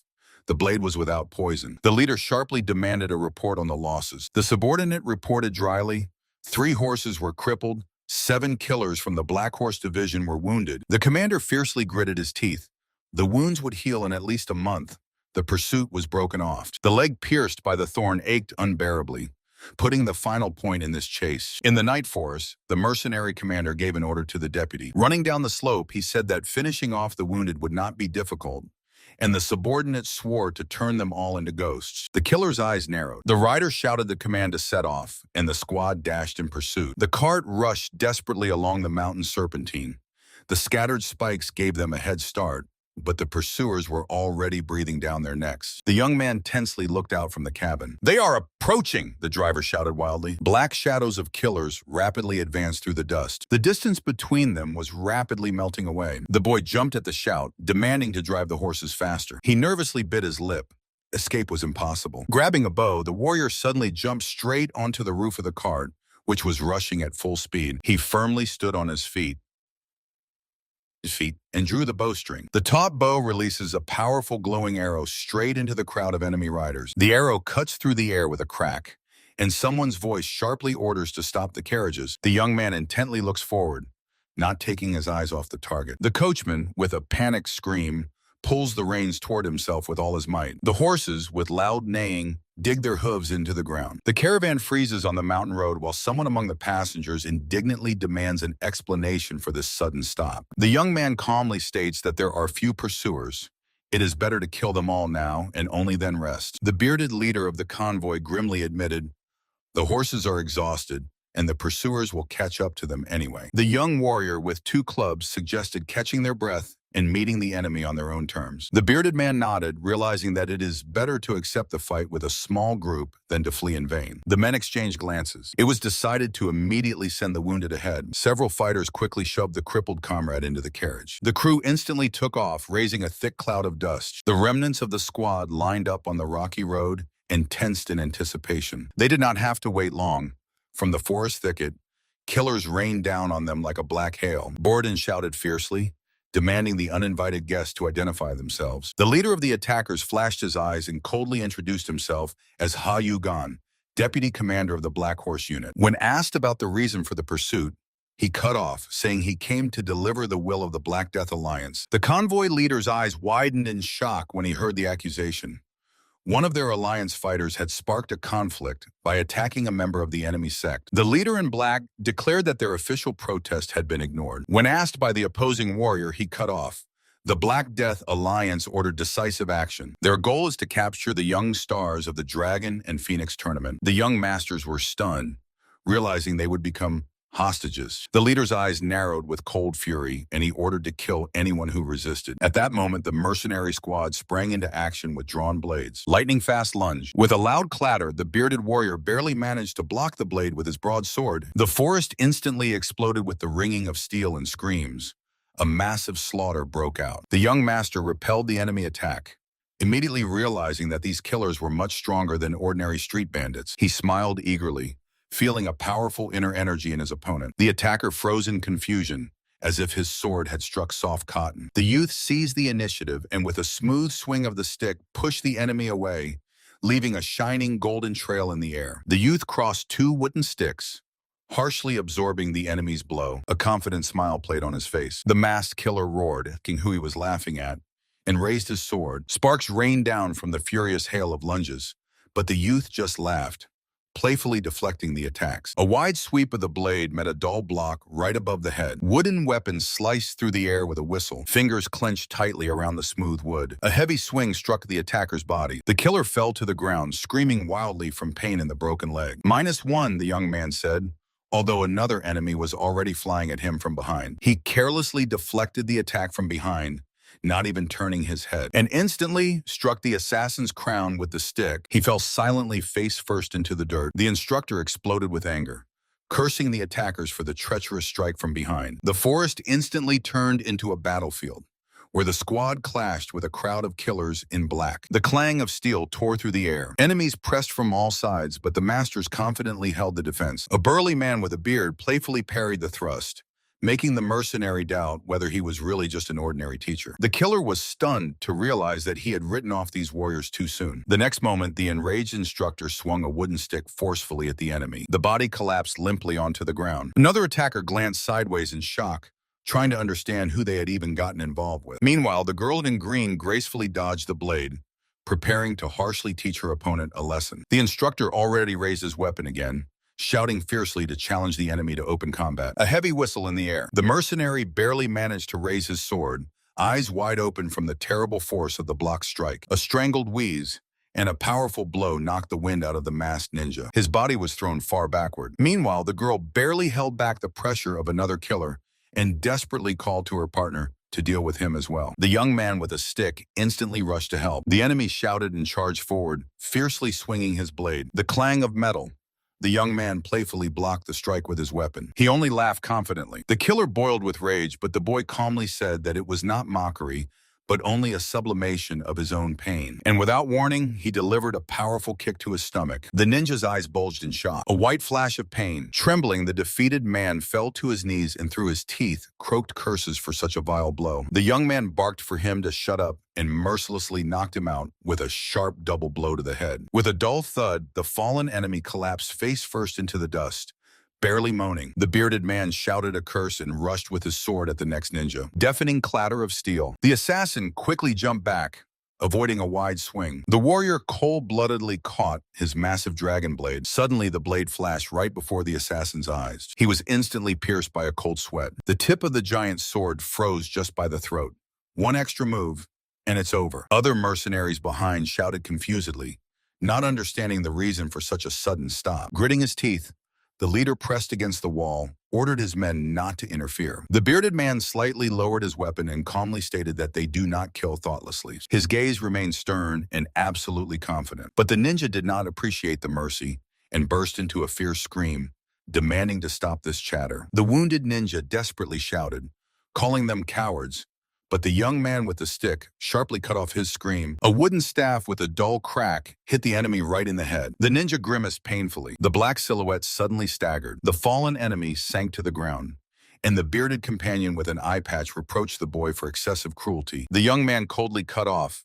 These people just tried to kill them, so he was not going to listen to the whining of trash. The captive glanced sideways and hissed curses through his teeth about the dirty dogs of the Orthodox faction. A sharp swing. The young man fiercely barked at him to shut up. A heavy blow with the staff to the back forced a muffled groan from the killer, but he only howled madly, demanding death. The boy leaned on him from above, pressed him to the ground with the stick, and ordered him to answer how many more pursuers were on their tail, but the enemy refused to speak. The young man squeezed the weapon until it cracked, and with a terrible smile asked again, "Is that so?" The warrior in the red headband fiercely clenched his teeth, barely restraining a devastating radiant strike with his weapon. The powerless hand fell to the ground. The defeated enemy fell face down onto the hard earth with a dull thud. Borden loudly interrupted the conversation, reminding that now was not the time for chatter, and his comrade grimly agreed. Borden's gaze suddenly sharpened sharply. His companion immediately grabbed the prisoner in black, demanding to surrender the number of pursuers, but he cut off, saying he knew nothing. The interrogator tilted his head to the side and coldly warned the captive of inevitable death in case of silence. However, the prisoner stubbornly stood his ground. From beneath the black fabric of the mask, only an uncompromising, fanatic gaze looked at them. Without unnecessary words, the warrior swung and struck the prisoner on the head with the scabbards. The mercenary in black crashed to the ground with a thud. The spectators froze. The woman cold-bloodedly noted that sometimes a man must be ruthless. Her companion agreed. He has something to learn. The fat man with a dot on his forehead only smiled mysteriously. The warrior with a wooden club menacingly loomed over the fallen enemy. The killer trembled with horror under the cold verdict about his own death. The club sharply flew upward. The air was cut by a whistle. A moment before the strike, the mercenary screamed, covering himself with his hands, saying there was no one else. The warrior squinted distrustfully. Could this be all those sent against them? In one breath, the killer confessed everything. They were sent to attack the Sichuan delegation and capture new stars. The rest only babbled fearfully that they were just following orders. Nin coldly loomed over the fallen killers, demanding clear explanations. One of the mercenaries panicked and blurted out that their commander had run into scattered spikes during the chase and retreated. Trembling, he begged to believe that the command had passed to the deputy, who was now senselessly lying in the dust. Nin smugly grunted. His traps had indeed worked perfectly. The bearded guard thought with admiration that this guy was too strong for an ordinary watchman and asked what to do with the prisoners. Shaking his wooden club, Nin ordered them to be released. The bearded man immediately barked at the killers to get out. The boy's gaze became heavy and piercing. He threw at the fleeing ones in the back that their native clan would hardly leave them alive after the failure. But that was no longer his problem. Grinning ominously, Nin advised them to run as fast as possible. The wounded mercenaries panicked and rushed into the thicket, stumbling at every step, while the bearded man called out to check on his own. Nin froze, hearing a guilty female voice. She was scolding herself for the young hero suffering for her sake. He turned around and saw the rescued companions, who were gathering behind with anxiety and gratitude. The young man turned sharply, anxiety frozen on his face. Dark blood flooded the abdomen. He took this terrible blow defending her life. Breathing heavily, the woman desperately begged Instructor Dang for help. The young man grew sullen and Dang instantly assessed the scale of the trouble. Everyone crowded around the wounded man right on the ground. She nervously pressed her hand to her lips, barely holding back panic. The young man looked at her in surprise, usually cold-blooded. Now she looked too vulnerable. The woman hurriedly pointed to the wound while Dang prepared the medicine. The needle mercilessly pierced the skin, pulling the torn edges together. Dang focused, stitching stitch by stitch. The wounded man groaned dully in pain, and she silently froze behind his back. Dang exhaled heavily and said he was finished when someone from the group anxiously asked about the condition of the wound. The woman opened her eyes wide, fearfully awaiting the verdict. Instructor Dang reported with relief that the internal organs were not affected. Walking along the rocky path, the commander hoped that today's trials had taught his squad something. He shattered their illusions by stating that the real world of martial arts has nothing to do with romance. Today's pain was to become their only path to true strength. Looking over the depressed youths, the leader mentally compared them to greenhouse flowers that break at the first difficulties. Instead, the man they met had fought for his right to live since childhood. The commander thoughtfully looked away, and then burst into a fierce scream. If they do not overcome their own shame, they will remain at the bottom forever. His finger sharply jabbed at one of the students. The leader immediately noticed clear disagreement on his face. A brief question cut through the silence. The boy did not look away and confessed. The methods of their guards seemed too cruel to him. The commander only asked in surprise what exactly this manifested in. The young man with gathered hair was gloomily silent. Finally, he stated that such behavior was unworthy of a master from the Martial Arts Alliance. The bearded warrior turned over his shoulder and asked what he thought about it. The young man smiled bitterly, recalling that guards here were always treated as ordinary Swiss, and there was no point in talking about high principles with people who had just tried to kill you. He looked intently at the dark-haired warrior opposite and asked what would have happened if the attackers had succeeded then. The other glared fiercely in response. Through his teeth, the man hissed that he did not care about their vaunted honor and the warrior's path. Standing before the squad, he coldly explained that he simply was not going to die a dog's death. In response to the reproach about the shamelessness of such a choice, he sharply retorted, he would rather live without shame, leaving them the right to die as heroes. The young man closed his eyes and smiled lightly. His gaze became firm again. The bearded man nearby also grunted with satisfaction. The young man ordered to set off immediately to catch up with the vanguard. The companions quickly lifted the wounded comrade under the arms. The group moved along the forest path. On the way, the bearded man directly asked how exactly the boy uses the sound transmission technique. The young man glanced at the interlocutor in surprise,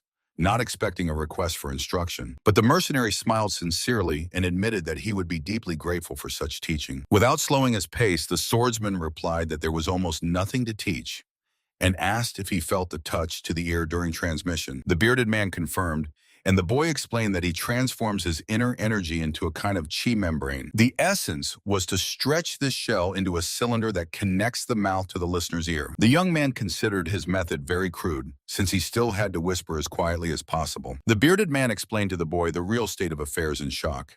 To create such a cylinder from chi requires at least 40 years of energy accumulation. He added that without perfect control, it is certain death, and asked confusedly whether the legendary masters capable of communication over thousands of la are even human. The young man grimly cut off, saying that it is simply impossible. The mustached warrior in armor stepped forward, recalling familiar masters, and asked his companion about the legendary divine fist of 100 steps. He added that this is an extremely dangerous Shaolin technique. The young man slyly smiled, picking up the conversation about the mythical destructive power of this strike at a great distance. His gaze suddenly grew serious.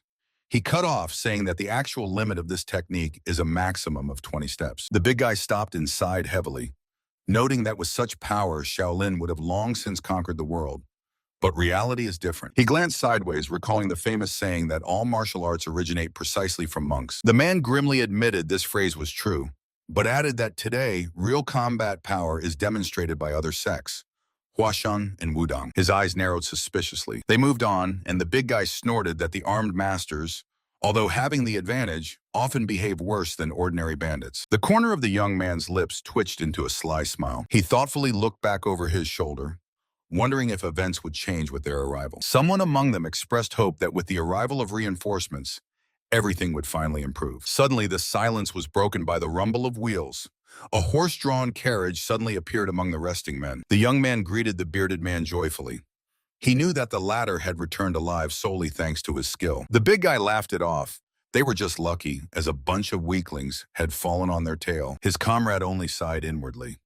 This warrior was completely unaware of his own strength. The bearded man became more serious and ordered the squad to endure until the city of Juxin, where they could finally rest. He silently peeked out of the carriage window. The caravan hurried along the dirt road through the mountain valley. The day suddenly faded. Under the moonlight, the roofs of Juxin emerged on the horizon. The city slept. Hidden in the cool night fog, the travelers left their carts and horses in the empty courtyard of the inn. Inside, the young man anxiously broke the silence. The Zhongnan sect was openly late. Borodin calmly assured that allies would never ignore a crisis or abandon them in trouble. But the young man gloomily admitted that he no longer believed in that. Borodin smiled confidently, advised not to lose optimism, and immediately proceeded to a brief introduction to the Zhongnan sect. Two warriors at the table discussed reinforcements.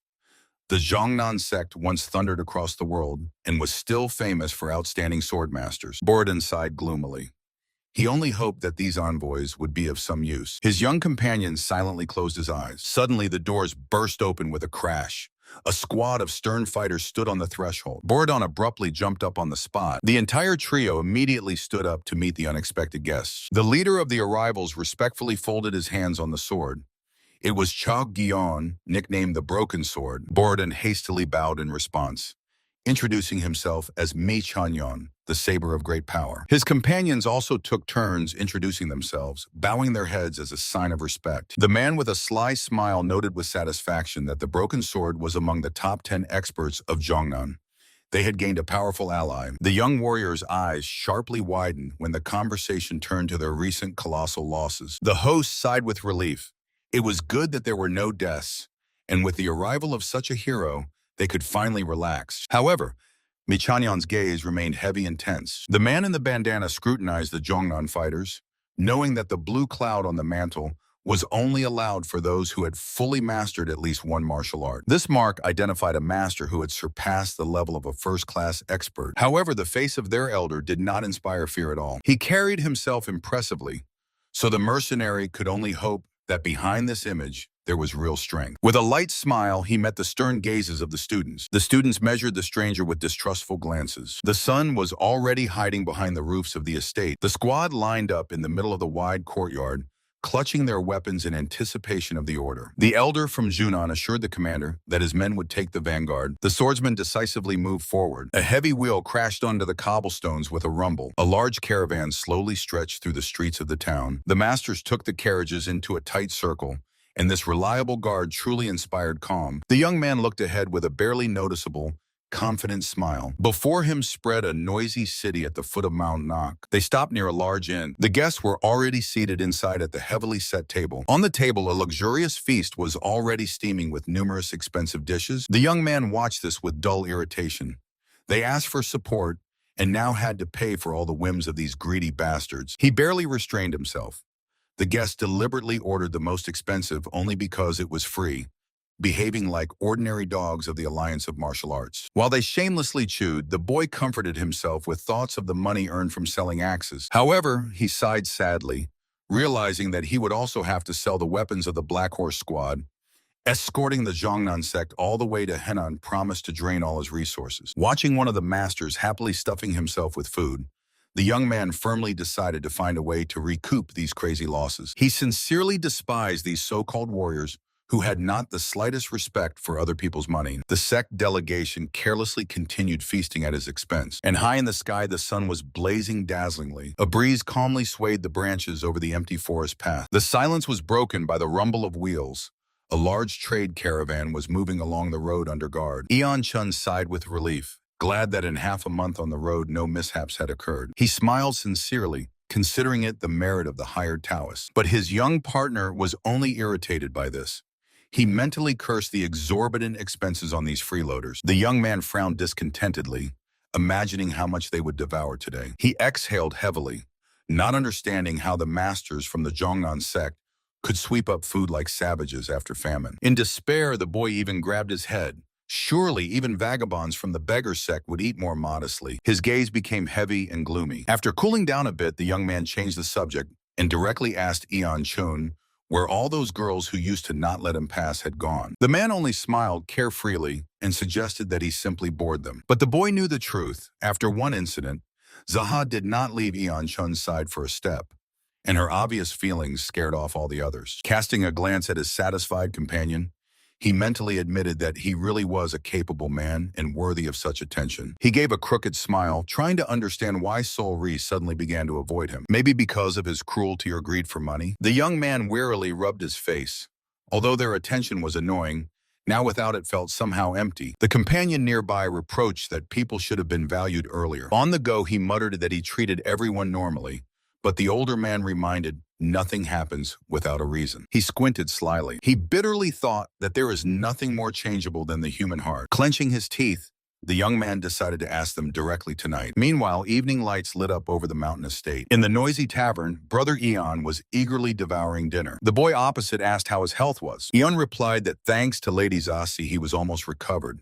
And just then the young man approached the table. Eon chewed contentedly, glancing at him from under his brows. Nin barely smiled, hearing unexpectedly calm praise addressed to him. Lady Zaha looked at him without her usual malice, and the boy wondered mentally how quickly a woman's mood changes. He only blinked silently. Her companion, with a red mark on his forehead, nodded in agreement. With a loud creak, Nin pushed the chair aside and sat down nearby, aloud noting that Zaha had finally found peace of mind. The big guy joyfully replied that it was all entirely the merit of Brother Eon. Nin barely flinched at such an unusual, respectful address. The man reminded that he had promised to take revenge on them at the upcoming Dragon and Phoenix tournament. Nin listened attentively to the story about Mok Chonya, a handsome fighter whom all the women around adored. This scoundrel was having a romance simultaneously with Zaha and Lady Sol-Ree, until the truth came out. The narrator's gaze petrified. Instead of repentance, Mok treacherously poisoned both girls. Nin darkened heavily. Zaha recalled the finale with disgust. They cut their own skin to draw out the poison when witnesses came inside, and the cunning Mok immediately tore his clothes and screamed as if the girls had attacked him. The woman remembered how the attacker portrayed himself as the victim. He took advantage of their bodies burning unnaturally at the time and blamed them for everything. Since then, they have been labeled as madwomen. They deliberately played into the rumors to drive other men away and immediately asked what happened to that freak Mok Chonya. The guard thoughtfully touched his face. Back then, he was a nobody to everyone, but he saw everything in detail. A burly guy joined the conversation. Mok's friends confirmed the lies, finally tarnishing the girl's reputation. When the truth eventually came out, the culprit was quietly transferred to another branch. Ordinary students would have been expelled long ago for such a thing, but an influential family easily hushed up the scandal. The boy clenched his fists. Mok also participates in the gathering, so he plans to face him in the arena and take harsh revenge. The woman listened attentively. The boy's gaze sharpened. He was not going to let this scoundrel live peacefully any longer. Suddenly, the woman turned to the guard and abruptly changed the subject. Why do all the other rising stars openly avoid him? She squinted expectantly. The guard waved it off, saying it had always been that way. But the interlocutor explained the real reason.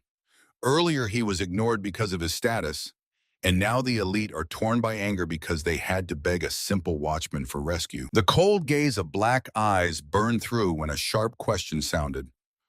Could this really be a voluntary act? The young man frowned and bluntly said that he was just saving his own skin and had no intention of protecting anyone. The woman suddenly broke the silence. Although they were not close before, now they had definitely become comrades. She looked away for a moment while the tavern buzzed behind her back. Guard. Nin calmly closed his eyes and nodded, thanking them for silently enduring his difficult character. A confident smile lit up her face. Nin slyly squinted and asked if this meant the end of their quarrels. She instantly agreed, although the young man nearby jokingly sighed that he would miss it. The woman playfully covered her lips with her hand and suggested starting all the quarrels over again. Nin nervously laughed and waved his hands. He had had enough, since these people had endured his anger and even saved his life. Then she leaned forward and gently explained her recent coldness. On this journey, they were all walking on the edge of an abyss. Constant fear of death paralyzed, so she could not behave as carefreely as before. Her gaze became more serious. Nina's incredible combat skills made her rethink many things. The warrior froze, listening as she accurately voiced his own secret doubts. She knew he was afraid of becoming a burden because of his status as a simple guard, and warmly assured him, for them, Nina had long since become a friend. The women warmly assured the young man that they treated him like a brother. The man with the red dot on his forehead good-naturedly waved it off and asked not to exaggerate. The young man awkwardly lowered his gaze. He rose from the food-laden table and asked everyone to continue enjoying the meal while he handled some small matters. The boy approached the counter and asked the owner about the bill. He responded warmly. The trio watched him go, understanding that today was their last day together. Meanwhile, at the neighboring table, the mustachioed man bowed with relief to the bearded hero. Thanks to the great hero Chalk, their escort passed safely. Chalk respectfully folded his hands, thanking on behalf of the Sichuan branch of the Martial Arts Alliance. While the warriors bowed to each other over mountains of dishes, the dissatisfied servant mentally cursed these gluttonous freeloaders. Pouring out silver, the young man added that their mission would end as soon as the new escort arrived. The master suddenly stared wide-eyed and sharply asked if there was any other news. Chalk grimly confirmed the worst rumors. Not only the young stars of Sichuan were attacked, as the forces of the unorthodox alliance began to suspiciously stir. The man in gray clothing grimly stated that the conflict between the two sects was just a convenient pretext for expanding foreign influence. The situation turned out to be much worse than everyone thought, so the Martial Arts Alliance was already feverishly discussing a plan of action. He approached the burly, bearded man in armor, explaining that sending an entire delegation over such a trifle was an outright provocation. The reporter's face tensed with the realization that 50 years of peace were about to shatter into pieces. The bearded man just snorted, regretting that he had gotten involved in this at all and become an instructor of the Alliance. In such troubled times, the best thing is simply to lie low. His reflections were interrupted by a breathless student who burst into the hall shouting, a large escort detachment was approaching them. The host received the arrival of the replacement with relief and respectfully thanked the bearded man for the visit, calling him the great hero, Chalk. Chalk smiled faintly and suggested going out to meet the guests. The man in gray politely pointed to the exit with his hand. A group of fighters led by Chalk, behind whom a massive sword was visible, moved across the courtyard. Meanwhile, a steady formation of newcomers was already marching through the city, causing only irritation among the locals at the appearance of another horde of freeloaders. The detachment was led by a young warrior whose face suddenly twitched into a confident, defiant smirk. Chok Gi-yon from the Chanam sect stepped forward and loudly asked who the alliance had sent, mentally cursing their greed. In response, the man in gray respectfully greeted, clutching his sword in his palms. He stood alone against a whole crowd of fighters. Their leader frowned, displeased. The big man's gaze fell on the hilt with a pine tree. It was the Sunmun sword, the calling card of the Udan sect. The swordsman Udanu sharply turned to the squad. His hand firmly lay on the weapon. With a predatory glare, he swiftly drew the blade. From the wild roar in the blade near his very throat, the leader trembled slightly. The fighters behind him froze in shock. The stunned youth on the side just blinked confusedly, not understanding what was happening. With a shout about enemies, the bearded man rushed into attack, swinging a heavy sword. A massive clang of steel rang out. The entire squad instantly drew their weapons. 3 men froze in silent shock, but harsh combat experience was not wasted. Their reaction was instantaneous. The youth with hair gathered at the nape only smiled slyly. At the short command to start, the burly fighter with a sharp sword swing drew first blood. The body in the gray hood thudded dully against the stone floor. A squad of armed fighters rushed forward with a roar ordering everyone to be killed. The street exploded with the chaos of close combat, the clatter of steel, and showers of sparks. A burly warrior struck fiercely with his sword, aiming at the opponent in white. The loud ring of clashing blades. Suddenly, the same smiling youth flew into the thick of the fight, blocking the mustached swordsman's path with his stick. The enemy stared at him in complete stupor. "Want to die?" The youth barked straight into his face. The mustached man miserably recoiled backward, fearfully muttering something in denial. At that moment, another enemy with a raised blade lunged at the boy, demanding to know who he was. He harshly took the sword strike on his stick, demanding the enemy to remove his pathetic disguise. The killer shouted and made a sharp thrust, but in response heard only a calm, mocking question about why on earth he should die. The wood again rang sharply against the steel. The attacker tried to strike again, but instantly received a powerful jab with the blunt end right in the chest. While he was stepping over the fallen one, the next enemy already lunged from behind. He dodged with a high somersault, letting the sword pass beneath him, while the enraged swordsman shouted about his cowardice. Landing, he immediately lowered the stick right onto the attacker's head, muttering that these scoundrels were worse than street bandits. The body thudded dully onto the ground. Having repelled the first wave of attack, he calmly looked around. His gaze instantly sharpened. Chaotic fighting raged all around. He figured out their tactic.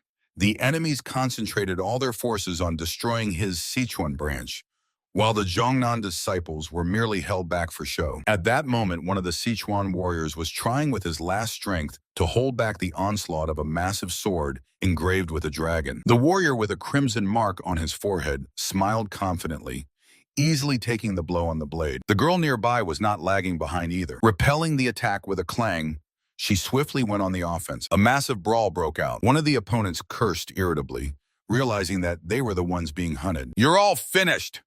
roared the enraged attacker, lunging forward with a battle club. Borden cold-bloodedly placed his blade, firmly blocking the heavy swing. The body of another enemy helplessly collapsed face first onto the cobblestones. A dry crunch.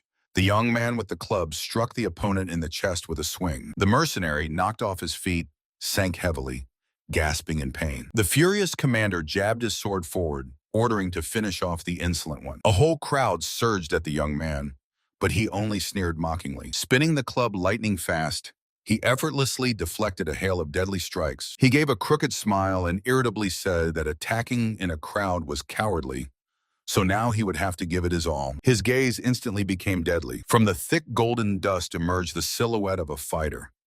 He stood with two wooden swords and was breathing intermittently. The hand clenched the handle with a crunch, releasing a scorching aura around the weapon. The eyes narrowed with rage. Lunge. He burst into the fight, cutting through the space with a series of sweeping strikes. Suddenly, a dull crack sounded. The stick was stuck fast in an obstacle. The weapon shattered into small splinters, but he didn't even blink. He went into hand-to-hand combat and scattered the crowd of armed swordsmen with his bare hands. The first enemy caught a powerful hook in the face. An angry scream rolled through the yard as his fists flashed even faster. The second one got hit right in the jaw, and the third one collapsed weakly from a heavy blow from above. The young man looked irritably at the fragments in his hands. The wooden weapon could not withstand the flow of his inner energy and simply shattered. He froze thoughtfully, but this burst of strength allowed him to instantly knock out an entire squad of enemies, who now lay senseless on the stone yard. But they did not let him rest. A new wave of armed swordsmen was already advancing on him. From the side, a trio of stern men was watching this chaos attentively. The big guy with a headband on his forehead smiled confidently. He calmly stepped forward, throwing to the young man that he was quite the troublemaker. The bearded leader of the attackers sharply turned around, demanding that the uninvited guests identify themselves. He growled with rage, shouting and suspecting that before him were dogs from the non-Orthodox alliance. The big guy only mockingly said that the young man was indeed quite the troublemaker. The big guy disdainfully dismissed this pitiful question, reminding that allies do not fight among themselves. He added that true allies never raise weapons against each other. With a predatory squint, he asked why then the unorthodox alliance suddenly targeted them. Borodon reminded that the Firewheel sect is raging, but the big guy with the tiger patch was only irritated by these obvious talks. He gave a crooked smile and offered a convenient excuse. Supposedly, the alliance leader himself ordered them to take revenge. Borodon frowned. The big guy continued to ramble about warriors on the blade's edge, openly calling their motives dirty. He complained that the gained power had nowhere to go, and their fighters and the entire alliance were in deep decline. Once mighty, the Zhongnan sect now reminded him of a sluggish, flea-bitten donkey. He contemptuously nodded at the young disciples behind Borodon's back. The youths blinked pitifully and trembled with fear. He contemptuously added that watching their frightened trembling was simply pathetic. Smirking mockingly, the big guy added that no one would see real Zhonghu people in them. Borodon sharply asked what he was getting at. The response sounded like a verdict. If they belong to the world of martial arts, then they must live accordingly. In addition, he threw in that a coward who is afraid of blood is unworthy of being called a Zhonghu person. The bearded man looked at him heavily, clenching his jaws until they cracked. The bearded man sharply cut off. If even such an ordinary pawn as he knows the intentions of the alliance, then the choice was made long ago. The big guy with a tiger on his chest grimaced, admitting that he himself was fed up with these old men who will not give up power until they start wetting themselves. To the question of why this happens, the instructor replied dryly that he does not care. He added only one thing: the old simply have no reason to die. He complained that without battles, there is no opportunity to gain glory, and this annoys him greatly. The big guy snorted disdainfully. Fat old men only know how to wag their tongues. The young man with tied-up hair mentally twirled his finger near his temple, as he himself dreamed simply of living long and peacefully. But suddenly, the big guy noticed that the bearded man's thirst for killing was too strong for an ordinary instructor. The big guy mockingly threw, "Could it be that the young man really likes such a sluggish, empty existence? A tense pause hung in the air. Borodon only carelessly rubbed his fingers, hinting at gold. He came here to hide from blood, and as long as the coin rings, everything suits him. The big guy disdainfully thought how miserable he was, and suddenly threw to the young man, "What will he say?" He shifted his heavy gaze directly to the young man. The boy flinched and confusedly blurted out that he was just the guard of the main gates. The squad of swordsmen lined up before the burly warrior. Their leader felt that a real threat was approaching. The fighters took out flasks and began pouring on the bodies of the fallen. The liquid hissed sharply as it burned into the flesh. The corpses instantly melted, releasing columns of acrid smoke. The bearded warrior gloomily watched as these fanatics destroyed the remains of their own comrades with acid. "Let's go!" threw the leader of the swordsmen, realizing that another wave of attacks would kill them all. Borodon silently lowered his gaze. The young man nearby mentally thanked fate. This mysterious man saved their lives again. The enemy squad sharply pushed off the ground and flew into the air. A warrior with a tiger chevron landed heavily in the yard, but instead of allies, he was met by dead bodies. 6 were killed, and among them, Yahello. The bearded man froze, recognizing a familiar face among the fallen. A woman was explaining something animatedly to the bearded man. Meanwhile, the young man bitterly reflected on the cruelty of the combat world, where life is taken over mere trifles. The crowd behind only whispered contemptuously, considering him a complete fool. Suddenly, he froze from an unexpected suspicion. Grabbing a bunch of swords, the young man dashed away. He urgently needed to find money for treatment. Meanwhile, on the square, a squad of unknowns rapidly approached the bearded man. "Not a step! One more step, and we attack!" the bearded man shouted fiercely. The leader of the newcomers stopped and conciliatorily admitted that in such a tense situation, substantial evidence is needed. The stranger introduced himself as Hyo Sok, the first commander of the Black Turtle Hall from the Henan Alliance. Borodon grimly explained, "They were just attacked by mercenaries under the cover of the Alliance, so there is no trust in outsiders." Then the leader threw his Black Turtle Hall token to him without unnecessary words. Borodon caught the plaque and scrutinized the metal. There was no doubt it was a genuine sign of the Martial Arts Alliance. The man with tied hair stared in shock at the dark token with a red tassel. Steel flashed and the blade struck with a clang, sparking showers of sparks. The stranger struck to provide substantial proof of his words. With a sharp swing of the sword, the space was instantly filled with energy, in the form of pink plum blossom petals. Borodon in the bandana froze, immediately recognizing this technique as that of a Huashan sect expert. The blade clicked back into the sheath as the swordsman explained that they were just attacked by the unorthodox alliance disguised as their own. Borodon's face tensed. In the background, comrades supported the barely alive fighters. It turned out that not only the Sichuan branch was hit by the sudden attack, it turned out that several branches across the entire region were hit by the sudden attack. Attacks swept everywhere, and without the timely intervention of Guardian Nin, their squad would have been completely destroyed. Looking at the exhausted people, the bearded man mentally thanked fate for taking him with them. He respectfully covered his mouth with his hand, sympathizing with their terrible losses. Standing over the body of the fallen elder, the swordsman replied dully that they were taking him and returning to their native sect. Someone asked the swordsman anxiously what he intended to do next. The man with blue hair wished them a safe journey, and the convoy leader bowed respectfully in farewell. There were 3 days left until the Martial Arts Alliance headquarters, so the order to assemble was given. The young man moved toward the abandoned weapons. He commanded first to load the bodies into the cart and allowed the living to take the free seats, receiving gratitude from the bearded warrior for this. The boy smiled slyly, saying that he was doing it exclusively for his own skin. He spread his arms and loudly gave the command to set off. Borodon gave him a suspicious look.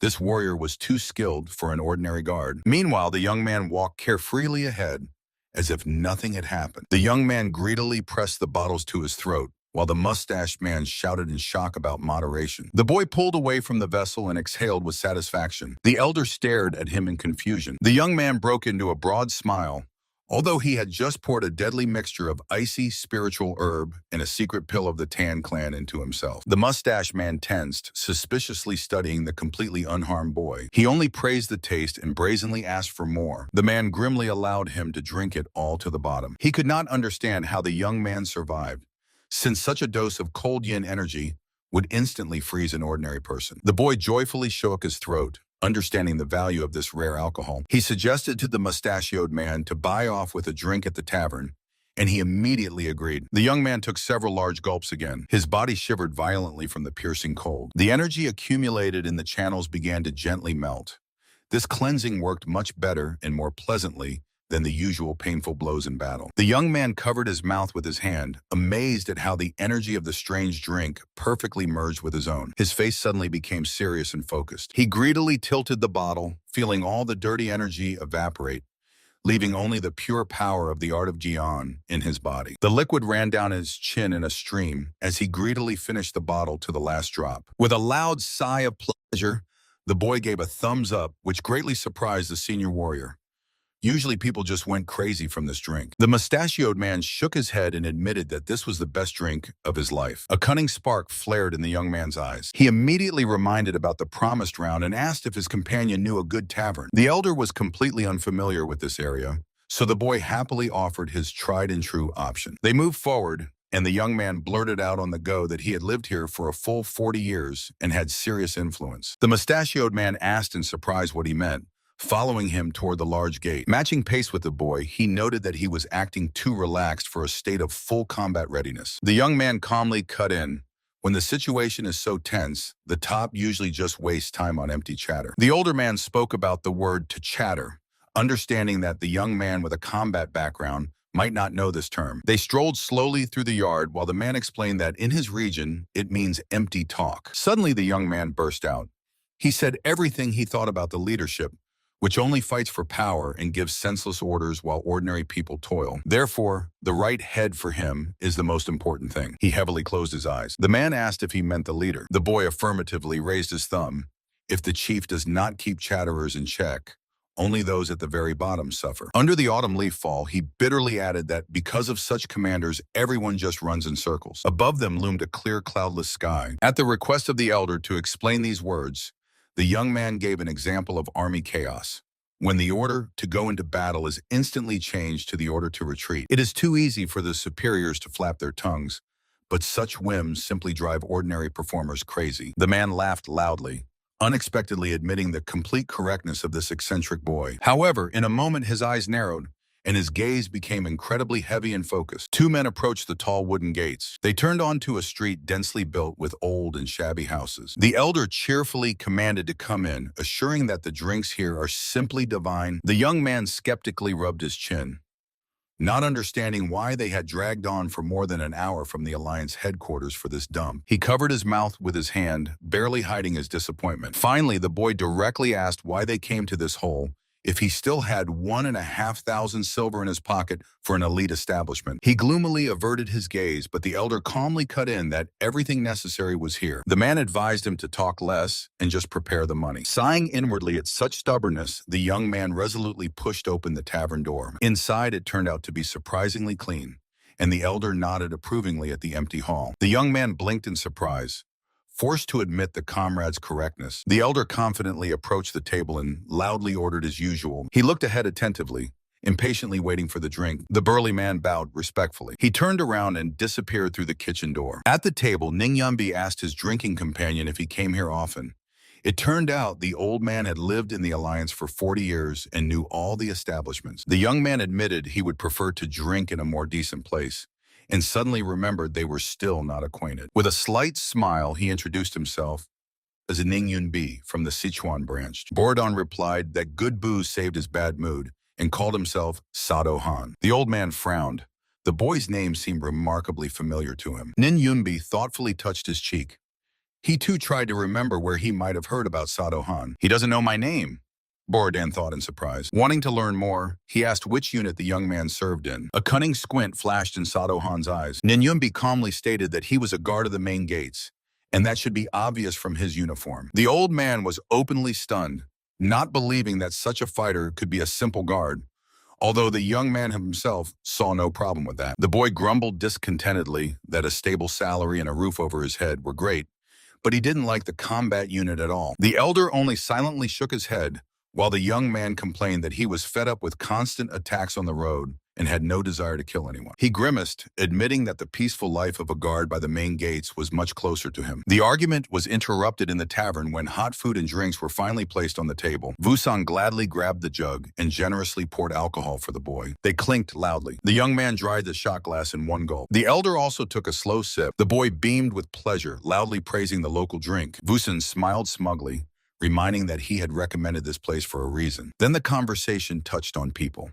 The elder noted that appearances are deceptive, and the hardest thing in life is to see someone's true nature. The boy suddenly grew somber and quietly added that you only learn the true value of anyone through your own experience. Vusan looked at him intently, as if re-evaluating the weight of those words. The old man laughed loudly, watching the boy taste the liqueur.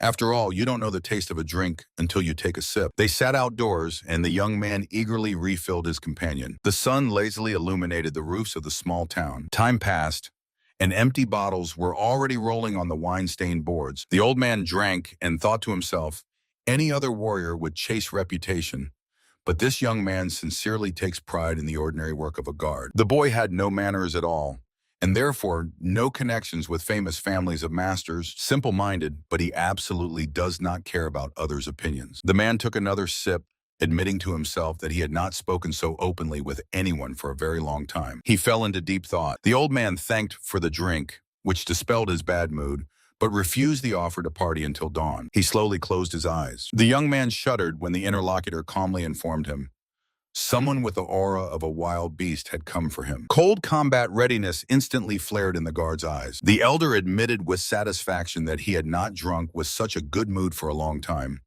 and advised treating disobedient subordinates with wine. The young man barely smiled. To the question of whether it was time to part ways, he calmly poured himself some more, saying he had taken too long to get here. The boy took a leisurely sip, listening to the interlocutor's advice to take care of his health from a young age. The man struggled to get up from the table. The young man, with a carefree smile, assured the old man that there was no need to worry about him. But as soon as the guest stepped out the door, the smile instantly disappeared from the boy's face.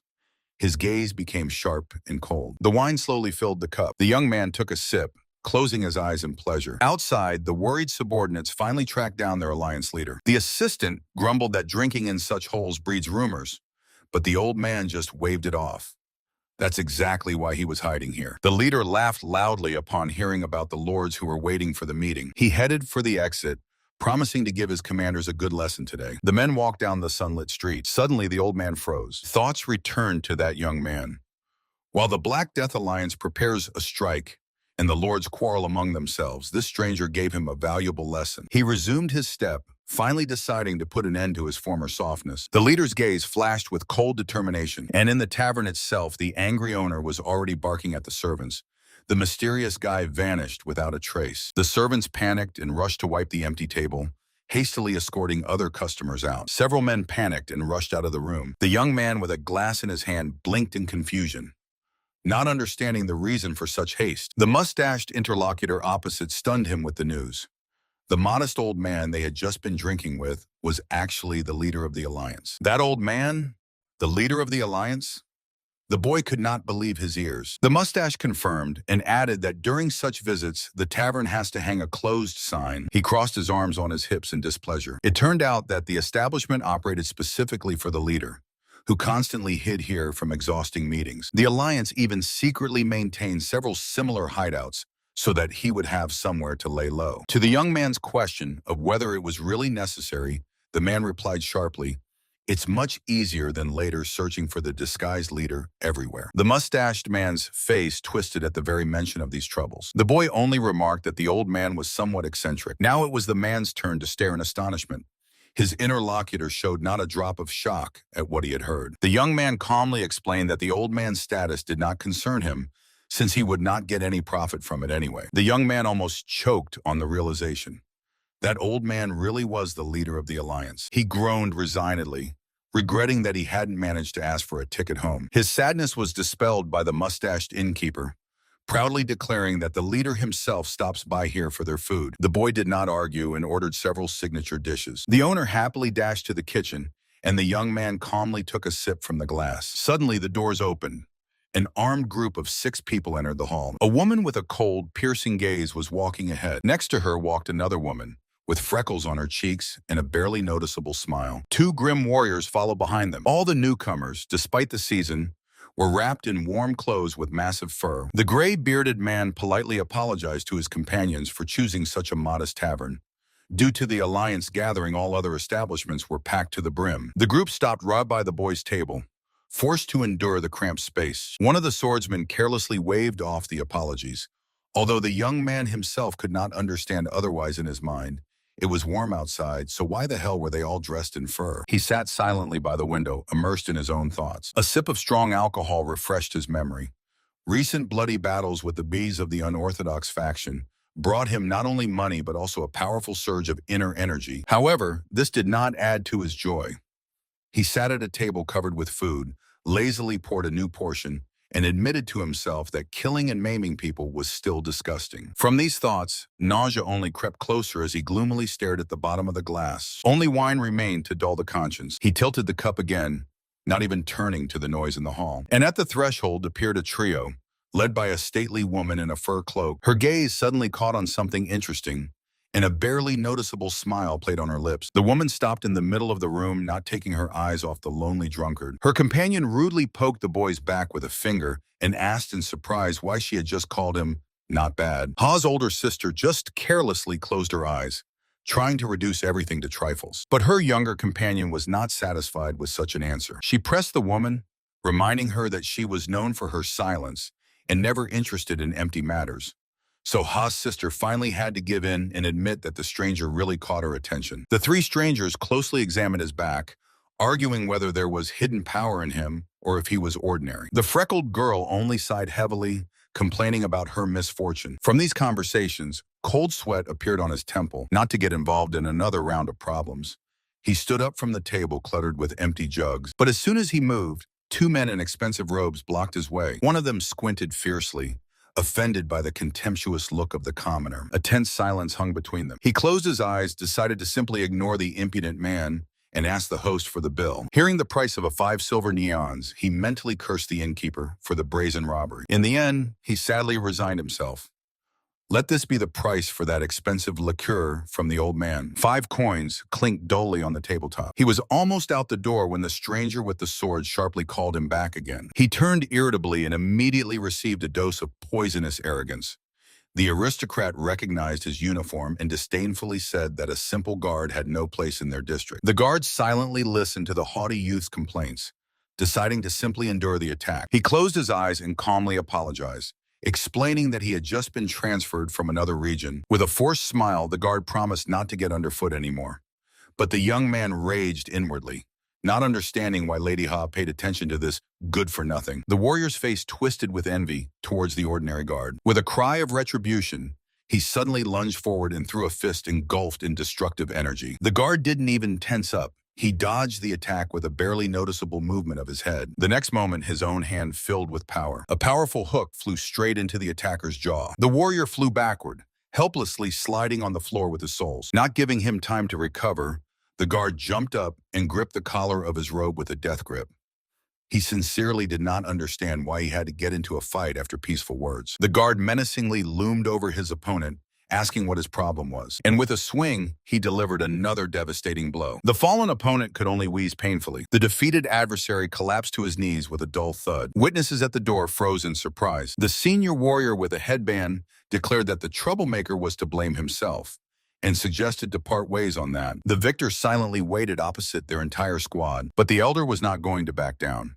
The honor of their Taecheon clan was at stake. He understood his brother's guilt, but he simply could not fall face down in the dirt before the representatives of the Palace of the Northern Icy Sea. The man stepped forward and harshly cut off, saying that punishing his brother for mistakes was exclusively his duty. The young man grinned defiantly. Did he even plan to ever teach him? The elder irritably closed his eyes. Words could no longer resolve anything here. With a predatory look, the boy agreed to fight outside, but suddenly interrupted himself. He looked past the opponent to address the girl from their group. The warrior woman in white fur met his gaze with an unwavering, icy look. The smile instantly disappeared from the young man's face. She flinched sharply at his harsh accusation. Was it worth babbling about another man in front of a crowd of lustful dogs? He looked at her reproachfully, stating that because of her careless words, his life now hung by a thread. The man pressed aggressively, shouting that this completely unrelated person was to blame for everything, to which the girl offendedly asked if he considered it intentional. His voice cut mercilessly. Whether intentional or not, she was the one who stirred up this mess. In response to her outrage at such unheard-of rudeness, he only covered his mouth with his hand and laughed mockingly. The girl was simply stunned by such impudence, flashing with anger. Turning his back to them, he cut off, saying he just didn't want to interfere in other men's disputes. Inyon stared at him in shock and fury. The boy only snorted contemptuously at her outraged scream about how dare he behave like that with a woman. His face instantly twisted with anger, and he coldly cut off that he generally couldn't stand warrior women. A tense silence hung as the two measured each other with looks on the wooden porch. "Brother!" the girl cried out in despair. But the gray-haired leader of the squad did not defend her and harshly ordered her to apologize to the young man, because it was because of her that he suffered. The old man ordered to leave all excuses for later. The oppressed Inyon reluctantly took a step towards the boy. He met her movement with an icy, impassive gaze. The girl exhaled heavily and pressed her hand to her chest, swallowing the insult. Her lips twisted into a tense, bitter smile of resignation. The young man was gloomily silent. The elder reluctantly apologized for Inyon's prank, but immediately reminded, in the world of martial arts, everything is decided by strength. Now he had to find out whether the boy acted under the influence of emotions or had the right to such audacity. For impulsiveness, he would have to pay harshly, because before him bowed the head of a warrior of the Ice Palace itself. To the question of whether he realizes the consequences, the swordsman indifferently cut off that he was not interested at all. His face remained impassive. The elder boiled over and issued an ultimatum. Either the young man proves his strength, or he pays for the insult to the palace. The boy sighed inwardly. What a hassle this is. He calmly raised his gaze and asked what exactly he would receive in case of victory. The old man's face twisted from such open disrespect. Unexpectedly, he accepted the challenge and staked the ice crystal. The elder's gaze sharpened. The girl nearby screamed in shock, not believing her ears. The man with the bandage flinched at the mention of the ice crystal, but immediately calmed himself since the palace was full of such treasures. The gray-bearded old man stared wide-eyed, not hiding his indignation. The woman in green silently lowered her gaze. She was struck by how carelessly they scattered the treasure to enhance internal energy. The old man sternly cut in that life was at stake, so such a generous reward was the necessary minimum. The young man with tied-back hair coldly measured them with his gaze and mockingly asked if they really eat that. His face twisted with contempt. To equate his life to some kind of ball, with these martial arts masters, it is simply impossible to deal. He aggressively moved forward, ready to cut off this conversation. The old man only calmly squinted. Anyone in their world realizes the insane value of the crystal, and this guy treats it like trash. Looking at the young man's back, he mentally admitted that before him was truly an unusual person. He exhaled irritably and decisively strode to the exit, tightly clenching his fists. The man with the headband looked after him in confusion. His shock instantly turned into rage. Some pathetic guard dared to despise their Chichon sect, and now he mentally swore to tear the insolent one to pieces. The warrior with the sword stepped forward, fiercely grinding his teeth. In the wide square, he stopped opposite his opponent under the tense gazes of the witnesses. The dark-haired young man only confidently squinted in response. The swordsman's gaze became even heavier. His fist was suddenly enveloped by a blue aura. He was just looking for a live target to test the power of the absorbed ice crystal. Feeling complete superiority, he condescendingly allowed his opponent to grab a weapon. The young man caught two wooden sticks with a smile, but at that very moment, with a crash, he threw them away, declaring that he would also fight barehanded. Real men settle everything with fists. With a predatory snarl, he prepared for battle. The knuckles on his fingers cracked loudly. A sharp exhale, and the dark-haired man's body exploded with dense golden energy. The dazzling aura instantly concentrated in his legs for a lightning-fast dash. The warrior with the headband suddenly shuddered. He did not expect that the opponent was capable of releasing fist energy. The spectators around gasped in shock. However, the attacker quickly pulled himself together and promised to crush the young man with the signature dragon fist of the Tekon sect. A predatory, confident snarl stretched across his face. With a cry about a devastating blow, he rushed into attack. His armored fist was tightly wrapped in a crackling blue aura. The young man opposite only threw a short, "Good," and swung his hand, illuminated by golden light, forward. The fist whistled through the air. Absolute calm and a slight smirk were read in his eyes. The attacker suddenly opened his eyes wide, realizing the real power of the enemy. With a deafening crack, two energy strikes collided head-on. A powerful shockwave harshly scattered both fighters across the stone courtyard. The man with the bandage grimaced painfully, clutching his hand. From the blow, it seemed to him that his own bones would shatter to pieces. The young man smiled boldly. The mustached opponent sharply lunged forward and threw his fist clad in chainmail, investing an icy blue aura into the attack. The boy instantly struck back, wrapping his hand in a golden glow. A dull blow shook the air. The icy chainmail and golden fabric collided harshly. The recoil threw the youth several steps backward. The warrior landed confidently and arrogantly remarked that the opponent was holding up well, but the boy only grinned excitedly. The mustached man mentally gritted his teeth.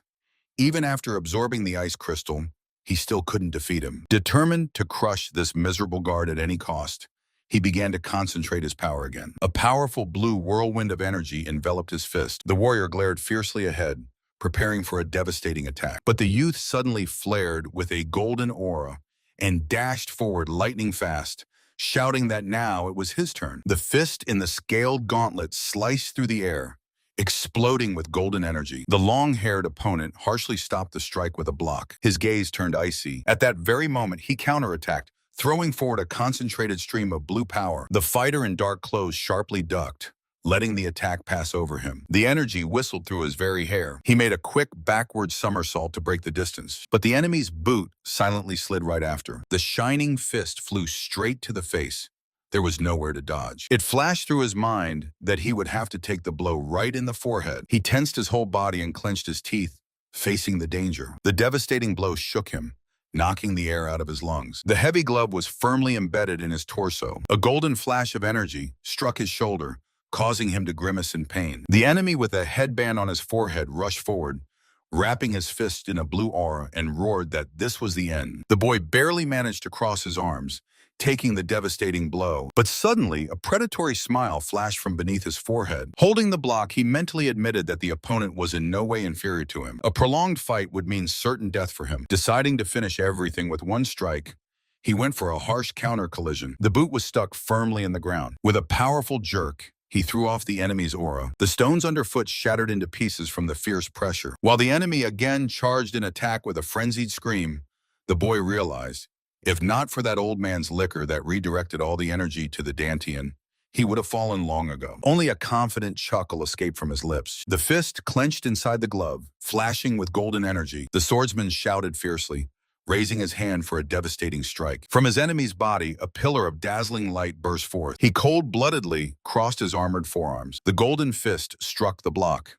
The space was torn by a deafening explosion. The swordsman was thrown into the air by the powerful recoil. The fighter landed heavily, plowing the ground with his boots, but held his position. A lightning-fast lunge, his shoulder slammed hard into the swordsman at full speed. The swordsman flew back, barely standing on his feet and damping the momentum. A predatory smile spread across the fighter's face. He pushed off the shattered tiles again, launching into an attack. Their auras collided once again in a furious head-on battle. Scaly hands dropped with a dull thud along the body. The next moment, the opponent helplessly flew head over heels. A hard kick right to the chest knocked the wind out of him. The man slid across the ground, gasping heavily for air. His boots sharply struck a stone, barely stopping the slide. But the scaly fighter already lunged forward, swinging for the finishing blow. The enemy resignedly squinted, covered in cold sweat. A golden flash of energy tore through the air from the powerful strike. It all ended instantly.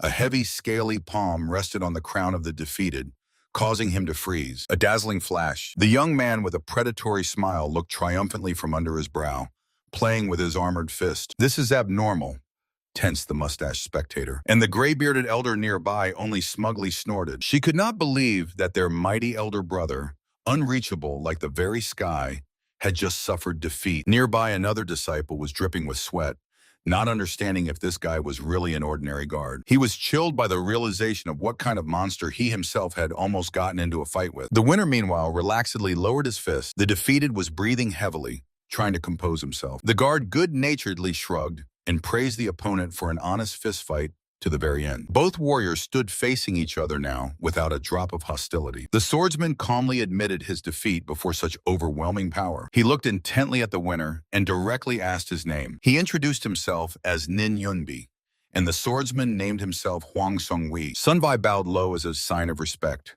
feeling that he had never encountered such an opponent before. His attacks resembled the predatory strikes of a wild beast, yet the victor himself turned out to be a completely worthy man. Yumbi listened to this with a light, confident smile. Over the roofs of the peaceful town, a woman's laughter rang out. The company gathered for lunch in the local inn's courtyard. The young man snapped irritably, as he could no longer endure the blatant mockery. The woman opposite continued to laugh cheerfully, covering her mouth with her hand. The elder companion calmed the boy, Their recent offender had lived all his life on the North Sea and simply did not understand the local rules. And no one intended to kill him just because of a foolish laugh. The young man sighed resignedly. Suddenly, their opponent bowed low and apologized for his rudeness. The boy was stunned.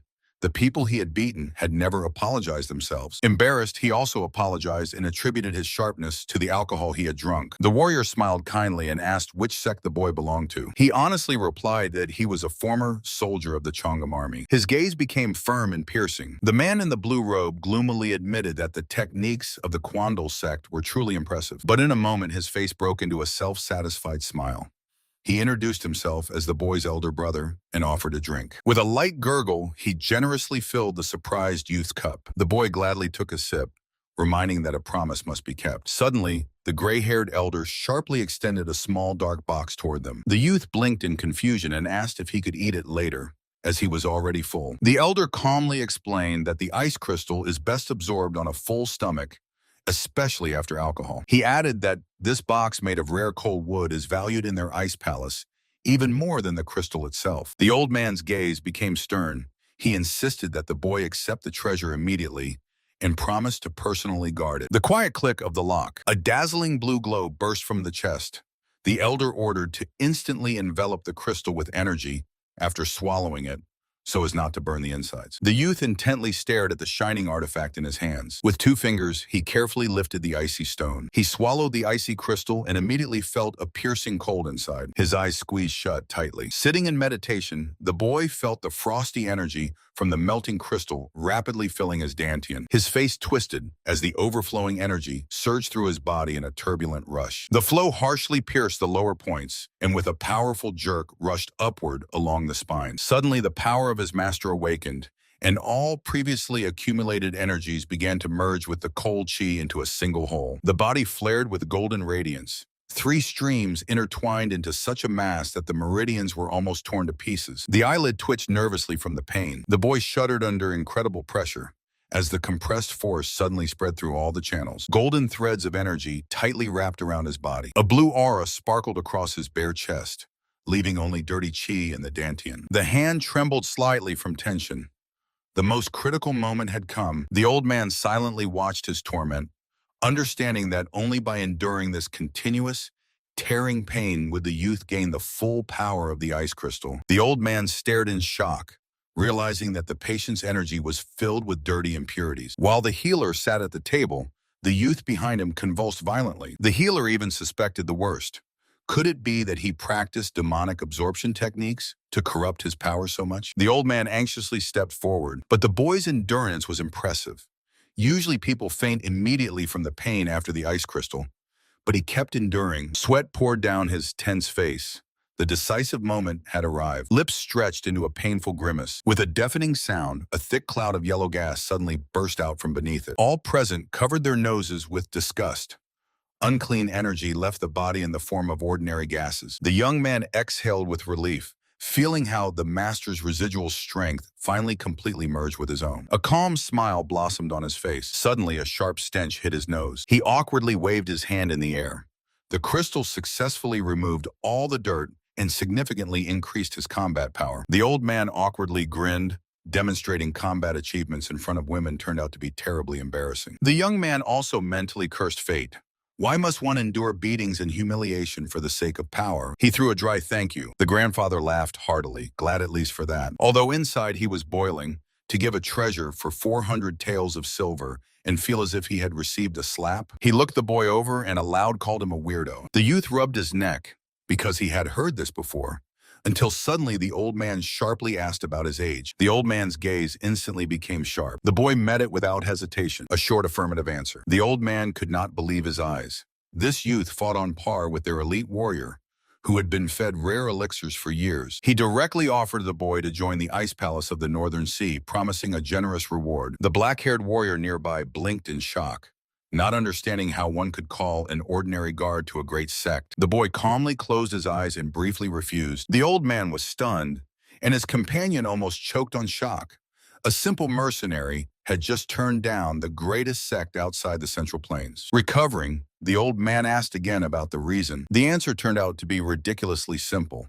The boy simply could not stand the cold. The old man laughed sincerely and called the young man a true eccentric. He calmly sipped the tea, and the guests understood that further persuasion was pointless. The old man warmly said goodbye, wishing to meet again if fate allowed. He rose from the table and ordered his men to move out. The entire group of powerful masters went to the exit, leaving the guards sitting alone. The black-haired man cast one last glance at him before disappearing behind the door. The man with the bandage promised a new meeting, but the young man coldly cut him off, saying it would not happen. The guest stubbornly frowned and assured that the meeting was inevitable. The young man raised the bowl to his lips and quietly said he hoped to avoid such a fate. The opponent only grinned confidently. When the uninvited guest moved toward the exit, the boy stared disappointedly at his empty jug. He irritably called the host and ordered more drinks. Meanwhile, far from here, the main building of the Alliance of Martial Arts towered. In the spacious hall, the entire leadership of the organization gathered around a long table. Among those present was the stern head of the White Tiger Hall,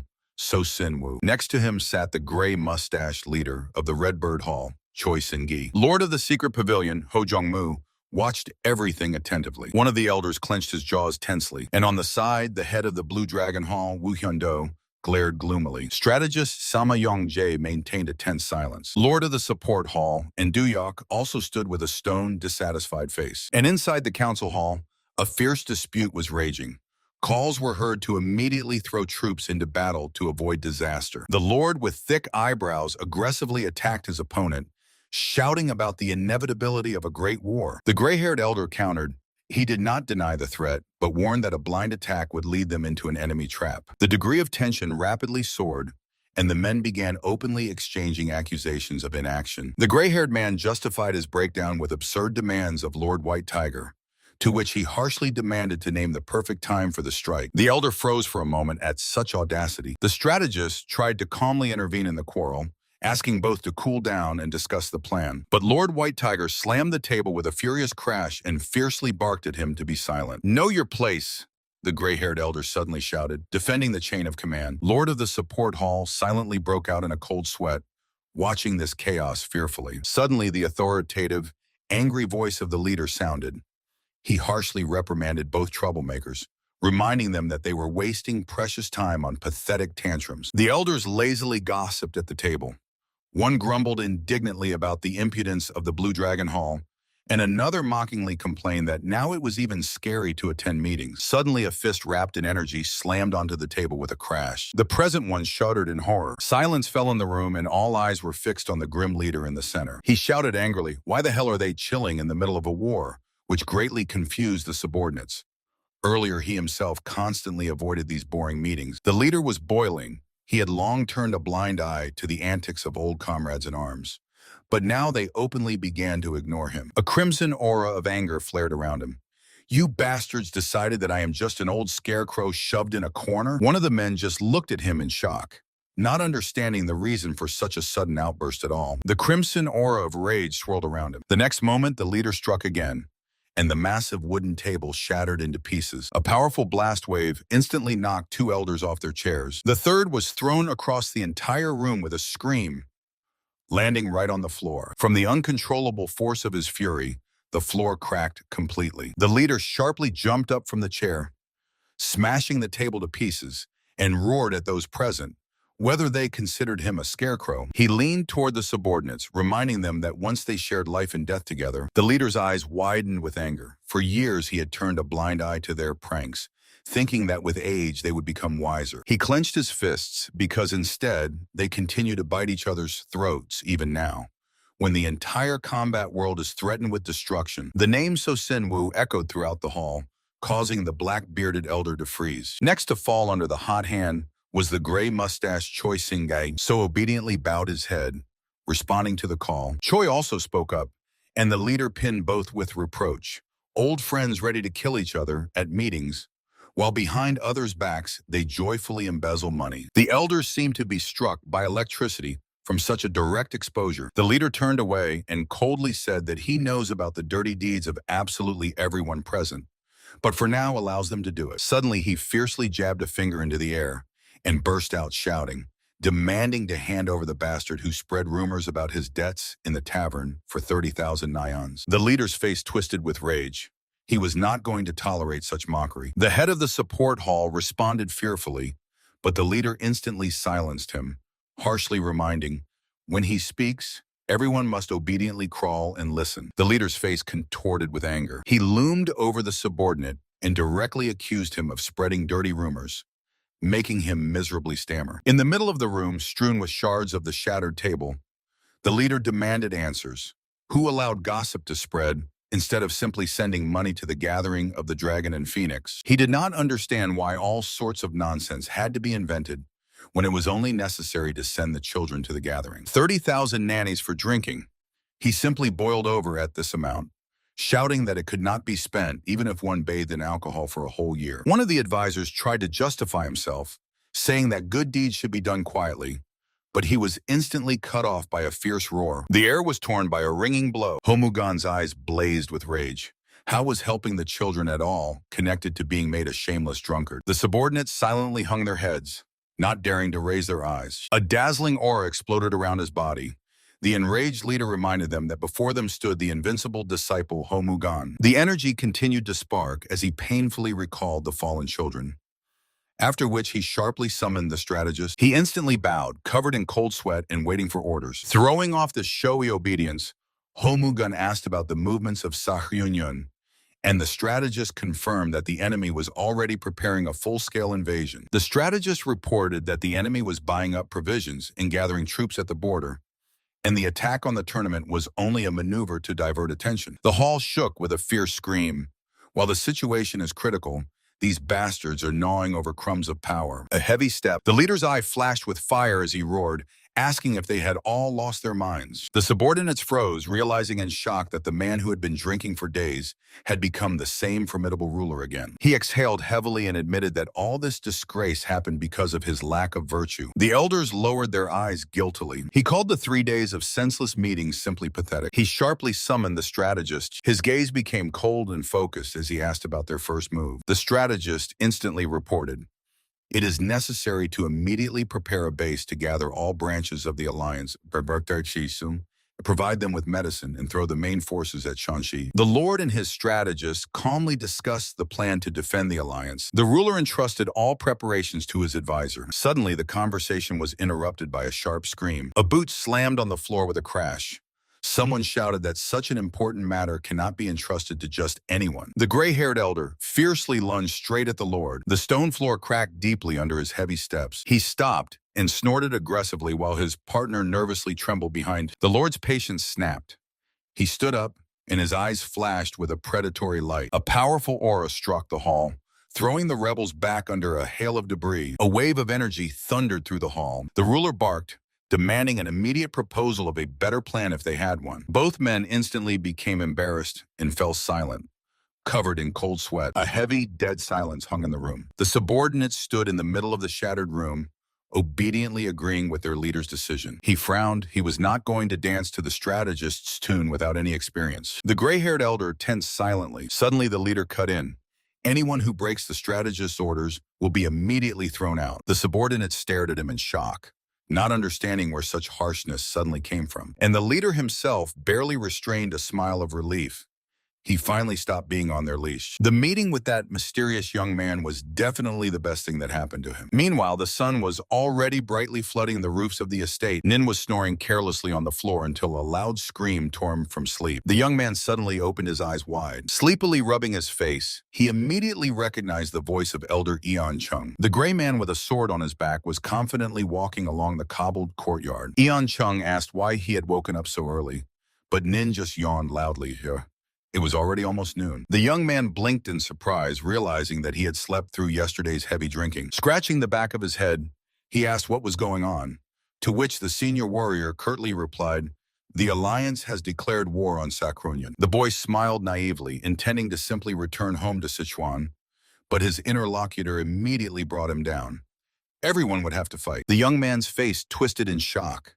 He was just an ordinary guard. Stepping into the yard, the senior warrior calmly explained that the guard was also a full-fledged part of the combat alliance, though he fully understood the boy's indignation. The young man irritably admitted that he was damn afraid of this war, to which the commander unexpectedly suggested he run away. The boy was stunned. The status of heir to the Kinshu Ianga clan did not allow him to cover his name with the shame of fleeing, and the senior warrior proudly acknowledged his choice. A true determination flared in the young man's eyes. He refused to hide from the inevitable. Adjusting his weapon, the boy firmly declared that abandoning his own now would be the greatest dishonor. The warrior smiled warmly and briefly said it was time to move out. They stood shoulder to shoulder, finally accepting their duty. Two men rushed out the gates towards the battle. Meanwhile, the spacious courtyard of the Alliance turned into a noisy anthill. A peaceful morning mist floated over the roofs. On the ground, hard work was boiling.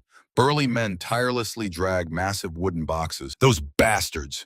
Barely restraining his anger, the young guard hissed through his teeth. He snorted irritably, outraged that they were made to work as loaders due to another rush from the leadership. The boy peeked inside, emergency food supplies. The warrior fiercely gritted his teeth. Instead of the honorable gate guard, he now had to watch ordinary food. His burly partner calmly informed him that from now on he was in command of their squad. To the young man's dry greeting, the new leader simply replied, they would divide the load and carry it together. Someone's hand confidently lay on the wooden lid.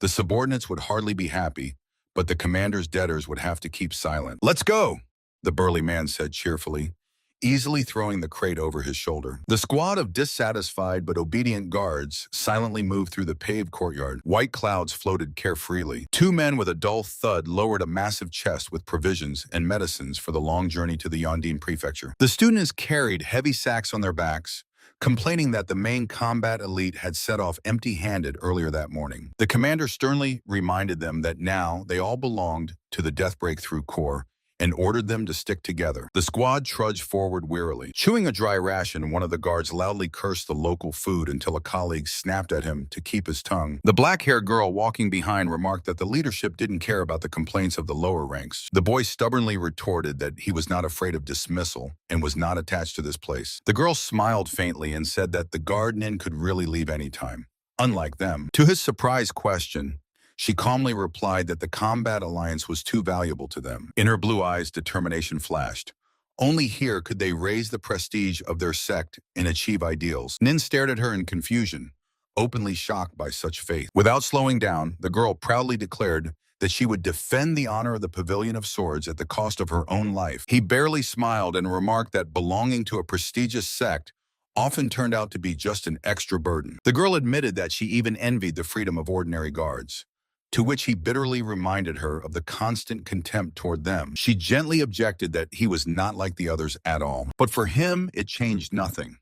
He still remained a simple guard. He silently moved forward. They continued their way through the sunlit square, lost among other travelers. Then she suggested he quit the guard and transfer to the combat squad, since his skills allowed it. He cut in that he did not want to be a warrior and stubbornly asked where then this blind contempt for his craft came from. The answer was harsh. In the world of martial arts, guards are by default considered weaklings, and the weak, poor, or those from small clans are always trampled in the mud here. She looked at him sternly and carved out the main rule. If you want respect, become so strong that you simply cannot be ignored. A barely noticeable smile flashed across his face. This thought about strength firmly took root in his mind, and he made a final decision. After returning to Sichuan, no more business trips. The squad moved away from the city gate, and a simple thought beat in his head. Guarding the gates was the best job in the world. Ahead lay a mountain pass. A long column of people steadily marched along the forest trail. The path wound between rocky slopes. He walked silently, blending with the crowd. Stern men nearby stirred up dust without slowing their pace. Suddenly, one of the youths broke out and fiercely hissed through his teeth that they had been walking continuously for 6 days. The travelers walked through the forest, feeling like soldiers on an exhausting march. The girl encouraged the companions, promising that only 2 days remained to the goal. The young man saw her extreme exhaustion, but she stubbornly refused to stop. He offered to carry her heavy things himself. She flatly refused, fearing to get used to care and become a burden. The young man had to retreat, but in his mind he gladly appreciated her resilience. The squad moved on. Suddenly their hands accidentally touched. Both exchanged glances with soft smiles. The young man caught himself thinking that such different people surprisingly get along well. However, looking at the cloudless sky, he asked himself with sadness when he would finally return home. In the foggy valley, work was boiling.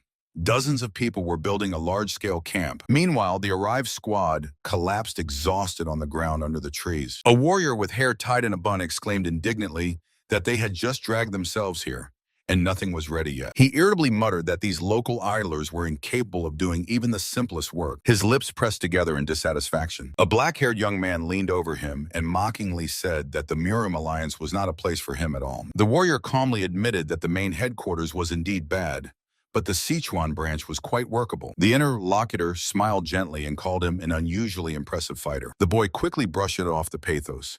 He just wanted to eat well and live normally. The blue eyes opposite gleamed slyly. The black-haired man quietly laughed and answered the irritated question directly.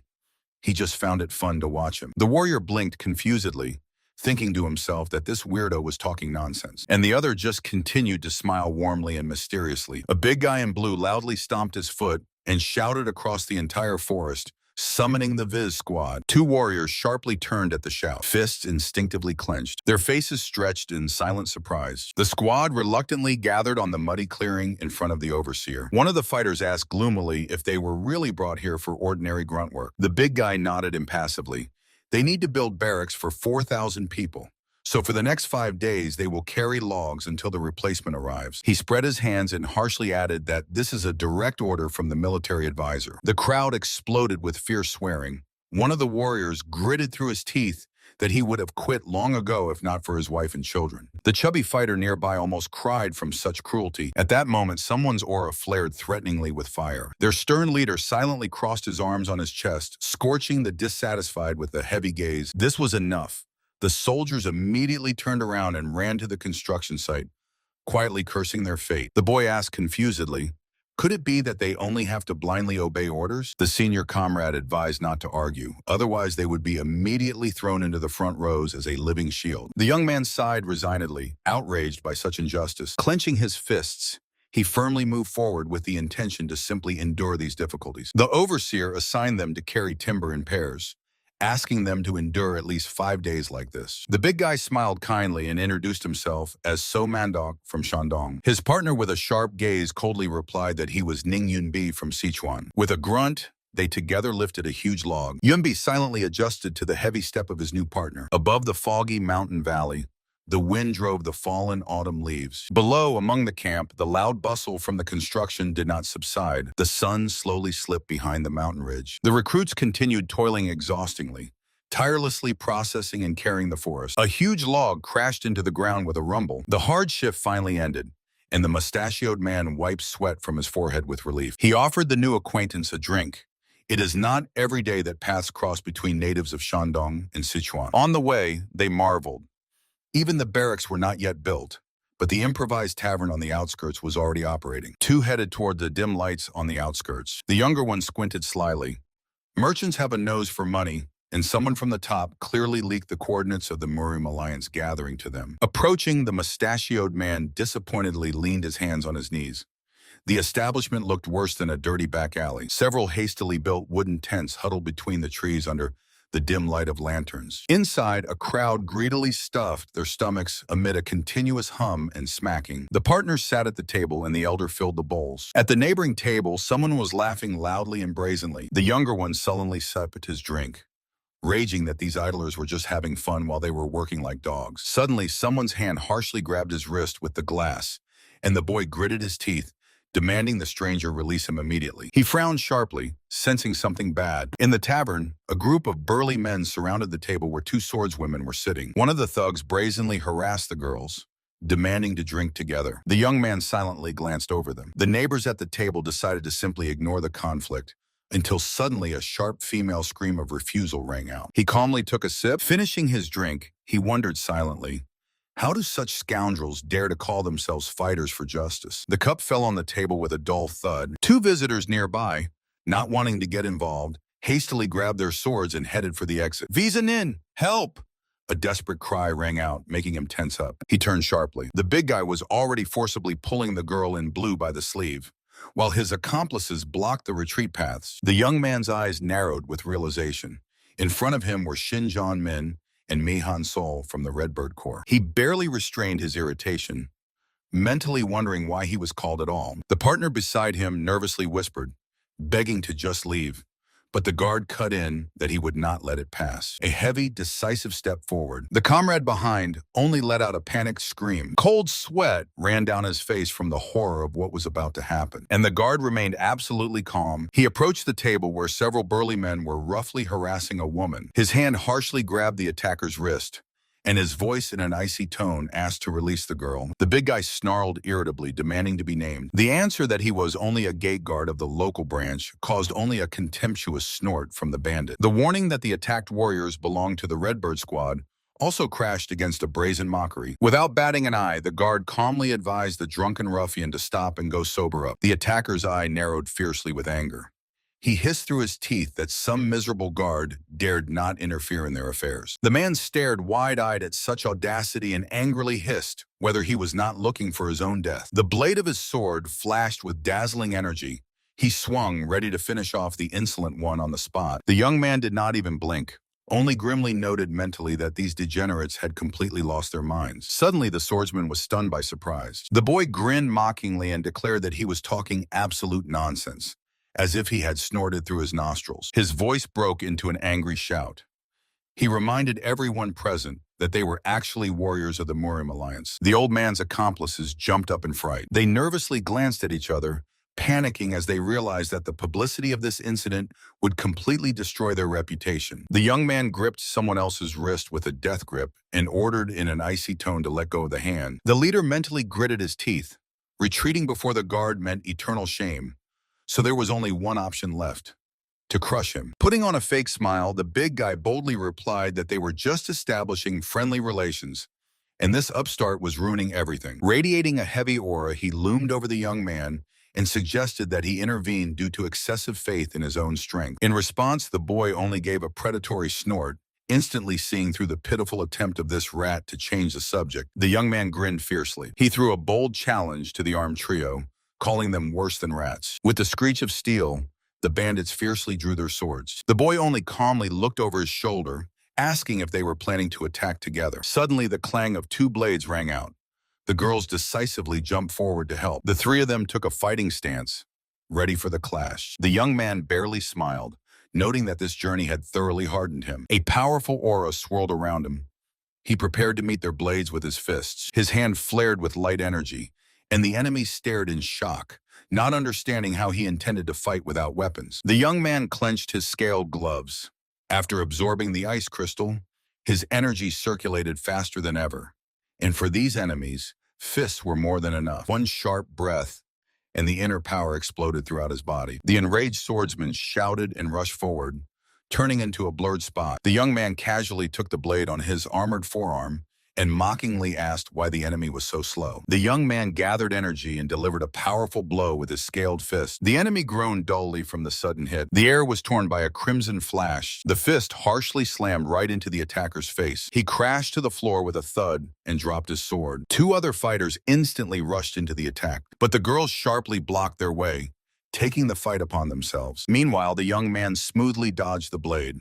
After the ice crystal, he saw every attack through. The swords of the allies clashed with the blades of the enemies with a clang. Assessing their skill, the boy mentally noted a good level. He smiled confidently. Having parried the next barehanded strike, the young man felt incredible lightness in his body, thanks to the master's absorbed energy. Now he was simply playing with the attacker, whose movements seemed ridiculously slow to him. The big guy was breathing heavily, confidently saying that the opponent was too slow. The young man stood opposite, looking exhausted at the panting giant. A sudden lunge, and his fist and scaled armor flew forward with a roar. The giant furiously swung a wooden sword in response. The strike hit the target with a dazzling flash. A wheeze escaped from the strong man's mouth, and his eyes rolled back in pain. His massive body crashed with a roar into a pile of wooden debris. The young man grimaced with disgust. Meanwhile, the bald attacker lunged with a blade at the girl in blue. She calmly reached for her weapon, radiating a battle aura. The clang of steel, the hostile blade was harshly blocked. The girl launched into a swift counterattack,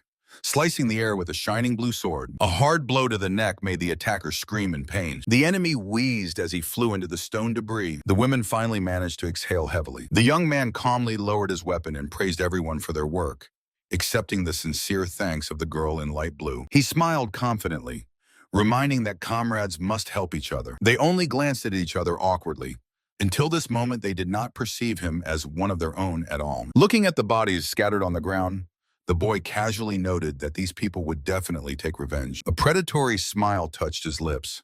So, they just need to be finished off right now. At these words, the beaten thugs instantly trembled with horror. The girl in black tensed. Cold-blooded murder seemed to her excessive, but the boy had already grabbed the weapon, cutting in that such scoundrels better die sooner. And the girl in blue was forced to reluctantly agree with this. One of the fallen covered himself with cold sweat, realizing that this psychopath was not joking at all. Suddenly, the young man thoughtfully rubbed his chin, aloud asking himself whether he should instead have a talk with the old leader. This mention completely paralyzed the enemies. Assessing his deadly skills, they realized with horror that he might really be acquainted with their chief. The warrior rubbed his chin. Their leader definitely has no time for this trash now, so it's easier to get rid of them all. Hearing this, 3 beaten scoundrels pitifully shook on their knees, begging for mercy. The face was drenched in cold sweat of horror. The bandits suddenly fell flat, pressing their foreheads into the ground with a swing. The young man smiled crookedly and asked why they were staging this show and playing on pity. They desperately shouted that they had just overindulged and made a big mistake. The whole trio again sprawled on the ground, begging to be forgiven. The swordsman's gaze instantly grew heavier.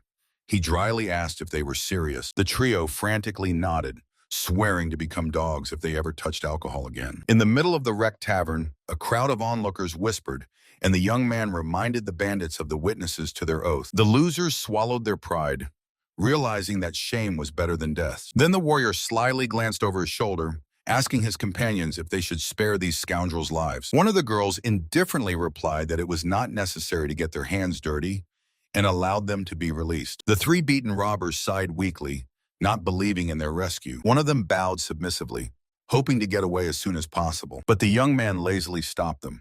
Did they really think they could just leave like that? The young man stopped them with a mocking smile, harshly reminding them that troubles must be paid for. The big guy froze in a cold sweat. The boy calmly handed him an empty pouch. He brazenly shook it, gesturing to turn out their pockets. 3 swordsmen grumbled discontentedly, leaving the yard. The young man felt a heavy gray pouch. The haul turned out to be substantial. 2 women behind exchanged glances, forced to acknowledge the stranger's cunning. The mustached partner jumped closer and asked about the size of the loot. He only smiled slyly. Inside jingled quite a few silver coins. The big guy instantly broke into a smile and demanded a treat. The young man easily agreed. The local game was ruined anyway. It was time to leave. They turned around and headed toward the forest. The women froze in confusion. The men calmly walked along the night path, moving further away. In a moment, the clearing was completely empty. The woman in blue barely restrained her indignation. These rascals just took and left them here. Both remained standing in puzzled silence. Nearby, 2 women in elegant dresses stood impassively. 20 days passed, and the mountain valley turned into a huge construction site. Work was bustling everywhere. The hammering never ceased. The guards, straining themselves, carried heavy logs. The wooden beams painfully rubbed their backs. One of the young men could not stand it and began to complain. Instead of the promised 5 days, they have been toiling for 20, because with the arrival of new forces, they have to build more and more barracks. He muttered indignantly that he no longer distinguished himself from an ordinary laborer, but the senior partner advised him to just endure until the end of the construction. With a malicious clatter, the boy threw his part of the log to the ground, convinced that the management would definitely invent some more useless work for them. The senior warrior sat on a tree with relief to catch his breath, glad that at least for such hard work, he would send more money home. The younger one gloomily sat down nearby. He was still boiling with dissatisfaction, believing that all this was crossing any limits. The comrade just waved it off. Better this way than going to war, where small foot soldiers like them die in the very first days. The young man wanted to object about retreating, but suddenly blinked in surprise and froze, staring somewhere ahead. A hand in a dark wristband sharply pointed at a distant mountain ridge. The bearded man next to him blinked confusedly, not understanding where to look. The first stubbornly stared at the barely noticeable movement, while his comrade squinted in vain. Suddenly, a gleam flashed among the trees on the slope. The young man strained his eyes. Metal clearly flashed in the sun. Another bright flash. His eyes suddenly widened. It was a weapon. He jumped up instantly and shouted at the top of his lungs about the enemy. Leaving the stunned bearded man behind, the boy ran away headlong. He rushed straight through the camp, raising everyone to their feet with cries about the attack. The sentry strained his throat, pointing to the southwest ridge, but the camp guards just stared at him blankly. One of them grimaced irritably.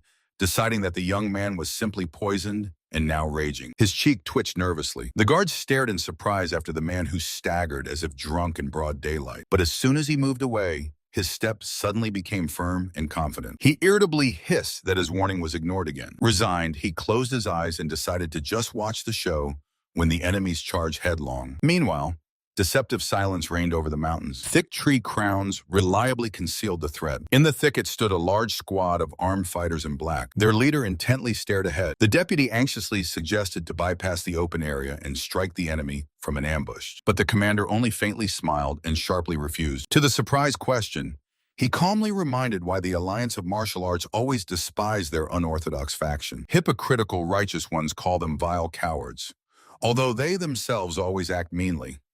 And the deputy slowly nodded, preparing for open battle. Looking at the forest, the commander declared that to expose the hypocrisy of the alliance, they would not hide in ambushes. The warrior with a headband closed his eyes as a sign of absolute agreement. Fingers clenched the sword hilt to the crunch. For the sake of Sahokrion, they will strike right in the forehead. The fighters simultaneously folded their hands in a respectful gesture, preparing for battle. The commander smiled fiercely. An order sounded, and hundreds of warriors sprang from their places. The face contorted in a scream. A wild roar tore through the silence. Like a black avalanche, the army rushed into attack. Their target was a well-fortified camp in the valley. And on its palisade, the guard was just dreaming about the Negro recruits, while his partner openly mocked his appearance. The guard frowned, displeased. A senseless quarrel began about which of the two was actually cuter. Surprise on the man's face suddenly changed to deep shock. Two guards jerked sharply, sensing danger. An armed squad of people in black was rushing straight at them along the forest road. Sweating profusely, one of the guards realized with horror that these were enemies. He shouted madly at the top of his lungs, raising the alarm. The attackers dashed forward like lightning, raising their blades to strike. The clang of steel and the first cries of pain rang out as the killers crashed into the ranks of the defenders. A deafening bell struck over the camp, signaling a sudden ambush. The mustached commander shouted fiercely, ordering his men to slaughter the attackers. But the squad in black was already relentlessly cutting down everyone in their path. In the middle of the bloody slaughter, a young man stood completely calm, disdainfully calling this resistance pathetic. His people easily and mercilessly tore apart the defense. The guards fell from devastating blows right in the face, not even managing to raise their weapons. The entire squad froze in oppressive silence, not daring to take a single step. The big guy with a red dot on his forehead jerked forward, calling for immediate intervention. But the young man nearby stopped him with a calm gesture. The man could not stand it and burst out shouting, indignantly pointing at the merciless killings around. To the emotional accusations of cowardice, the boy coldly retorted, "Heroism alone will only lead to a futile death." He glanced over his shoulder in order to prepare for an attack as a whole group. The big guy blinked confusedly, processing this plan. The warrior with tied hair grimly assessed the situation. Now their targets are fighting like madmen, risking everything. With a barely noticeable smile, he added that at least 30 people would be needed to deal with them. The woman nearby fervently swore to follow him to death, and the burly big guy briefly confirmed the order. Suddenly, an alarmed shout rang out. Someone spotted the Nungwi guard, and then the big guy unexpectedly commanded everyone to gather, openly stunning his commander. The crowd instantly raised their swords. A big guy with wild excitement rushed forward. The squad surged into attack like a monolithic wave. The commander was simply swept up and carried away by this uncontrollable flow, while he desperately shouted that he had not ordered anything like that. But no one heard him. The people blindly charged towards the enemy. At that very moment, a devastating wall of energy covered them all. A harsh order rang out in the air not to leave a single dog from the Murim Alliance alive. The enemy, with a fierce order to kill everyone, rushed forward, raising his sword. In response, a furious roar sounded. Two squads collided in a brutal meat grinder, cutting through the air with sparks. Steel rang incessantly. Then a guy caught attention, who with a predatory smile complained that he had been hauling firewood all day. He snatched two new short sticks. The enemy blade whistled straight at him, but the boy easily blocked the sword strike with an ordinary piece of wood. "You think I came here to die?"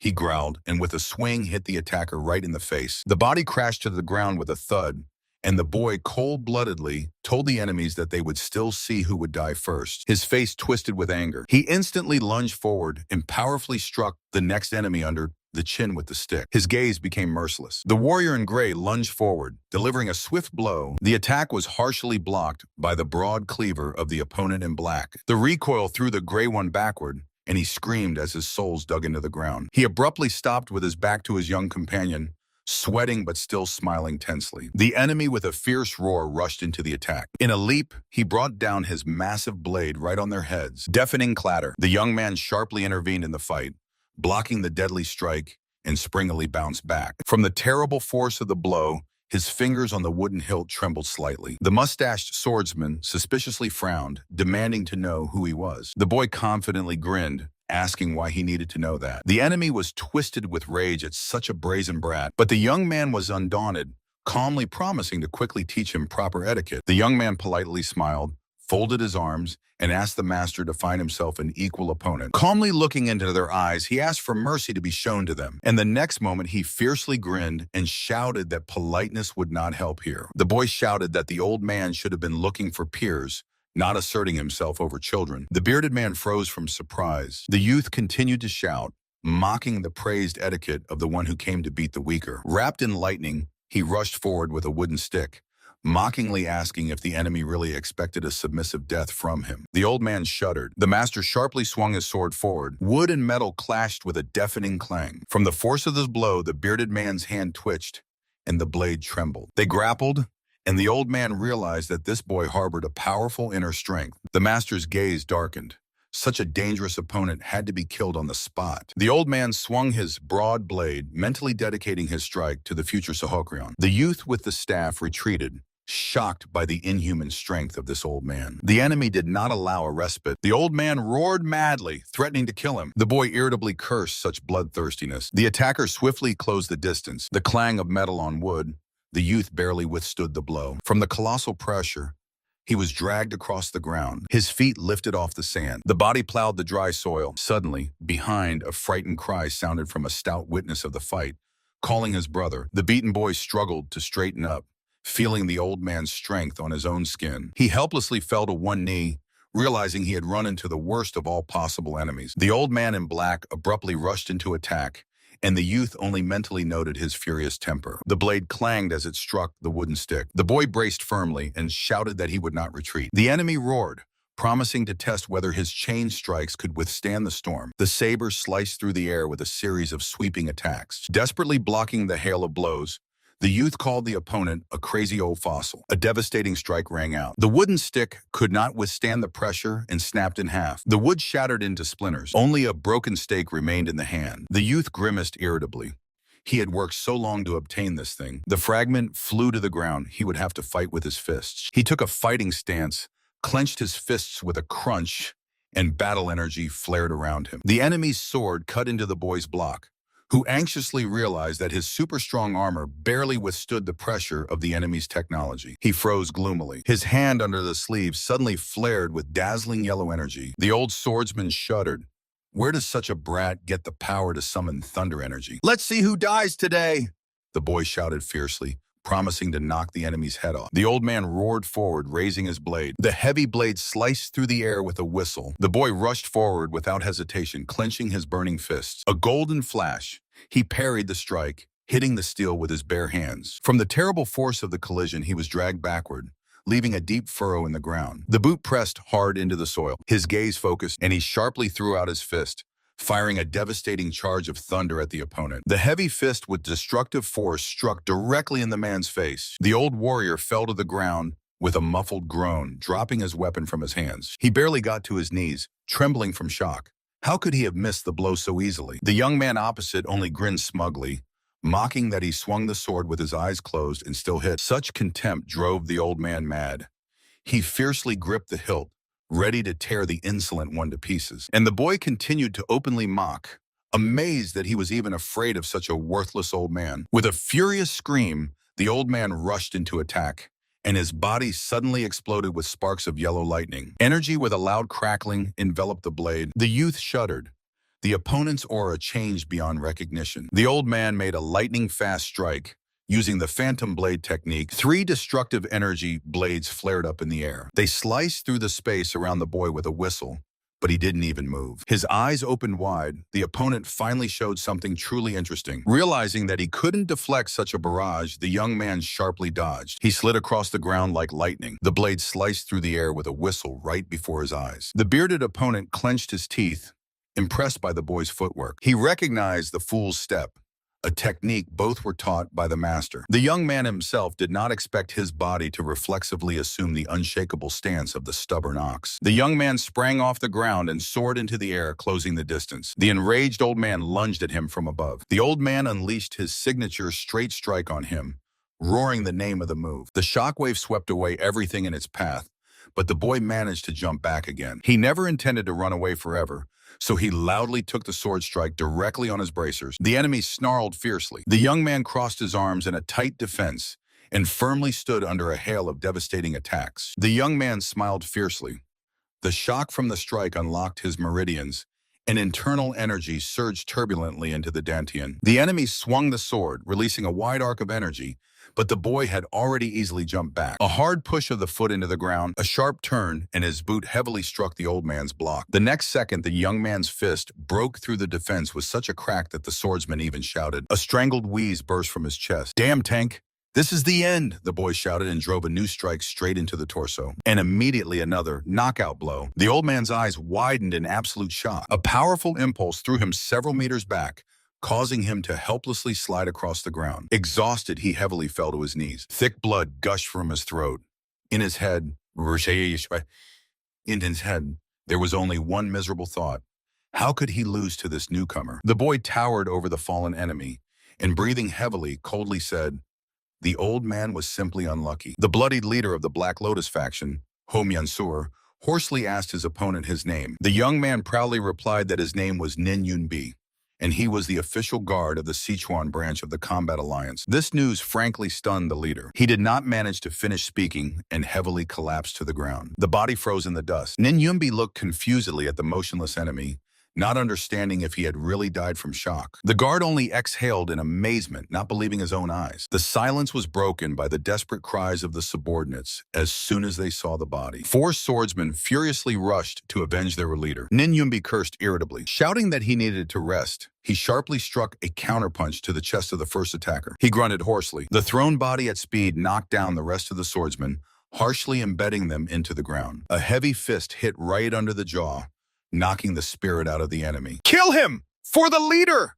shouted the mercenaries, rushing forward with swords. From a turn, he stomped his boots immediately into 2 attackers, fiercely reminding these hypocrites of the innocents they themselves had slaughtered. A sudden lunge, and another bandit took a quick blow, spitting blood. Eyes narrowed. His fist flared with concentrated energy, causing the nearest enemy to curse in horror. A devastating blow flew straight to the target. The body was thrown several meters away. The next moment, a powerful blast wave scattered the remnants of the crowd, tossing them into the air like dolls. He glanced irritably to the side, glaring at someone who had been hiding all this time, and only now came out. Rubbing his numb back, he wearily promised himself never to get involved in fights with strong opponents again. Meanwhile, not far away, a large-scale meat grinder broke out, where dozens of swordsmen clashed in chaotic slaughter. Above it all, the sun shone carefreely. In the forest, the squad silently dug a mass grave. The young man irritably swiped the shovel. He was pissed off that they had to clean up the corpses. A big guy nearby grimly summed up the bloody toll. Their losses exceeded 200 killed and 100 wounded, although the enemy squad was completely destroyed. The boy unhappily reminded that he had warned the commanders about the ambush, but they only called him crazy. He wearily looked up at the sky. Instead of thanks for killing the most dangerous freak, he was forced to rummage in the mud with the dead, and the trophy weapons here were impossible to sell to anyone. Comrades smiled bitterly. The leadership is not concerned with their complaints. Commanders are busy with endless meetings, spitting on the injustice towards the fallen. The young man stopped and firmly declared that this is exactly why he does not intend to die. He will survive and return. The big guy quietly nodded, supporting the boy's decision to never get roasted again. The shovel crashed into the ground with a crunch. Then the comrade added that because of this slaughter, the leader of the alliance is personally coming here. The young man's eyes flashed. As soon as he meets this old man, he will demand to be sent home. The guard grumbled discontentedly, muttering that the leader of the alliance will not look at them anyway, even though they were forced to lick the entire camp clean. The comrades also grumbled. They were hired to guard the gate, not to do all kinds of dirty work. Leaves calmly fell over the tall palisade. The entire guard squad silently scraped the ground with brooms. One of the boys gloomily thought that forcing them to clean up after recent deaths was some kind of madness. The broom rustled dryly over the dust, while he meanwhile sympathized with the old leader who has to work with these degenerates. The boy sighed bitterly. In this world, everyone drinks not out of joy, but from hard labor or constant headache. Suddenly, the guard on the tower jumped at the shout. The Alliance leader is already near. The signal horn blared deafeningly. An anxious hum spread among the tents, instantly raising the whole camp to its feet. Two riders galloped madly along the forest road, raising dust. Ahead rode a gloomy man with gray hair, stubbornly urging his horse on. The guard near the wooden gate sharply barked at everyone to get out of the way. The guards scattered in panic. At that very moment, the riders whirled past them. The old man drove forward without slowing down. His profile remained stone cold. So this old man really was the leader of the Alliance. The guard thought puzzledly, looking after him. The riders had already disappeared in the distance, leaving behind only a thick cloud of dust. The guard loudly commanded his men to rest. A satisfied smile spread across his face. Finally, it was possible to relax. He leisurely walked to the trees, throwing the guys that he would go catch his breath. The broom flew aside and fell into the grass. The young man carefreely lay down on the ground, deciding that it was better to sit quietly than to wander in vain and get caught by the support squad. He comfortably threw his hands behind his head and closed his eyes. The sun shone dazzlingly high in the sky. A black beetle lazily crawled along the green stem. A heavy step suddenly crushed the grass. The startled insect instantly flew away. Someone in a long coat approached the boy closely. He did not even move. He only silently opened his eyes. An elderly man in dark clothing loomed over him. The figure in the dark coat silently towered right above him. The stranger leaned closer and sharply asked if he was here. "Old man," the young man suddenly exclaimed. He was sitting on this ground when the interlocutor calmly asked why he still called him that. The boy awkwardly scratched the back of his head and admitted that it was simply more habitual. The old man smiled warmly. He really liked that form of address. He immediately suggested having a drink, although the young man never understood the reason for his sudden visit. However, upon hearing that the old man was treating him, the boy instantly broke into a smile. The man reached into his bosom and pulled a very ordinary hat over his head. Then with one jerk, he threw off the luxurious cloak. The garment obediently fell into the hands of a subordinate. Now the old man looked like an ordinary commoner, perfect camouflage from prying eyes. The young man approvingly assessed the look, and the men set off to drink to excess. In a moment, they had settled under the tents of a noisy forest tavern. They settled at a table in the tent. On the table, simple snacks and a jug of wine. The young man slowly took a sip from his bowl, and in a moment he cheerfully clinked glasses with the old man, promising to pour as long as the drink didn't go down the wrong way. The leader only good-naturedly grunted. The young man quietly wiped his mouth with his hand. The old man recalled his recent exploits, but the boy waved it off, saying everything happened by itself. The leader thoughtfully sipped wine, surprised that the young man treated him like an ordinary old man. Anyone else in his place would have swelled with pride, but this one didn't even try to boast. The old man's sharp gaze froze on his interlocutor. Hearing that the hero was thrown into dirty work,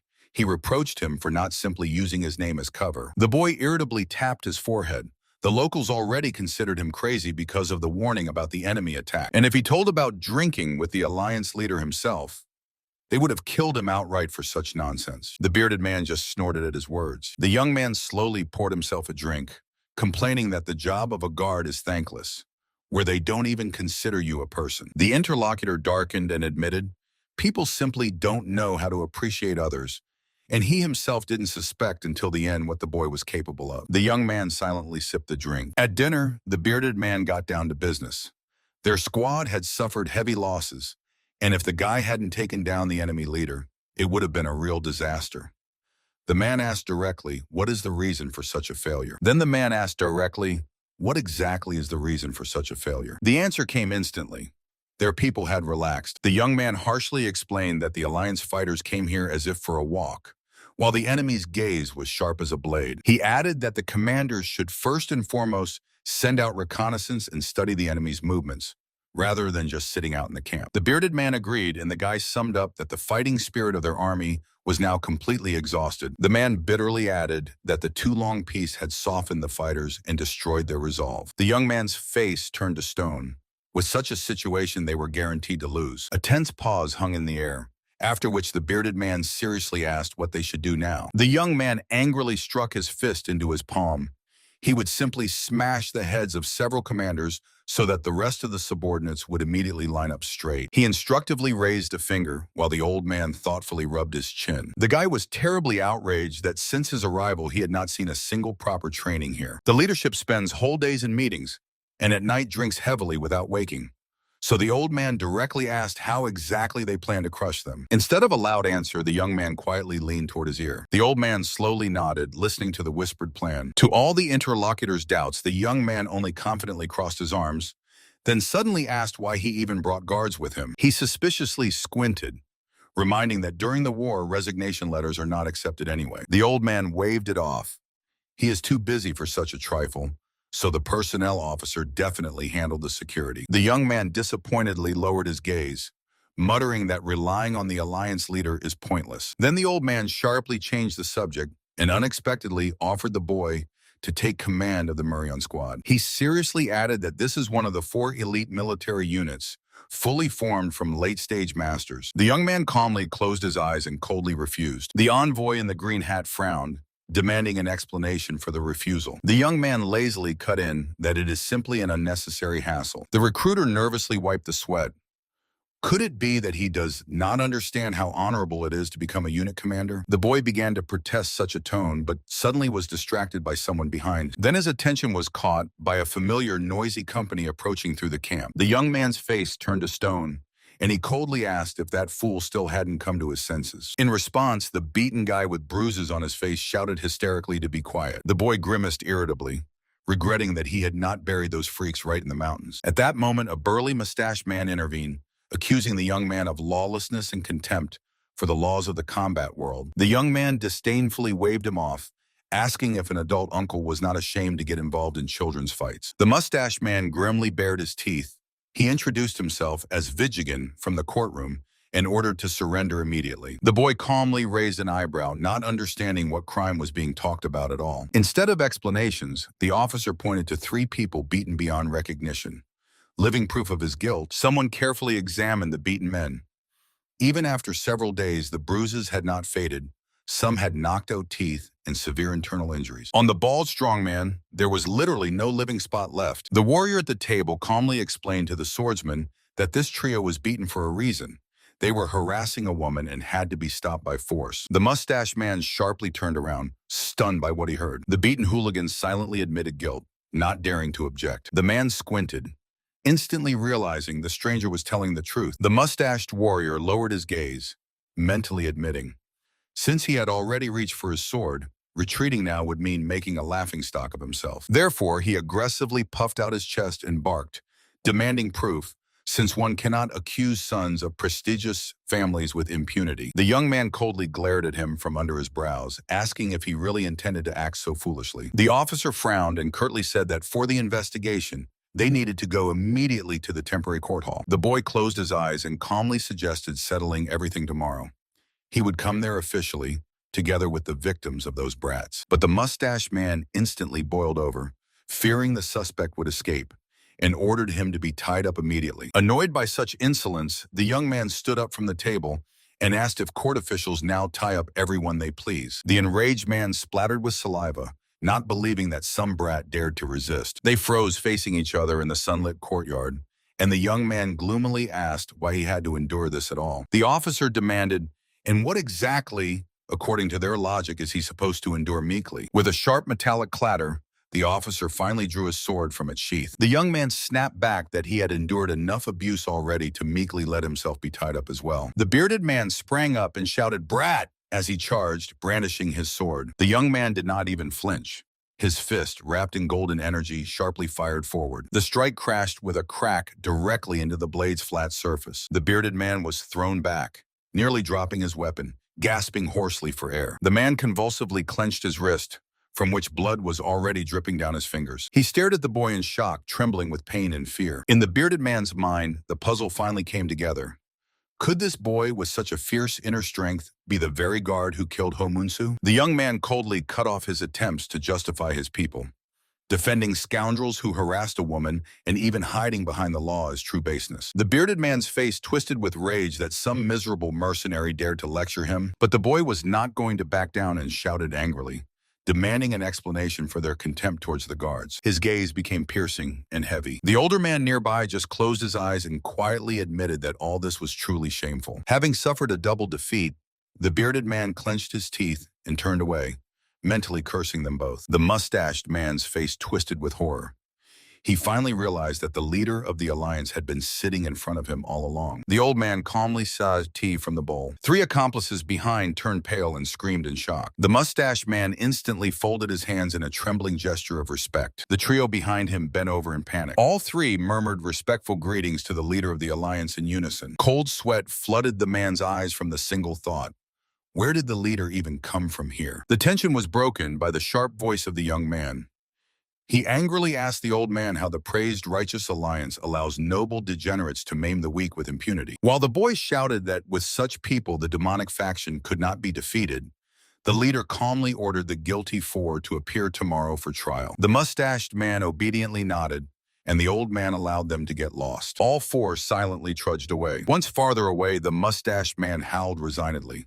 His own nephews had just derailed his life. Meanwhile, at the table, the leader noted the young man's hot temper, to which he retorted, "These idiots are to blame themselves for messing with a man from their Sichuan branch." The young man flared up irritably. Knowing them, he simply could not pretend he saw nothing. His interlocutor calmly waved it off and suggested returning to the previous topic. Tension hung over the table as soon as the man reminded about the position of the leader of the Murion unit. The boy spread his hands in outrage, not understanding why, to stir up an already settled matter. He closed his eyes and took a small sip, restraining his emotions. The man silently observed. Others begged for even a crumb of power, but this promotion only irritated him. Pouring wine, the leader gloomily pondered the complete collapse of discipline in the alliance, all because of his excessive trust in the commanders. Now he would have to personally restore order and harshly reprimand the insolent subordinates. The man squinted, examining the boy. If he took command, he would instantly tame the uncontrollable elite fighter squads. To the question of whether he would regret the refusal, the young man promptly gave a categorical denial. He confidently stated that the role of a guard was enough for him, but in response suddenly received an order to appear at the Mango Hall in the morning. To the outraged question of why he needed this, a cunning smile spread across the elder's face. The young man stared in confusion, sensing a trap. The bearded man calmly poured himself a drink. The young man flared up.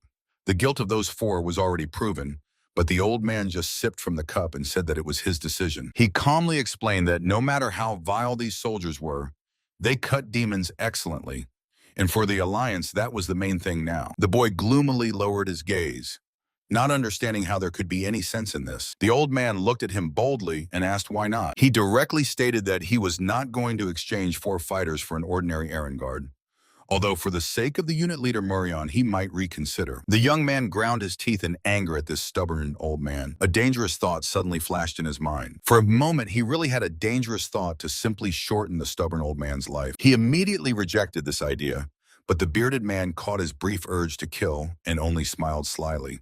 Playing with the boy was fun. "All right, I will do it," the young man shouted, unable to hold back. The old man stared at him in surprise. The boy confidently raised a finger, putting forward his only condition. The commander only sighed inwardly.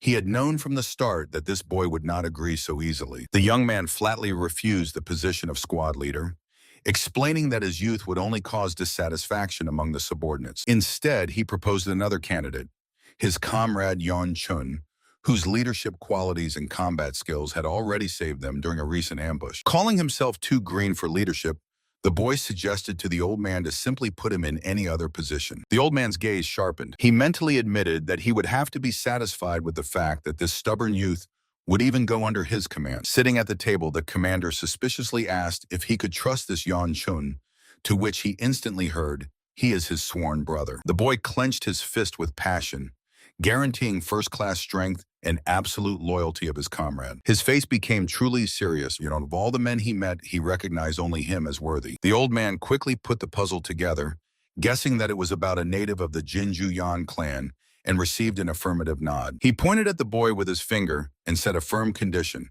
He would accept Yan Chun, but in return the youth was obliged to become the deputy leader of the Muriong squad. The boy gladly agreed, but immediately with a sly smile asked about the size of the monthly salary. The old man was stunned by such impudence.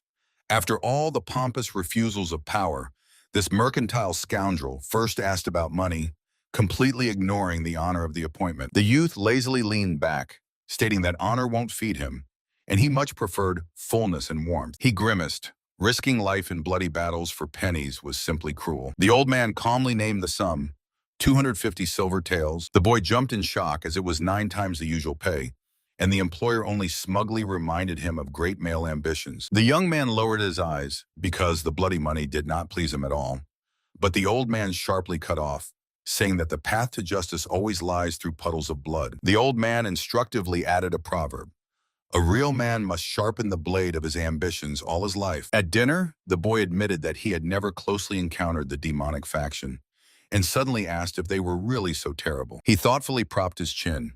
To him, both the righteous and the demonic were all the same. In his memory immediately emerged the arrogant righteous, who despised the weak and brazenly harassed women, boasting of their status. The young man's gaze grew heavier. He simply could not imagine anyone worse than these hypocrites. The old man almost boiled over, sharply forbidding even to compare the demonic apostates with their combat alliance. The young man darkened and muttered that he had a completely different opinion about true evil. His eyes flashed coldly. "The worst person is the one who betrays their own." The mustached man fell silent in confusion. The young man in armor calmly explained, "In the lands of the demonic faction, ordinary people live in safety and do not suffer from extortion. Otherwise, the Shanxi province would have long been deserted." The boy's fingers rhythmically tapped on the table. The elder gloomily lowered his gaze, mentally acknowledging the absolute correctness of his interlocutor. The young man reasonably added that under true lawlessness,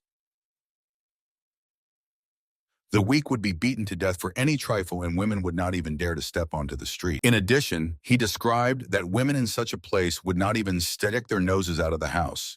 Is that a life worthy of a person? The gloomy man with a mustache sighed heavily, admitting that time spoils people, and even in the righteous faction, there is plenty of rot. The young man opposite nodded bitterly. The elder continued, "Against the backdrop of the perfect reputation of the righteous, their sins stand out too much, although the unrighteous faction faces the same problems." He raised a finger, noting that unconventional combat techniques do not yet make a person absolute evil. His gaze grew heavier, for this bloody war was purely about survival. Who is good and who is bad has long lost its meaning, and the factions continued the endless slaughter, not even remembering the original cause of the conflict. The intoxication finally dissipated, making way for a serious conversation. The mustached warrior spoke gloomily about ancient bloody grievances that could no longer be erased. The war of the righteous and the unrighteous knew no compromises, for losing it was equivalent to death. The old man easily read the silent question in the interlocutor's eyes. The boy naively asked why they couldn't just make peace,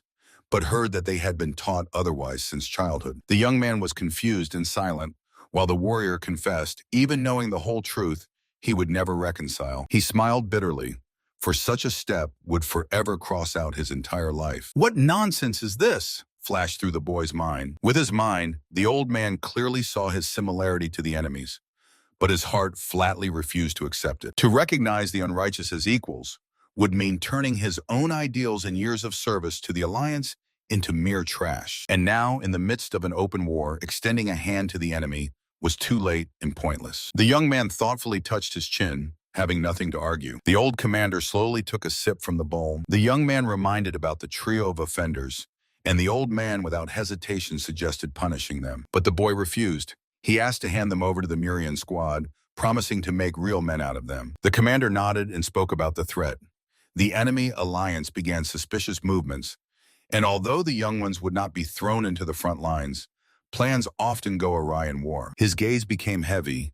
Preparations must begin now. The young man only smirked ironically, warning that excessive pressure would completely backfire on him. According to the strategist's forecast, there were exactly 15 days left until the full-scale war. The boy promised to prepare everything and raised a glass for a toast. They drank, convinced that the strategist's plan would sweep away any obstacles. The old man sipped the drink again, thinking with relief how lucky they were to have such a planner amid the broken discipline of the Alliance. He knew ordinary warriors would never manage complex logistics and supplies, so this boy was simply indispensable. The destroyed command system would have to be rebuilt. The cup with a sharp clink fell on the table.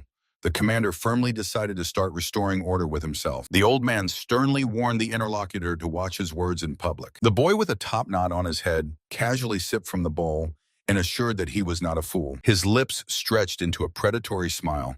For 250 nyans a month, he was ready for anything. The old man rose from the table, ordered to bring some Chun tomorrow, and was about to leave. The youth made a demonstratively low bow following the alliance leader. He glanced at him puzzled, pondering this unnatural submissiveness. The boy joyfully shook the jug of wine, and the old man mentally admitted that the usual impudence suited this weirdo much more. He sharply turned around and walked away, throwing a last piece of advice not to get drunk. The youth heavily sank into his seat. The mask of submission instantly disappeared.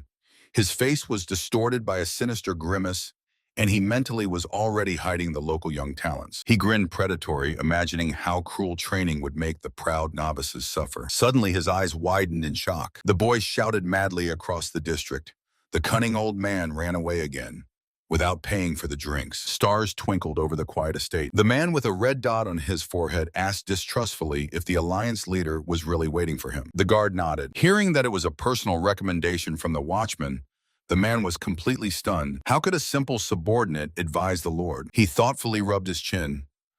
Brother Nin never lied. In the morning, they went out to the crowded yard. The sun flooded the green crowns of the trees. In the spacious hall, 4 men respectfully bowed before the Alliance leader. The Lord fixed his gaze on one of those present and dryly asked if he acknowledged abuse of power and threats. The accused instantly bent in a bow, trembling and begging for mercy. Instead of execution, the leader assigned a different punishment: demotion in rank and a 6-month fine. The man shuddered and feverishly breathed out words of gratitude. The mustachioed man exhaled heavily, barely restraining relief at having kept his position. The head of the Alliance suddenly assigned a trio of subordinates to the Murian Corps, causing them to exchange confused glances. Recovering, the soldiers stood at attention and shouted their agreement in unison. The leader lazily waved his hand dismissively. The trio hurriedly bowed. Their footsteps quickly faded behind the door. A moment later, a new order to enter was heard. 2 crossed the threshold, a tall companion and a focused young man. The boy immediately folded his hands in a respectful greeting. The leader asked the guest's name again,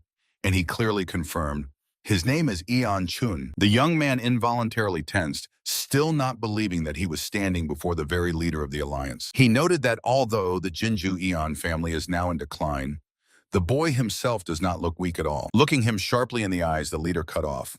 A command position is not given just based on others' recommendations, so now Eon Chun will have to prove his strength in action. The news about the position of leader of Corps C caught him by surprise. He sharply turned to the young man behind him. The head of the Alliance calmly asked if he had been explained anything at all before the meeting. It was this very boy who personally recommended him as the leader of the Murian Corps. It simply did not compute in his mind.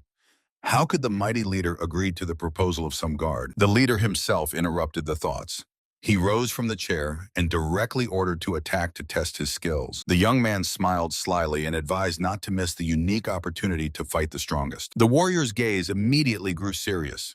This was his ticket upward. He stepped forward heavily. 2 stood face to face, and a hand rested on the sword hilt. At that moment, the head unleashed his aura. His eyes flared, and a terrible pressure descended on the room. The warrior was instantly pressed to the floor, as if an invisible mountain had fallen on his shoulders. But he clenched his fist white to the bone.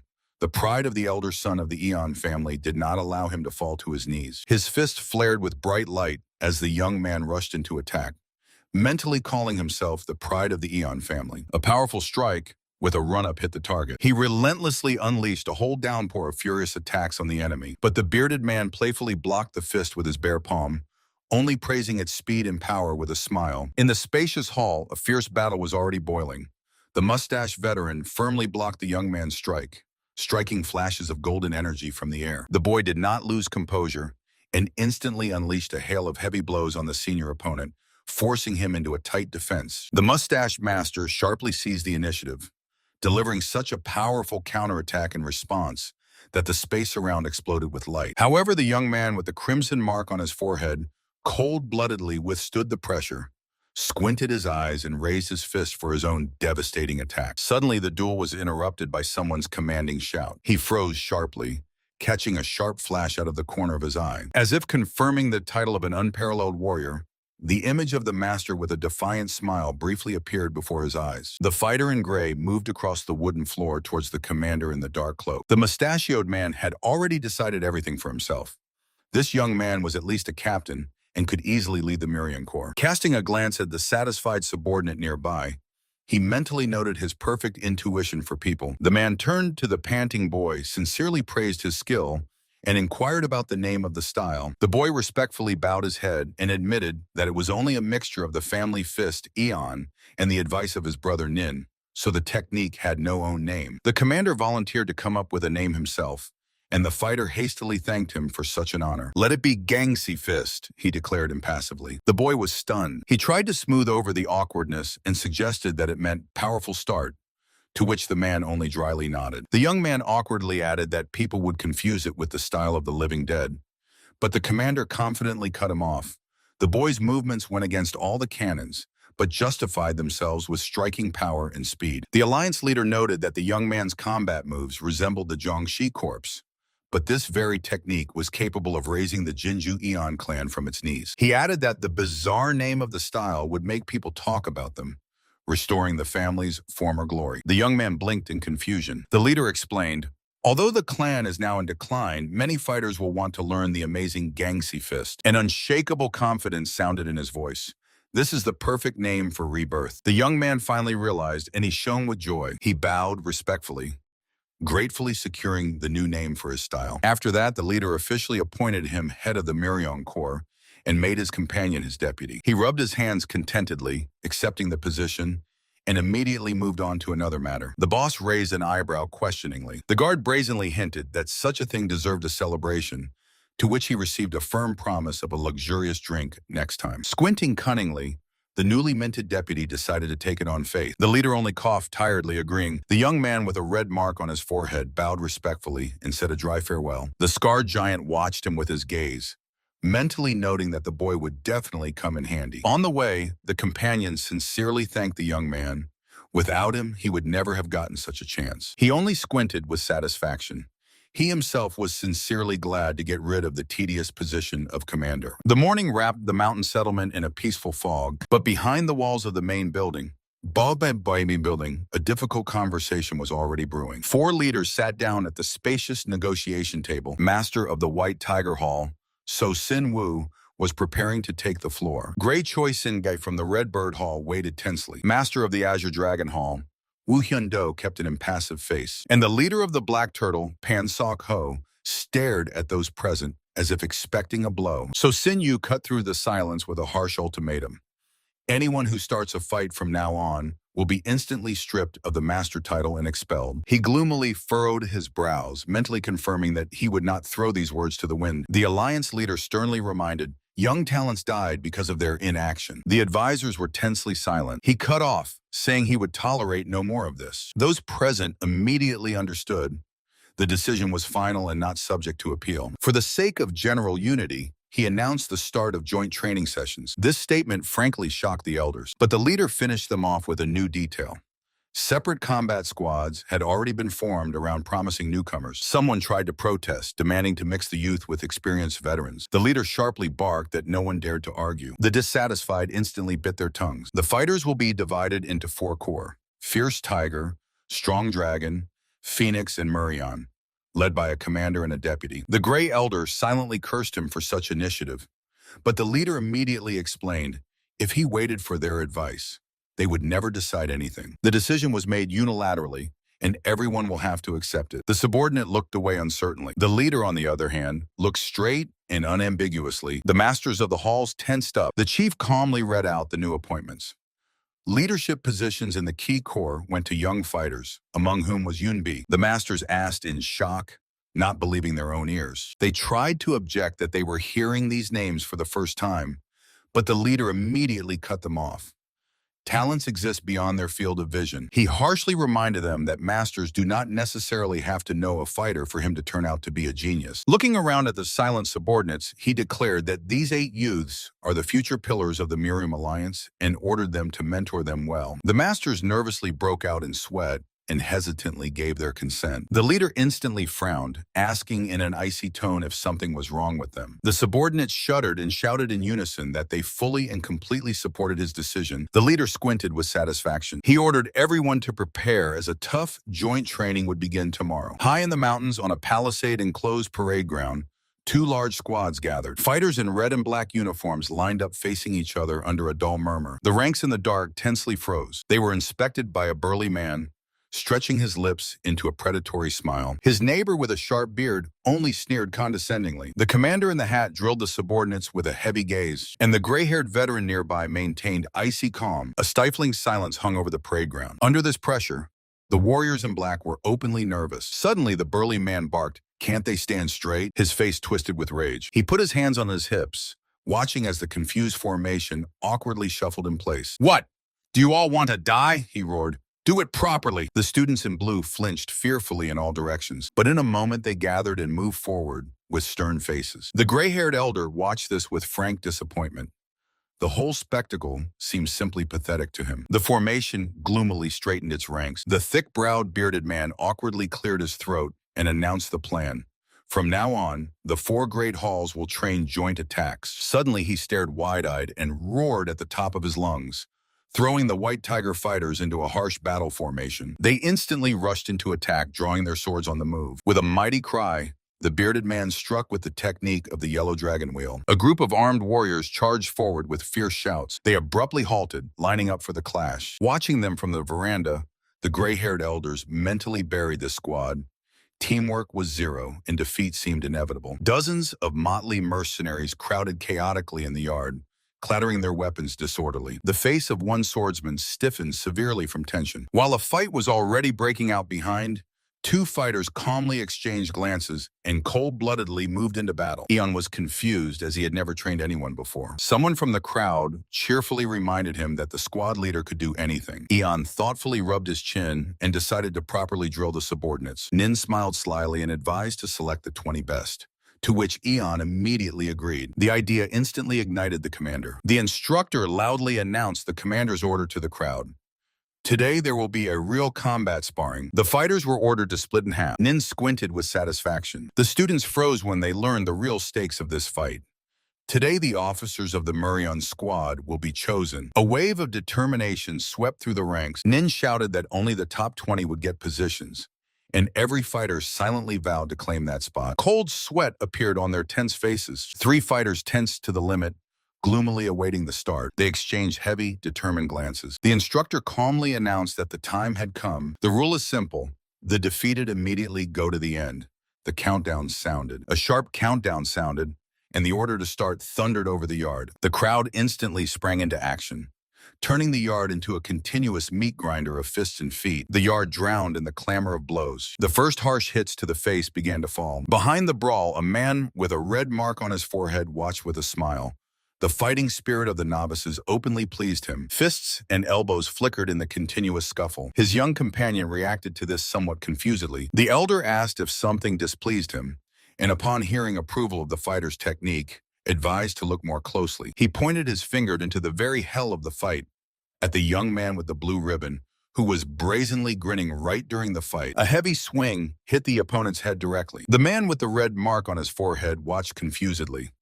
Everyone is fighting seriously, so why is this one behaving so strangely? A loud order to stop cut through the air. The young man brazenly flew right between 2 fighters, harshly interrupting their sparring. The warrior, heated by the clash, angrily snarled, "Why stop the fight at the most interesting moment?" Threats poured from the crowd. For such impudence without a valid reason, there will be no mercy. The crowd buzzed indignantly. The martial arts masters raged, accusing the young man of disrespecting traditions and breaking etiquette. And the boy only grinned defiantly, calling their shouts a pathetic fuss. The big guy frowned and barked roughly, demanding silence. The smile instantly disappeared from the young man's face, and he fiercely snapped back.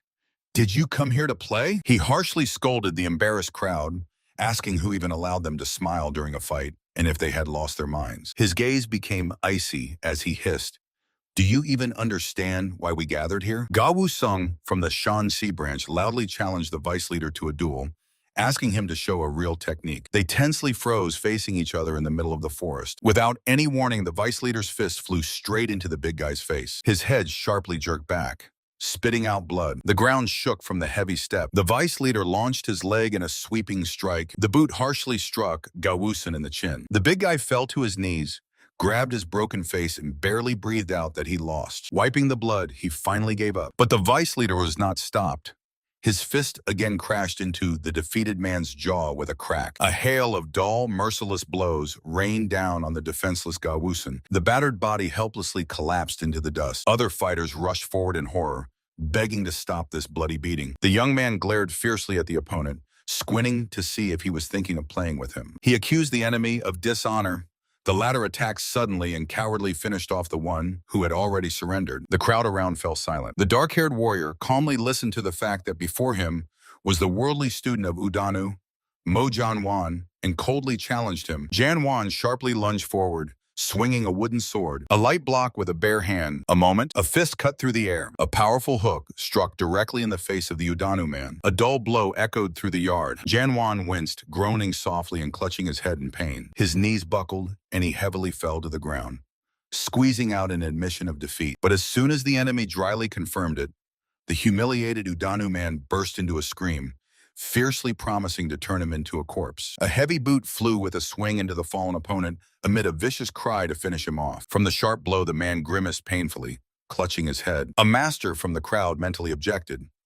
Finishing off someone who has already surrendered contradicts the spirit of martial arts. He ordered to stop, not understanding the reasons for such fury. The young man turned around and irritably called the onlookers fools who came here to play at war. The students exchanged glances in awkward silence. An awkward silence spread across the square. Seeing their empty gazes, the boy asked the elder for permission to explain the situation. He allowed it, and the young man reminded the main point. They are preparing for a bloody war with the Sahik Alliance, whose cruelty everyone recently felt firsthand. He decisively stepped forward, surveying the stunned crowd. The boy sarcastically asked if they hope to survive real combat by simply admitting their defeat to the enemies. They will not praise them for honesty. They will simply knock their heads off with one blow. One of the fighters nervously glanced aside, barely restraining panic. His comrade tensed and froze. Both looked ahead gloomily. Nin sharply reminded of the previous battle. Then the fanatics from the Sahik Alliance did not whine about severed hands, but crawled on the ground, waving their blades. He turned to the crowd and indignantly asked why they give up after the very first hit, when an even larger horde is coming at them. The student frowned, fully realizing that soon they would have to fight real demons. Nin burst out shouting and called to be more ruthless than the enemies in order to survive this meat grinder at any cost. He cut in that otherwise they would all just die, and the young man with the red dot on his forehead mentally agreed with him. A heavy, thoughtful silence hung over the square. In the wide courtyard, a grim warrior sharply declared to the crowd that he was not going to die next to them, and pointed to the exit for all dissenters. His burly comrade with the mark on his forehead flinched at such harsh words. The warrior coldly dismissed the gathering, ordering only those truly ready to sweat in joint training to return after lunch. The brother frowned and anxiously asked what they would do if the camp completely emptied. He cut in without a shadow of doubt. Cowards in battle only increase the number of corpses, so let them leave right now. They decided to wait until noon, and the young warriors sighed heavily. The sun rose to the zenith. In the courtyard of the estate, dozens of soldiers in black uniforms silently lined up. The tense formation awaited orders. The assistant covered his mouth with his hand and quietly whispered to the young man that more than half the people had left, and only the Sichuan branch remained. The young man grew sullen and decided to go immediately to the alliance leader. Meanwhile, outside, the remnants of the broken army were disorderly dispersing in all directions. He entered the room and sat opposite the old chief. He immediately launched into accusations, demanding explanations why the boy let the people go instead of holding them back. The young man sprang up and sharply cut in that he would not play with those who ignore orders, because such soldiers only drag down like stones in a plate of rice. The old man calmly parried that stones must be chosen in advance and reproached the boy for his inability to persuade people. The leader finished him with the fact now the corps commander was the brother Yon Shun, neglected by all, and his deputy was an ordinary guard. The elder gloomily pondered that the leaders of the Murion squad had the lowest status among others. But despite this, he fully handed over the control to the young man. He silently decided to first discuss everything with brother Eon Chun. Soon both commanders gathered the remnants of the squad in a clearing. The fighters lined up in anticipation. The young man addressed the formation, giving the floor to the chief leader. The commander reminded how they survived in the hell of Sichuan and urged to unconditionally trust the new training. The warriors roared their agreement, and the leader promised to choose 8 new captains instead of the fallen. The crowd exploded with devoted roar. The commanders evaluated their people with a heavy gaze. The leader mentally noted how their eyes had changed in just one morning. He appointed the vice leader Yunbi, responsible for sparring. He immediately gave a harsh order: split into two groups and fight as if real enemies were in front of them. The mentor cut in that this was not training, but a real war against the Sahik alliance, where survival must come at any cost, even fighting dirty. He explained that their bodies were not yet accustomed to such conditions, so now they must spar like mad to ingrain it into their reflexes. The warriors listened gloomily. A depressing silence settled over the yard. The mentor struck at the most painful point: asked if their parents would rejoice in noble but dead sons. The words hit the target. Relatives do not care about shame. They need living children, which made one of the fighters shudder. No battle for justice. They fight only to avoid dying. Shame can wait. The main thing is to return to the family. One of the warriors clenched his fist until it cracked, mentally swearing to survive. Determination flared in the eyes of the fighters. The enemy is strong and cruel, so complaining about his meanness is pointless. To survive, they would have to become even more ruthless and meaner than them. And the crowd resolutely nodded. His only goal was not to die like a dog at the hands of the freaks from Sahiku. And the fighters finally embraced this desperate thirst for life. Someone's hand sharply shot up. An order was given to start practical survival training. A short, tense silence hung. "Begin!"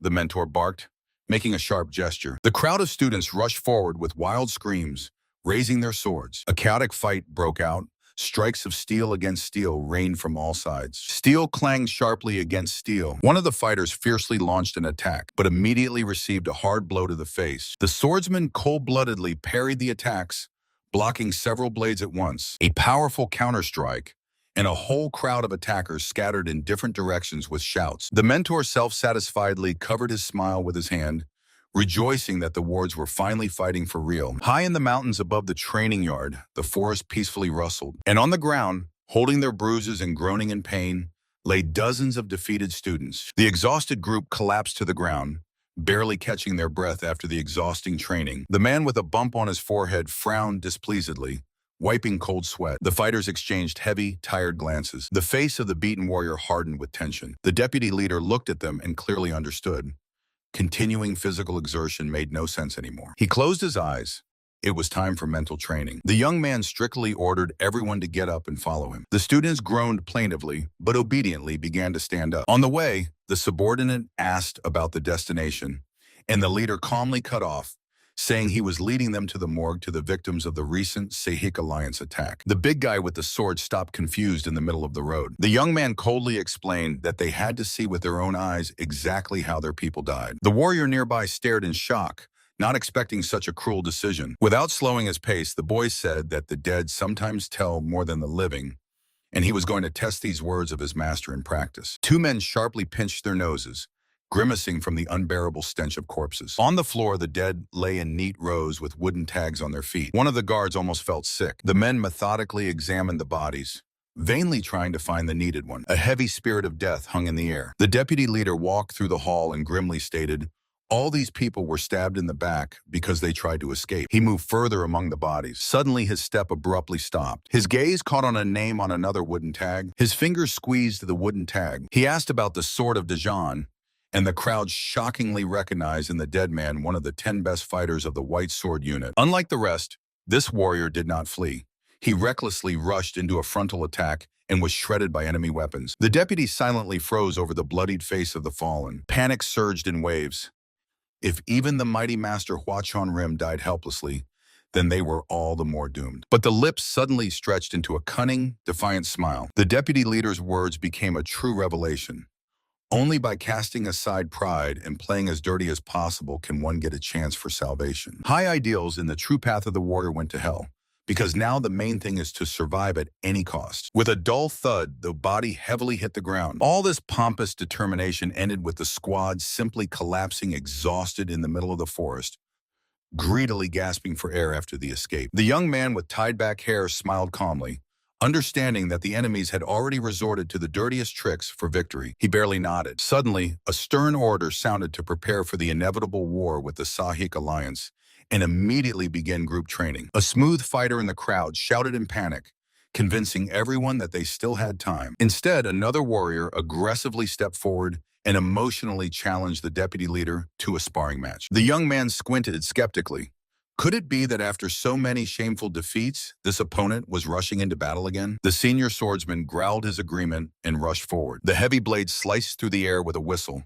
but the boy ducked lightning fast. He only grinned confidently, loudly praising this sudden attack. But to himself he noted, once a noble warrior, now he would not shy away from dirty tricks for survival. The next sword strike, with a swing, hit the scaled armor on the young man's arm. He carelessly stopped the deadly strike with just 2 fingers. Mojang-won mentally swore that he would not lose again and sharply threw a hidden weapon. Shurikens rained down on the armored forearm, sparking. The boy was frankly surprised. The proud sword master had descended to throwing daggers. Instead of dodging, he went straight through, confidently breaking through the steel rain, and Mojang-won only smiled fiercely. A gray pouch whistled through the air. The young man calmly watched the flight, calculating in his mind, to tear the package or not. No, he will return it.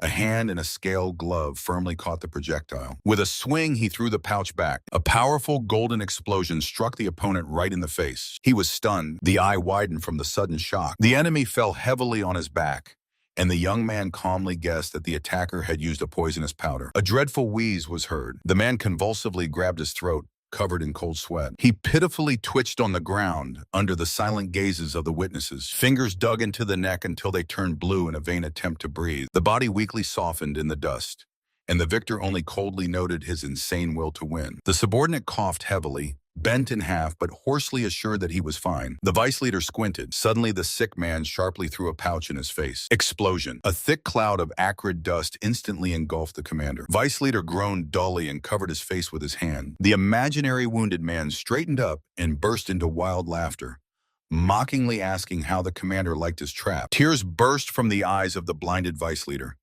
He realized that he had simply been deceived. The traitor lunged forward and threw shurikens at the victim. Steel bounced off the strong block with a shower of sparks. The attacker confidently roared, already celebrating his swift victory. But the commander cut through the smoke with a lightning-fast jerk, deflecting new blades on the move. A tied-up pouch whistled through the air. The warrior smashed it with a counterpunch. The fabric burst, spitting a thick yellow cloud right in his face. The man instantly closed his eyes. The next moment, he bent sharply in half and vomited right onto the ground. Tears burst from the eyes from an unseen until now hellish stench. Shurikens flashed into his forearm. Bouncing off hidden armor, the blades clanged and fell into the dust. The warrior fled, shouting desperately, "I lost! Stop!" His face twisted, nose was running, an unbearable smell clouded his mind. "Who allowed you to stop?" the enemy barked, throwing a new batch of steel after him. A predatory smile appeared on the fugitive's lips.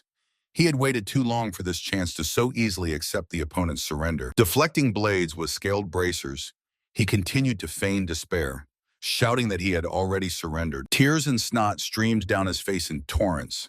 From the unbearable stench, he was literally saying goodbye to life. But his opponent did not even think of stopping, only snarled fiercely. With a wild scream, he rushed forward, demanding continuation. The young man barely managed to dodge the swarm of shurikens, mentally cursing this maniac. Washing his face with tears, he pitifully begged to stop. But the enemy was not stopped.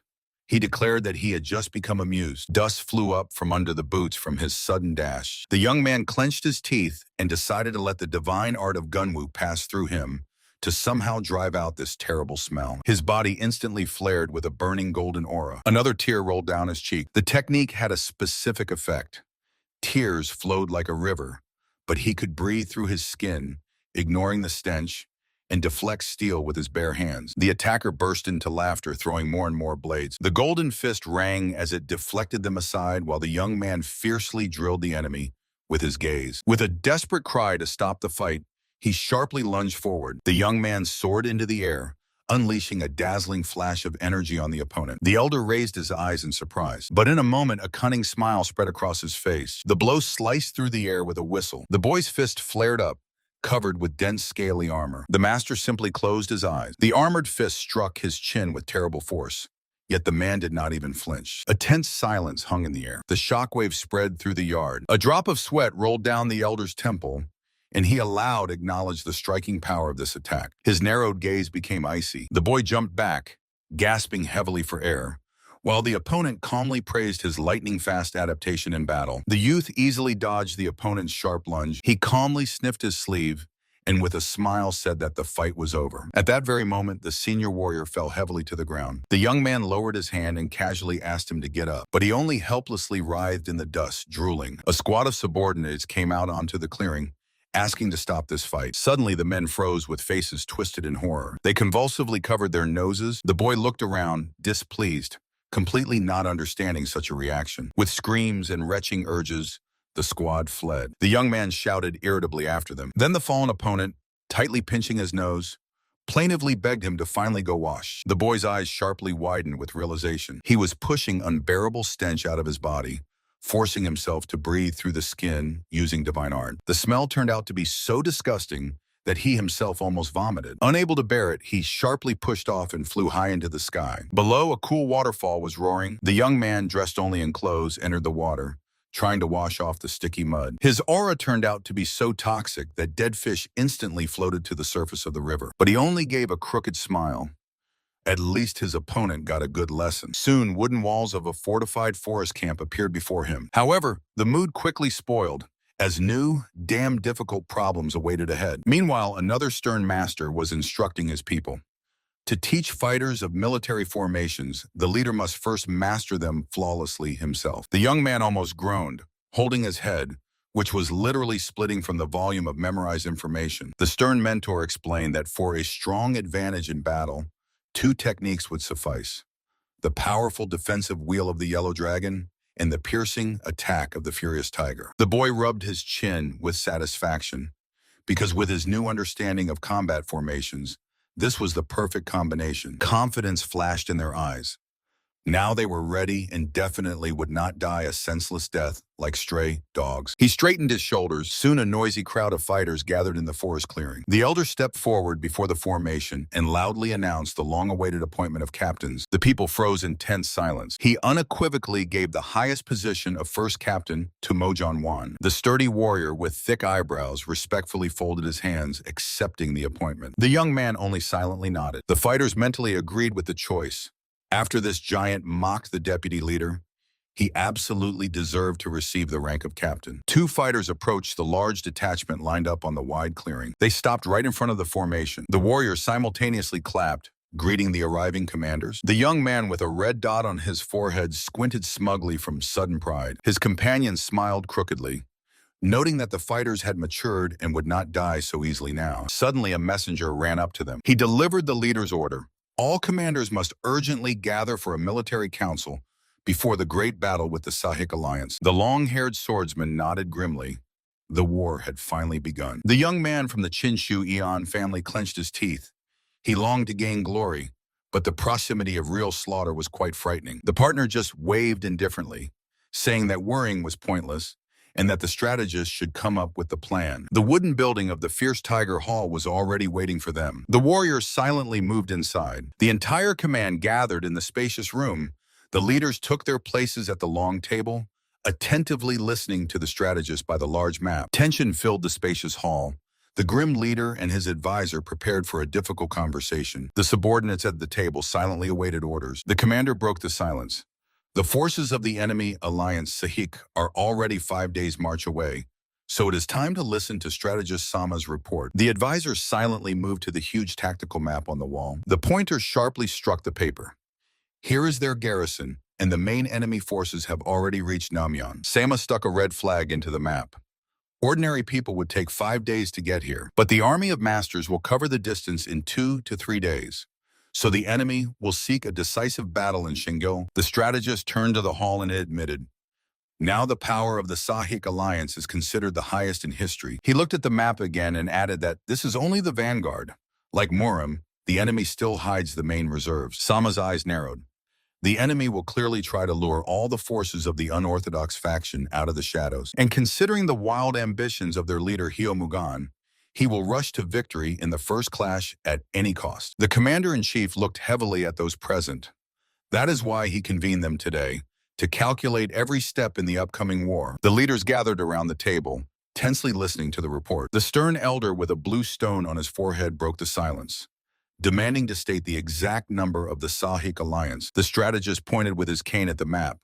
Reconnaissance counted 2,500 fighters, with heavy blades and a clear hierarchy. He added that the enemy holds formation like a real regular army. The gray-haired warrior was outraged by the scale of the threat, and his neighbor demanded an immediate action plan. The black-bearded leader closed his eyes and coldly urged those present to think soberly. He proposed to intercept the enemy on the march, strike first, and immediately order the reporter to continue. The strategist assured that their forces were also mighty. The main base was already gathering the elite, so they only needed to break the first assault of the alliance. The warrior with a golden ornament in his hair squinted intently. 3 elders at the table slowly nodded in agreement. The strategist scanned the room with his gaze and asked if there were other thoughts. In response, a heavy silence fell. The junior masters only tensely averted their eyes. The alliance leader got down to business and called to develop a concrete strike plan against the main forces of Sahik. A hum instantly rolled through the hall. The hall masters were actively sharing strategies and consulting among themselves. The leader silently observed this, pleased with their enthusiasm. Only one young man sat aside, openly dissatisfied, crossing his arms over his chest. The head noticed his gloomy look and mentally tensed. What was wrong with him? With one gesture, he stopped the noise and asked for a moment of attention. He praised the ideas of those present, acknowledging that with such unity, they would definitely defeat the enemy. But he added that the council had turned into a monologue of old masters and sharply pointed a finger at the silent boy. It was time to hear the youth. He calmly stood up. Yunbi, vice leader of the Muryon Corps. The leader nodded, waiting for his opinion. Yunbi looked at him seriously and replied that he was ready to speak if he was allowed. The head gave consent, and the boy prepared to present his plan. Vice leader Nin directly criticized the plan, asking whether it was worth spending effort on such a distant journey at all. Other commanders froze, mentally resenting the audacity of the upstart. The man with thick eyebrows exploded with anger, taking the question as a personal insult. The master of the White Tiger Hall sternly supported him, reminding that a mere deputy should not throw words around so freely. Nin immediately bowed his head and apologized. He quickly lowered his gaze, deciding not to bring unnecessary trouble upon himself. But the thick-browed commander was not pacified and suddenly barked at the master of the White Tiger, demanding respect for himself. The alliance leader himself intervened in the quarrel. He harshly reminded that he personally allowed Nin to speak and forbade silencing subordinates. The noisy elder instantly became embarrassed before the leader. He obediently muttered an apology. The leader coldly accepted it and ordered the young man to continue. Nin cursed inwardly. He had wanted so much to remain in the shadows, but it was too late to retreat. He stood before the leadership and openly voiced his doubts. The young man sharply rejected the idea of attacking the enemy, who was already advancing straight at them. He raised a finger and honestly admitted that he did not understand military strategy, but he clearly understood one thing. The elders furrowed their thick brows. The gray-haired commander squinted distrustfully. The dark-haired master froze in concentration. The warriors nearby exchanged thoughtful glances. The boy calmly explained his logic. Movement exhausts, and every extra step will drain the precious strength of the Sahik alliance fighters. He did not understand why their alliance was eager to fight instead of forcing the enemy to come to them and lose energy. Instead, he suggested spending the remaining time digging traps. The Gray Elder asked in amazement if he had heard correctly about the traps. The masters fell silent in confusion. The young man stood his ground. There was no point in giving up a favorable position if it was possible to safely thin out the enemy ranks. A shadow of a smile flickered on the elder's face as he thoughtfully considered the idea. The silver-haired warrior was outraged by the dirty traps that would inevitably disgrace the honor of the Orthodox faction. The gray-haired elder squinted intently, pondering what he had heard. The man nearby nodded reservedly, but suggested not to rush and to first hear the plan to the end. Then the bearded master sharply addressed the deputy leader Nin, questioning where he got such thoughts. Instead of excuses, the young man calmly replied, "Whether from a sword or an arrow, death is always the same." He stepped right up to the table and challenged those present, asking if any of them had ever died at all, since there is no honorable death. The experienced fighters fell silent, confused and frowning. The young man smiled coldly and finished them off with the harsh truth about how lightly they treat death. If you don't want to die, kill.